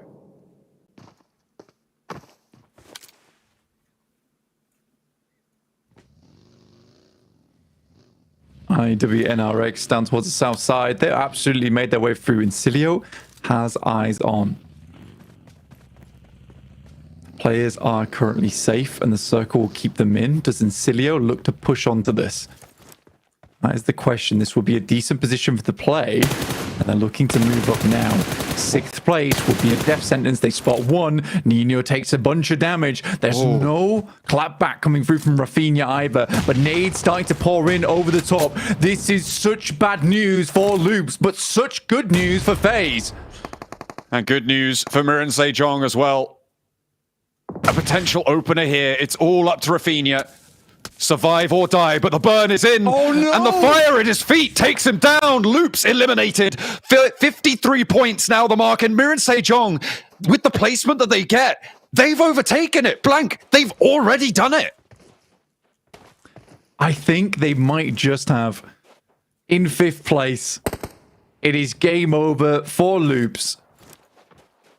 I think it's 54 to 55 for Loops and FaZe, but for Mirin Sejong, those points are only going to tally up higher. And Mirin Sejong, they're well prepared. They say, as they sub Uriel out once again for JSUK on the final match of the day. And lo and behold, a chicken dinner potentially on the cards. Goodness me. I mean, they are neck and neck with the placements racking up 1 point per place now. That is the extra point they needed to draw level, and Mirin Sejong have a chicken dinner already, which should break that tiebreaker. They have done enough. South Korea has another chance. Inactive for Inko. He'll go down. And now 4 rosters remain. Incilio up to IWNRX. Mirin Sejong look at a sweep through on Becca, and the placement's now breaking that tiebreaker. Mirin Sejong push their way past. Into the top 16 and that last chance. Last chance for them to sub out a player as well, but they seem to make that happen nonetheless. And Mirin Sejong, despite doing absolutely nothing inside of this lobby thus far, win out on placement points alone. Survival has always been the name of the game, and survive they will. A nade over the top from Incilio, and this is a massive game. Hang on a minute, 16 eliminations from the north side. I guess we've been pretty focused on what's been going on with our bubble teams, but Incilio making a break for a potential very high scoring game. They might take 1st place. That's a bit far. They started on 75. And it's 15 they have to try and beat. So I think that might be a bit of a over-exaggeration. But they're really bloody strong this match. I think you'd be surprised. Okay. Never mind. They're down. Not anymore. If they got the chicken dinner... Whoa, hang on a minute. Mirin Sejong, chicken dinner. Yeah, talk about that. Chicken dinner, 10 points. Perfect. I mean, if they got the chicken dinner, they might have overtaken them because it's 30 points. Or would they? They would have been 105. So just 1 point behind. Either way, no, with the eliminations they would have got against Mirin Sejong, they would have taken it. But great work from Incilio. Honestly, one of the most improved teams in the entirety of this tournament. But Mirin Sejong, they use the wise old tactic. Do nothing and win. And resub back in, Jason, to make sure that you qualify. You know what? 7, where you at, man? Go interview the coach again. Ask him why he decided to sub Jason back in, considering we need answers. We made a mistake. Not qualified anymore. A slight mistake here, but they do it at the finish line here. Mirin Sejong will knock out. Unfortunately for them, Loops Esports will not be advancing on through, and we'll get a better check-in once we see our overalls a little bit later on here. But, you know, Max, you want to see them close it out with a win? And you got them to close it out with a win. Yeah, still lacking a few eliminations, maybe. But you know what? I'll take it. And I do get what Blank is saying. Like, they did nothing. I do think they were doing something on the southern side, which is making sure they don't get backfilled. And if a team came their way, they would have kept them really, really heavily. That just didn't end up happening. But like the idea, I think, behind that positioning and what they would have done if a team came their way was solid. But we have to highlight this last game before we go on like the overarching conversation of who made it. Bro, Becca was in that warehouse center and no one went there in absolute fear of one or two teams being up there. He just had that entire compound for himself. Like, he had a field day. More of that, please, for him and Major Pride if they can continue momentum going into tomorrow. I mean, that's the up and downside, right? Yeah, things do stabilize a little bit here if you made it into last chance because you know the 16 or the 15 other teams you have to play against. That means drop locations will be kind of set a little bit more, not rotating groups. But also realizing if you didn't play well here in survival stage and you made it into last chance, what realistically are your chances to be qualified into the grand finals? I mean, it's top 6. Top 16 was already hard enough for some of these teams, but then to have to jump now to top 6, it just might be insurmountable. For those who barely qualified, I think Hodrix, it is going to be quite tough to now go from just barely qualifying into now you have to compete for top 6 in a very, even more competitive lobby than what we initially had in the survival stage. Though, if there's any team I have to give like props to that I think have a chance to be top 6, it is Incilio. Like, I don't know what happened, but today, Jason, they are a completely different beast, just sweeping the northeastern edge, going for third parties, holding these high ground positions to just completely obliterate teams all around them. More of that, please. Yeah, more of that, please, indeed. I mean, I do agree. I mean, it's so crazy because these rosters are just so insane, pretty much from the top on down. I think, you know, when it comes to that last chance, they just got to kind of reset in their head. Just be like, hey, you know what? New day, new tournament. Let's just get it going and hopefully start off strong. I still think that we're going to see some surprises here. But at the same time, like in Sulio, hopefully they use that momentum just going after today and just push it into the next match. Oh, look at that damage taken. You barely have enough damage to knock one player. They took no damage this game. What? Okay, I mean, a win's a win. You know what? A win's a win, MSJ. You take that to the bank. I mean, a win is a win, yeah. But remember, tomorrow, once we start last chance, it's just 12 matches, right? Yep. You could have 2 days. You could have one bad day, and there goes your hope of ever qualifying to the grand finals. Like, your consistency has to be off the charts here if you want to be able to qualify into the grand finals. And for some of these teams, consistency has not been their friend over the course of, well, this entire event. Yeah. I don't know what to expect, really. There are some big names, I think, Jason, we expect to qualify pretty easily based off the performances we've seen, but like that's like what 4 teams I think could be big surprises in the top 6. Like, there's a lot of wiggle room as we do have this big reset, right, between survival and last chance. We're all going back to 0 points, so it's back to the starting blocks for these teams. Oh, man, I mean, especially you got, you know, D plus Kia crushing it, Regnum Caria looking good. I want to kind of talk about some teams that I have concerns with, though, like some teams that I'm just like kind of like scared. Like, I'm really scared for 4MV. I'm not gonna lie, right? They've been just so off and on. It's been wild. You know, I'm not confident in Team Falcons either. They make me quite nervous. So, I mean, anything could definitely happen. I think we're gonna definitely see some surprises coming up. I think without a doubt, we're going to have some surprises. And that's kind of the upside and downside, is that if you don't qualify right away, it just becomes that much harder for you. But if we're maybe to talk about, you know, some surprise teams in survival stage, you know, Max already mentioned Incilio. Hotrix, who would you kind of throw in there as well that really surprised you over this last 3 days? You know who surprised me so much and I feel is going to sneak into the top 6? I'm going to kind of put that out to the universe right now. Inko! It's the Vicious, dude. I'm not gonna lie, this is one of those sneaky teams, right, that like they ended in 9th place. That's kind of the perfect place to end, right? Because it's so in the middle of the leaderboards that no one's going to be studying them super hard. You know, they're all going to be focused on the D plus Kias, D Xaviers when it comes to that homework.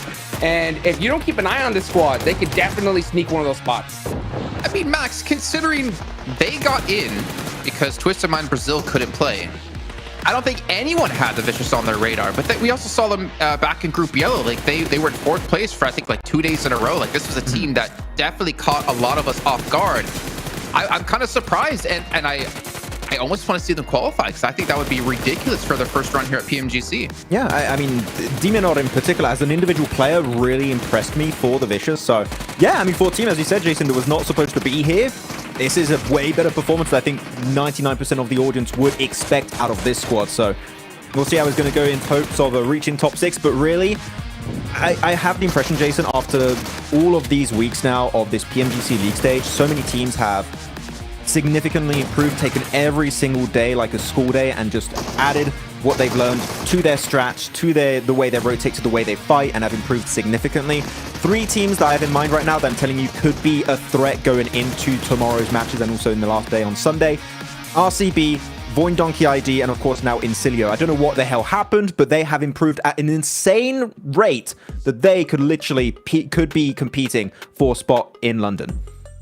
I mean, that's the thing, right? The momentum that you're carrying over. I'll give it to you this time, Jukes. You know how much I hate it, but that momentum meter for some of these teams is off the scale. Let's go! Having that momentum into just 2 days of play could be exactly what you need to get into PMGC. I mean, it's all about, you know, that mentality, because when you get to this stage, the mental game is so huge, you know, and if you believe that you could do it, it's possible. Like, that's why, like, towards here, like, you know, in the last game of the day, I wanted to see those hot drops, because I wanted to see teams that say, you know what, yeah, we're 20 points away, you know, or 20 points plus, but we're gonna go for it, right? Let's give it a shot. And if you go for it, it can happen, right? If you don't, it's impossible. So you got, once you're able to kind of get some good games underneath your belt, it's definitely you know, great for your overall mentality. You got to be thinking, you know what, we're gonna be in those grand finals. Man, this is kind of crazy that Tiamba unfortunately faltering at the very end here. It's wild. They were definitely one of my teams. I mean, they were super impressive back at PMWC, but we're just moments away from actually getting into our overalls to see which, for sure, 16 teams made it through. And survival time. That's what you're getting. This is quite an MVP. It's just, I survive, I'm MVP. GG. Dude, take it to the bank. Hey, 1 assist, and that's all that matters. I mean, you know what I'm saying? So that has to be MVP of the winning team, because there's no way someone from Incilio doesn't get MVP with the amount of elims they got. Definitely. Yeah, that's true. All right, well, here is our overall rankings. These teams, I mean, not much movement here on the front page. As it's the Incilio get up to 3rd place, 100 points, 0 chicken dinnies. That's actually a bigger step up than I initially thought. I mean, especially without a single chicken dinner. They're the only team on the first page, Jason, without a win, and yet they're in 3rd. Like, again, big improvement here. Their fragging potential is top tier, and I really hope we see a continuation of that in the last chance, because they've been incredible these last 3 days. Oh man, I just want to get to the second page. I wish I want had to see it so bad, dude. I'll just make it swap over. I mean, we're not really expecting too much movement from the way that the last match played out. It was really generally only Mir and Sage. Oh my god! They're in? Loops? Wait, FaZe is out? Loops did it?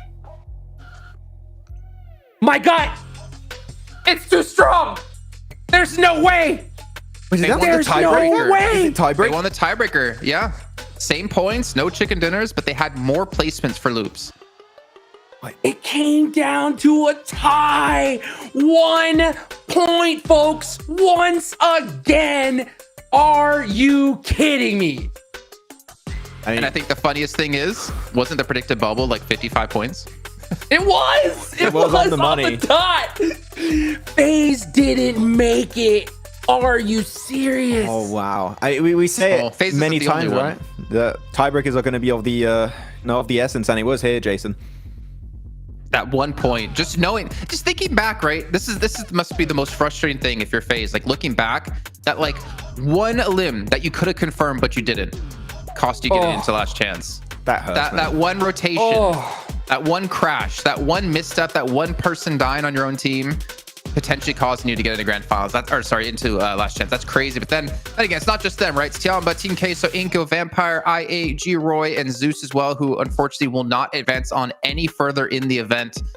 Crazy to see that the winner of PMSL SCA Fall, Vampire Esports, unfortunately falling here. Yeah, crazy. It ain't a PMW. I wanted to see it. I wanted to see that crazy, just show up. But oh wow, yeah, look at that. I love to see that daily MVP, dude. Big ups for Incilio. These guys got to definitely be very proud of what they did today. Yeah, I mean, 3 average elims per game for Westron is madness. I think most of those came from this last game, to be completely honest. And average survival time of over 23 minutes is also insane. And I'm really hoping this is not just like a big pop off and they're just going to go back to their previous playstyle. This, Incilio, I hope you're listening to this. What you've done today and throughout the survival stage is truly, truly remarkable. It is the best plays we have yet seen from you guys, and want to see it continue in the next 2 days for this weekend, because this is the type of playstyle that qualifies you for grand finals of these global events. And if they do it again tomorrow and Sunday, top 6 is definitely in the question for them. It's been too many events, Max. Or it's been not too many events. It's been too many days and too many weeks now that we haven't seen Westron's little move to the camera. I'm doing it on my end, but you can't see me, obviously, so it really makes no sense. But I'm pretty sure you know exactly what I'm talking about here, as we do see he's going to be topping out Gunslingers here with the most damage done in the lobby at 4,952. And take a look at this, though. It looks like it's just from... But is it from all survival stage? So no one from Group Green got it? Is that... I find that kind of surprising. That's pretty wild. Yeah. That's pretty crazy, considering that every single Group Green team made it, guys. First off, like, I mean, that is crazy. That is crazy in itself. And to not see one of them come as Gunslingers is also pretty wild. We've got East up there too, right? So that's no, not top ball action. East is the new blood here for the Falcons. And we got Vlad knocking on our door saying, oh, Group Yellow's Group of Death, huh? Group Green, man. Okay. Insane stuff. You can see all of the teams that are going to be advancing on to play tomorrow with 12 matches to decide who can make top 6 and who can make it to the grand finals over in London. Not to mention, you guys at home, there are tickets still available between the 6th and 8th of December over in the UK. I'm pretty happy with these teams. I think there's definitely a couple surprises in there. I'm still going to say, for me, one of the biggest surprises, Major Pride. Like, they looked horrible in PMSL, but they have looked amazing so far in PMGC.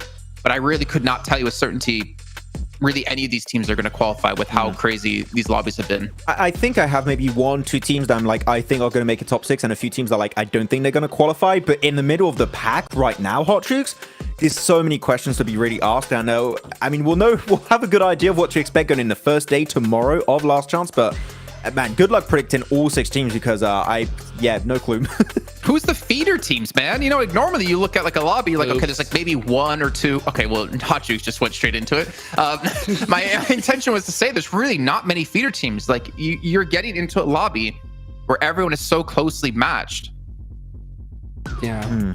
The only reason why I say Loops is because they really pissed me off that last match, man. I mean, it was really hard to watch. Honestly, the way FaZe played it and went all out and played their game, I would have personally rather seen them there. I would think they would have had a better shot at top 6. Loops, I need to see them like go, tonight, talk to their coach and just form themselves, because they played that last match way too soft. So if they want to make a name for themselves, I mean, they still have a big opportunity, a full reset, but I need to see the Loops of old come out, I mean, tomorrow, without a doubt. I mean, for a team that this is their first PMGC, I think they've done pretty impressive, but I'm not going to necessarily disagree with you either here, Hot Jukes. Yeah, I mean, it's tough. It's tough. You got to be able to get it done, and hopefully they can. Well, you know what? It would not be another day here at PMGC without checking in with Seven once again here towards the end of the show. So he's going to be down on stage with 3 different interviews for us. What do you got for us, Seven?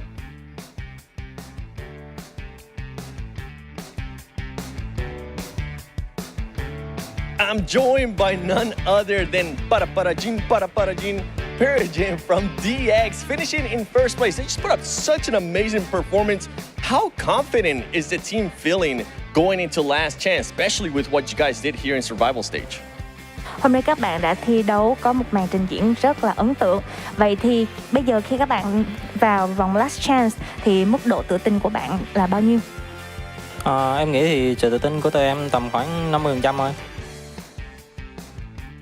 I think our confidence level is about 50%. Oh, okay. Honest answer too. Caught me a bit off guard there. I like the honesty. Now, who will be your strongest opponent going into Last Chance? Vậy trong vòng Last Chance thì đối thủ mạnh nhất của các bạn sẽ là ai? Em nghĩ đối thủ mạnh nhất của tụi em là vòng bo, tại vì có bo thì tụi em bắn hết thôi, chứ em chẳng sợ team nào hết. I think our strongest opponent is the circles, because as long as the circles are there, we can perform and we're not afraid of any other teams. All right. Well, thank you so much. I can't wait to see what you guys are going to end up doing in Survival Stage. Thank you. Appreciate y'all. Now, as I mentioned, that team did end up in first place. Great performance. Even was able to get more points in Survival Stage than last year's first place in Survival Stage with 113 points this year. Now, You gotta mix it up. It's the last day of survival stage. Before we go into last chance, I got none other than Bigatron Satarles. You guys were just barely able to clutch up there and secure the spot into last chance. What are you guys' thoughts going into last chance? Oke, jadi kalian hampir-hampir nggak lolos lah, dan ini bisa dibilang peringkat yang bisa dibilang hoki lah lolosnya kan, dengan performa yang tidak begitu bagus. Menurut kamu sendiri, apa yang kamu harapkan di last chance nanti? Untuk di last chance, semoga rezeki lah. Kalau memang rezeki, pasti kita bisa lolos langsung nanti. So basically, I hope we can make it to London. I mean, if that's is for us, it's gonna be for us also. So yeah. What changes do you think you'll have to make it to top 6? Okay, so jadi apa perubahan yang kamu rasa kamu harus ganti lah di last chance nanti supaya kamu bisa lolos ke London? Mungkin kayak evaluasi dari komunikasi sih.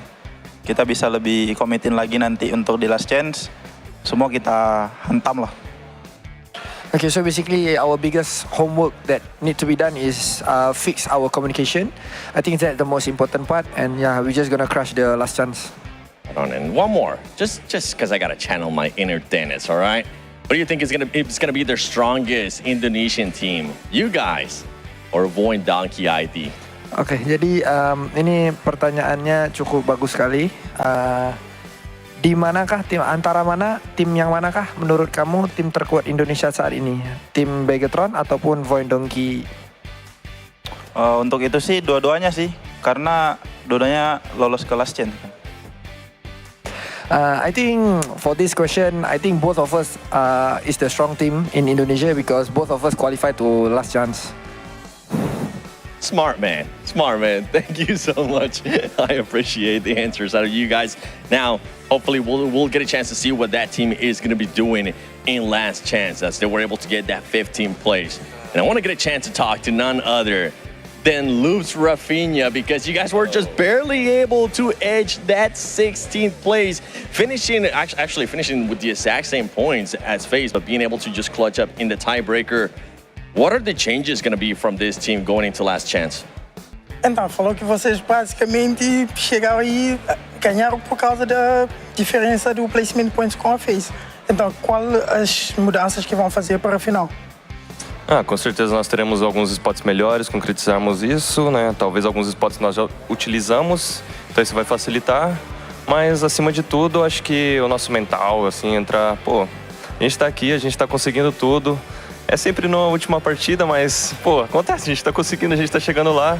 Então é isso, é literalmente the last chance e a gente vai buscar essa vaga aí, com certeza. So it's of course, now that some of the teams are going back home, they have the spots that they normally play. Of course, most of the championship for this year, they just made on the last game, not just here. So even for last chance, it will be the last chance for them, but they will come here with a strong mental. And then they will do it the best that they can. Besides the mental, right? I love that you just mentioned that you are going to have some teams that are going to be moving away. They're not going to be moving on to last chance, and that might make it easier. What is the first team that comes to your mind when you think about that? When you think about a team that's not going to be in last chance, that might make your life easier?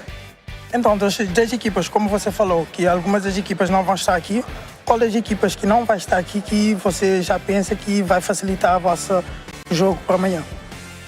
Bom, vejo que a TQ, creio eu. Então, alguns desses times que estavam utilizando nosso spot, são eles, mas no final de tudo, algum time que não tá aqui hoje, que a gente está se inspirando na caminhada, com certeza é a HC do ano passado, que, estão passando da mesma forma que a gente passou e no final de tudo eles foram campeões, então é isso. So of course, some of the teams, they have the same spots as them. So the teams that are not here, of course, is bad for them, but for them, it's a good thing. One of the things they say is IHC is one of the teams they're inspired by because they have maybe the same difficulties this year. So that's one of the inspiration for them now. I don't know. Well, hey, we'll have to wait and see what you guys are going to be able to do in last chance because you guys were barely able to make it. With that said, though, do Brazil, back to you guys.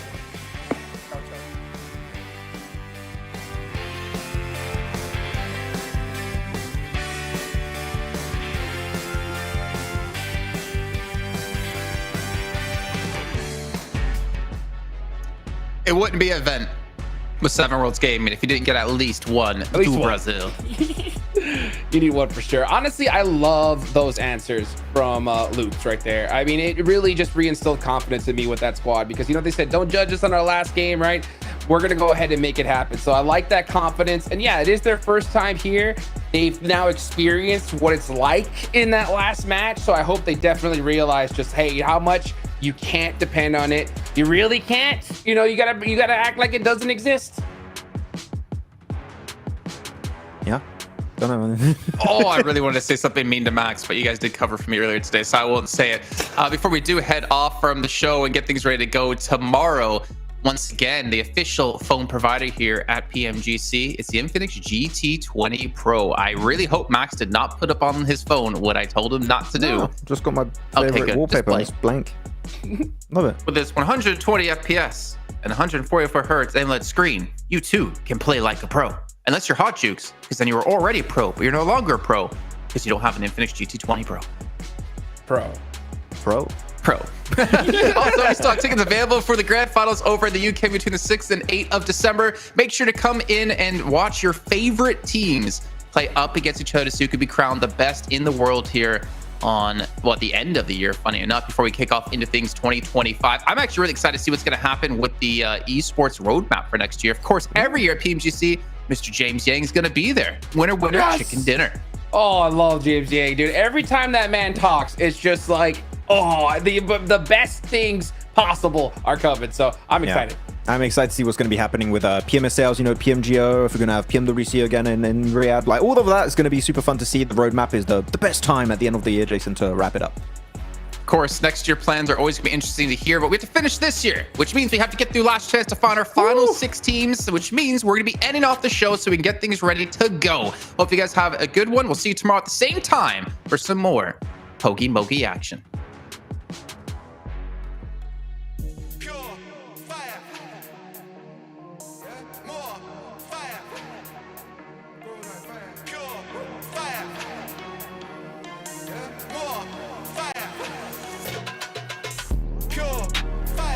We're gonna come bring that fire, yeah? We could've gone lifted higher, yeah? Out of control, inferno, wild, more fire. We're gonna come bring that fire, yeah? Waves up, lift that higher, yeah? Out of control, inferno, wild, fire. More fire. Grow that fire, pure fire.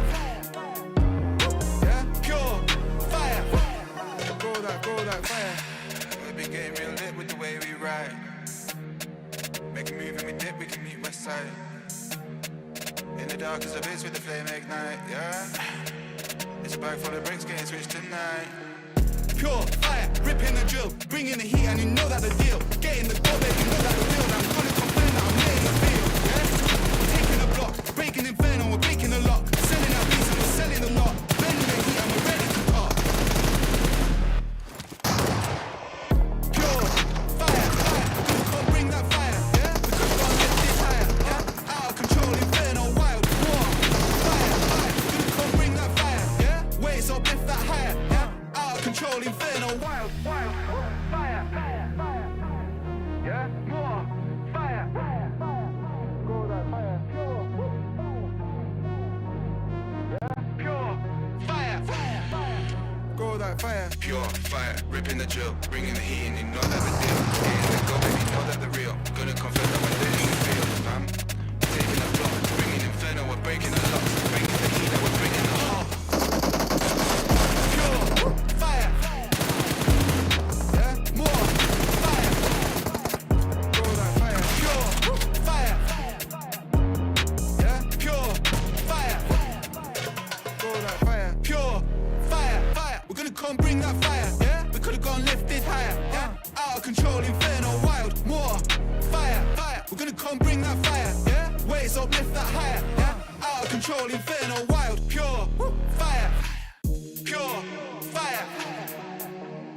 Yeah, more fire. Grow that fire, pure fire. More fire. Pure fire. We're gonna come bring that fire, yeah? We could've gone lifted higher, yeah? Out of control, inferno, wild, more fire. We're gonna come bring that fire, yeah?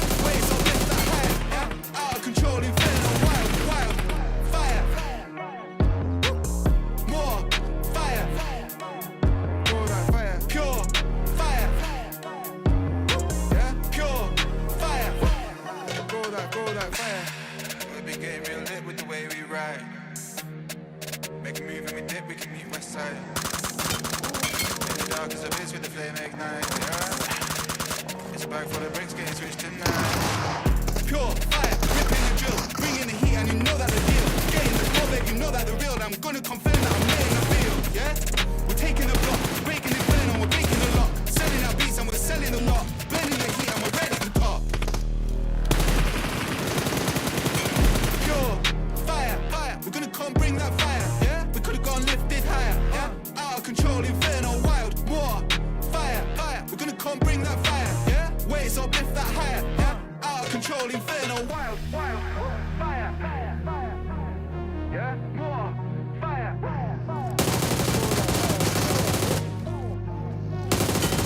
yeah. Pure fire, throw that fire. Bringing the heat and you know that the deal. Getting the go, baby, you know that the real. Gonna confirm that we're lit in the field. Taking the block, bringing inferno, we're breaking the lock. Bringing the heat, like we're bringing the heart. Pure fire, yeah, more fire. Throw that fire, pure fire, yeah, pure fire. Throw that fire, pure fire, fire. We're gonna come bring that fire, yeah. We could've gone lifted higher, yeah. Out of control, inferno, wild, more fire, fire. We're gonna come bring that fire, yeah. Waves up, lift that higher, yeah. Out of control, inferno, wild, pure fire, pure fire, yeah. More fire, pure fire, yeah. More fire, pure fire, fire. We're gonna come bring that fire, yeah. We could've gone lifted higher, yeah. Out of control, inferno, wild, more fire, fire. We're gonna come bring that fire, yeah. Wait, so lift that higher, yeah. Out of control, inferno, wild, wild fire.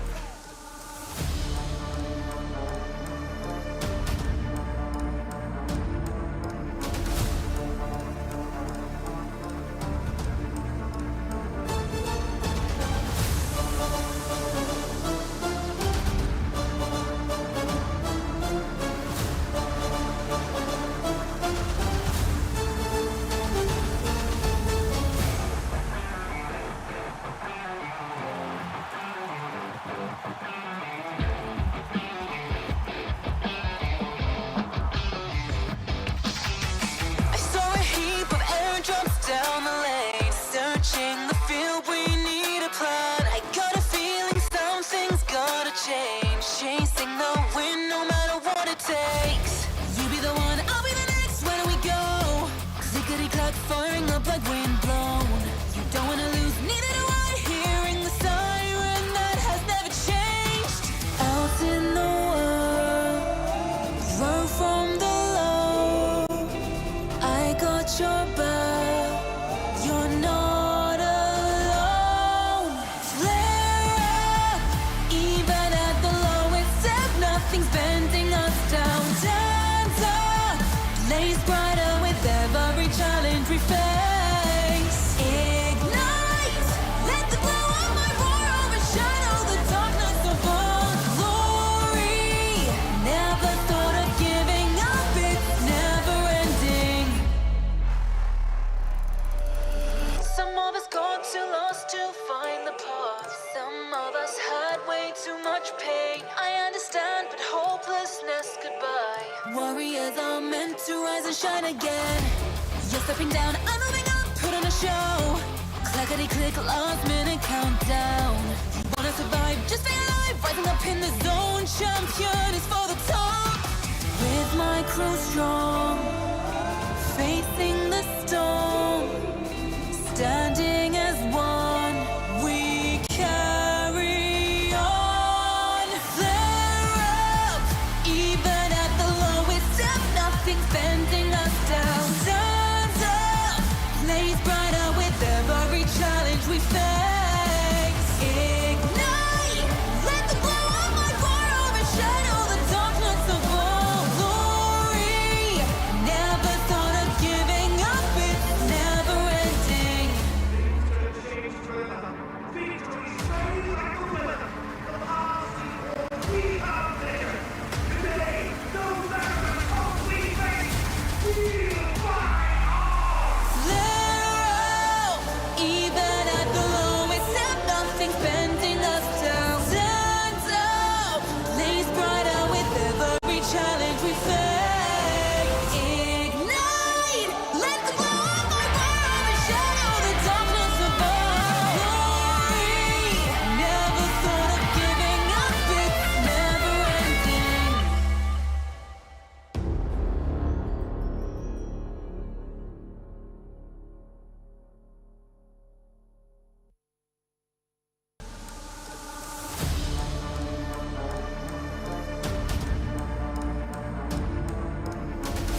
from the